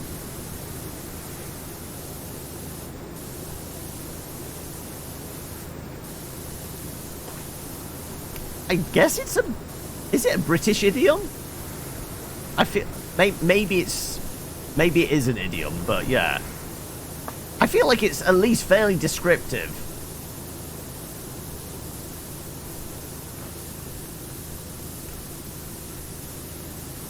Lactose intolerant. Okay, bonus points for that one. That's very good.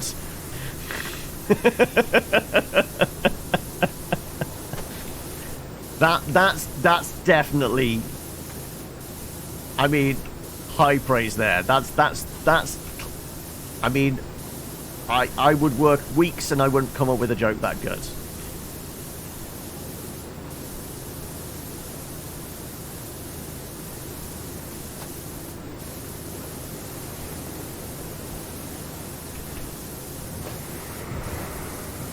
Yeah. May have to steal that one.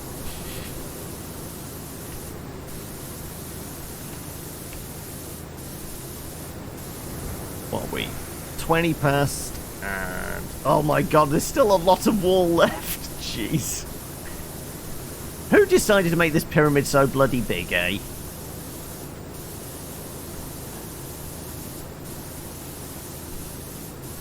Do we think the Atlanteans were overcompensating?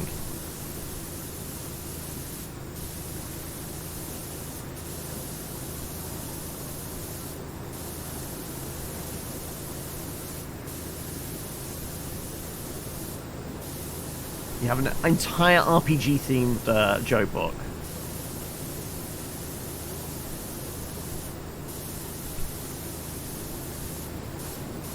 I mean, there's definitely something to that. Let's face it. All these grand monuments created throughout the ages of man.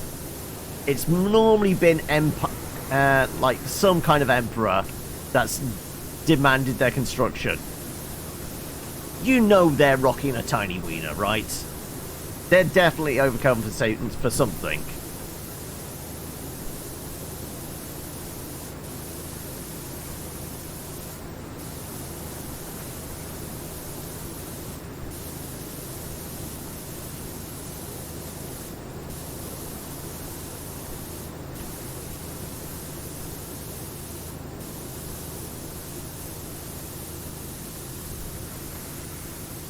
Oh no, I'm yawning again. Oh, the coffee wore out. Oh, the white noise is definitely kicking in.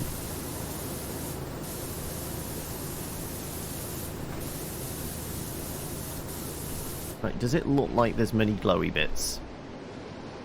There's a few there was a few glows down here. Okay, let's just quickly.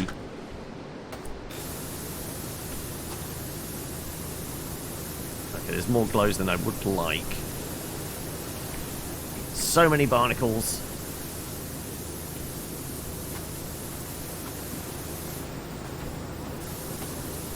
They can only decompose. Badumts. Okay, that's not as good. That's not as good as the lactork intolerance, sorry.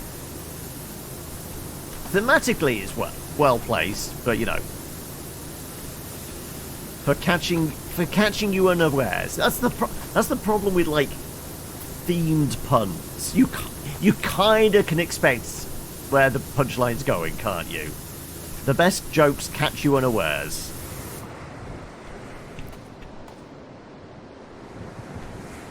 Okay, yeah, I think I got most of it now. Come on, right, last chunk.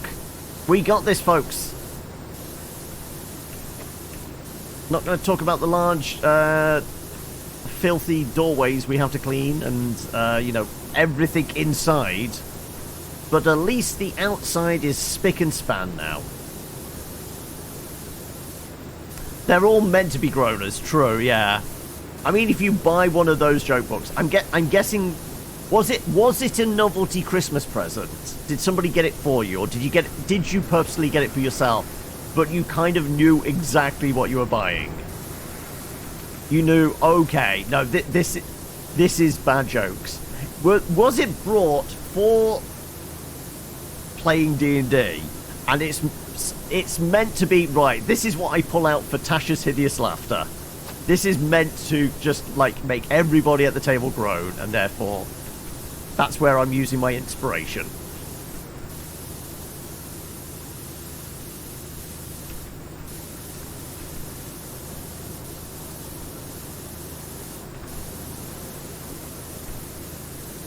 You just made it to make your friends suffer. Oh, okay. I mean, that's a valid choice. Yeah. Inflict that on those you care about dearest.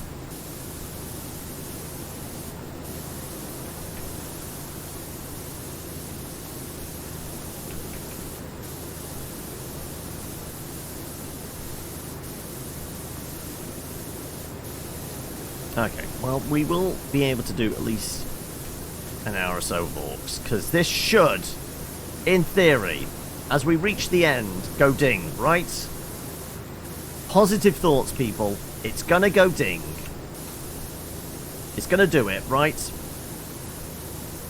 How do you make sure your players get to the adventure in the south? Tell them they can go east, west, or north. Yep.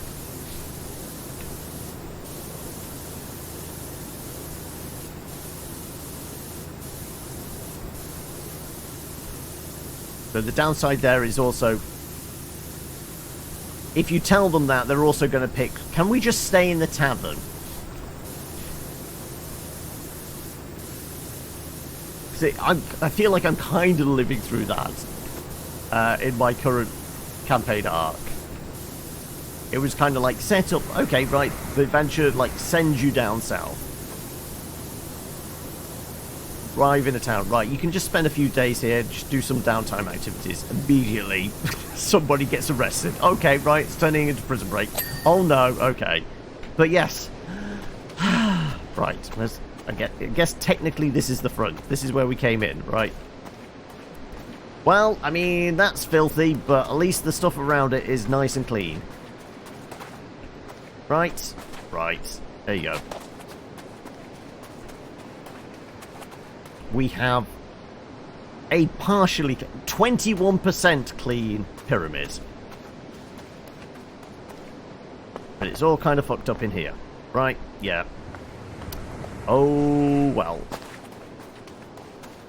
But, yeah, that's where we'll leave PowerWash Sim for the day. So, let me... Well, we can't really go back to our main menu. We'll just bring that bit up.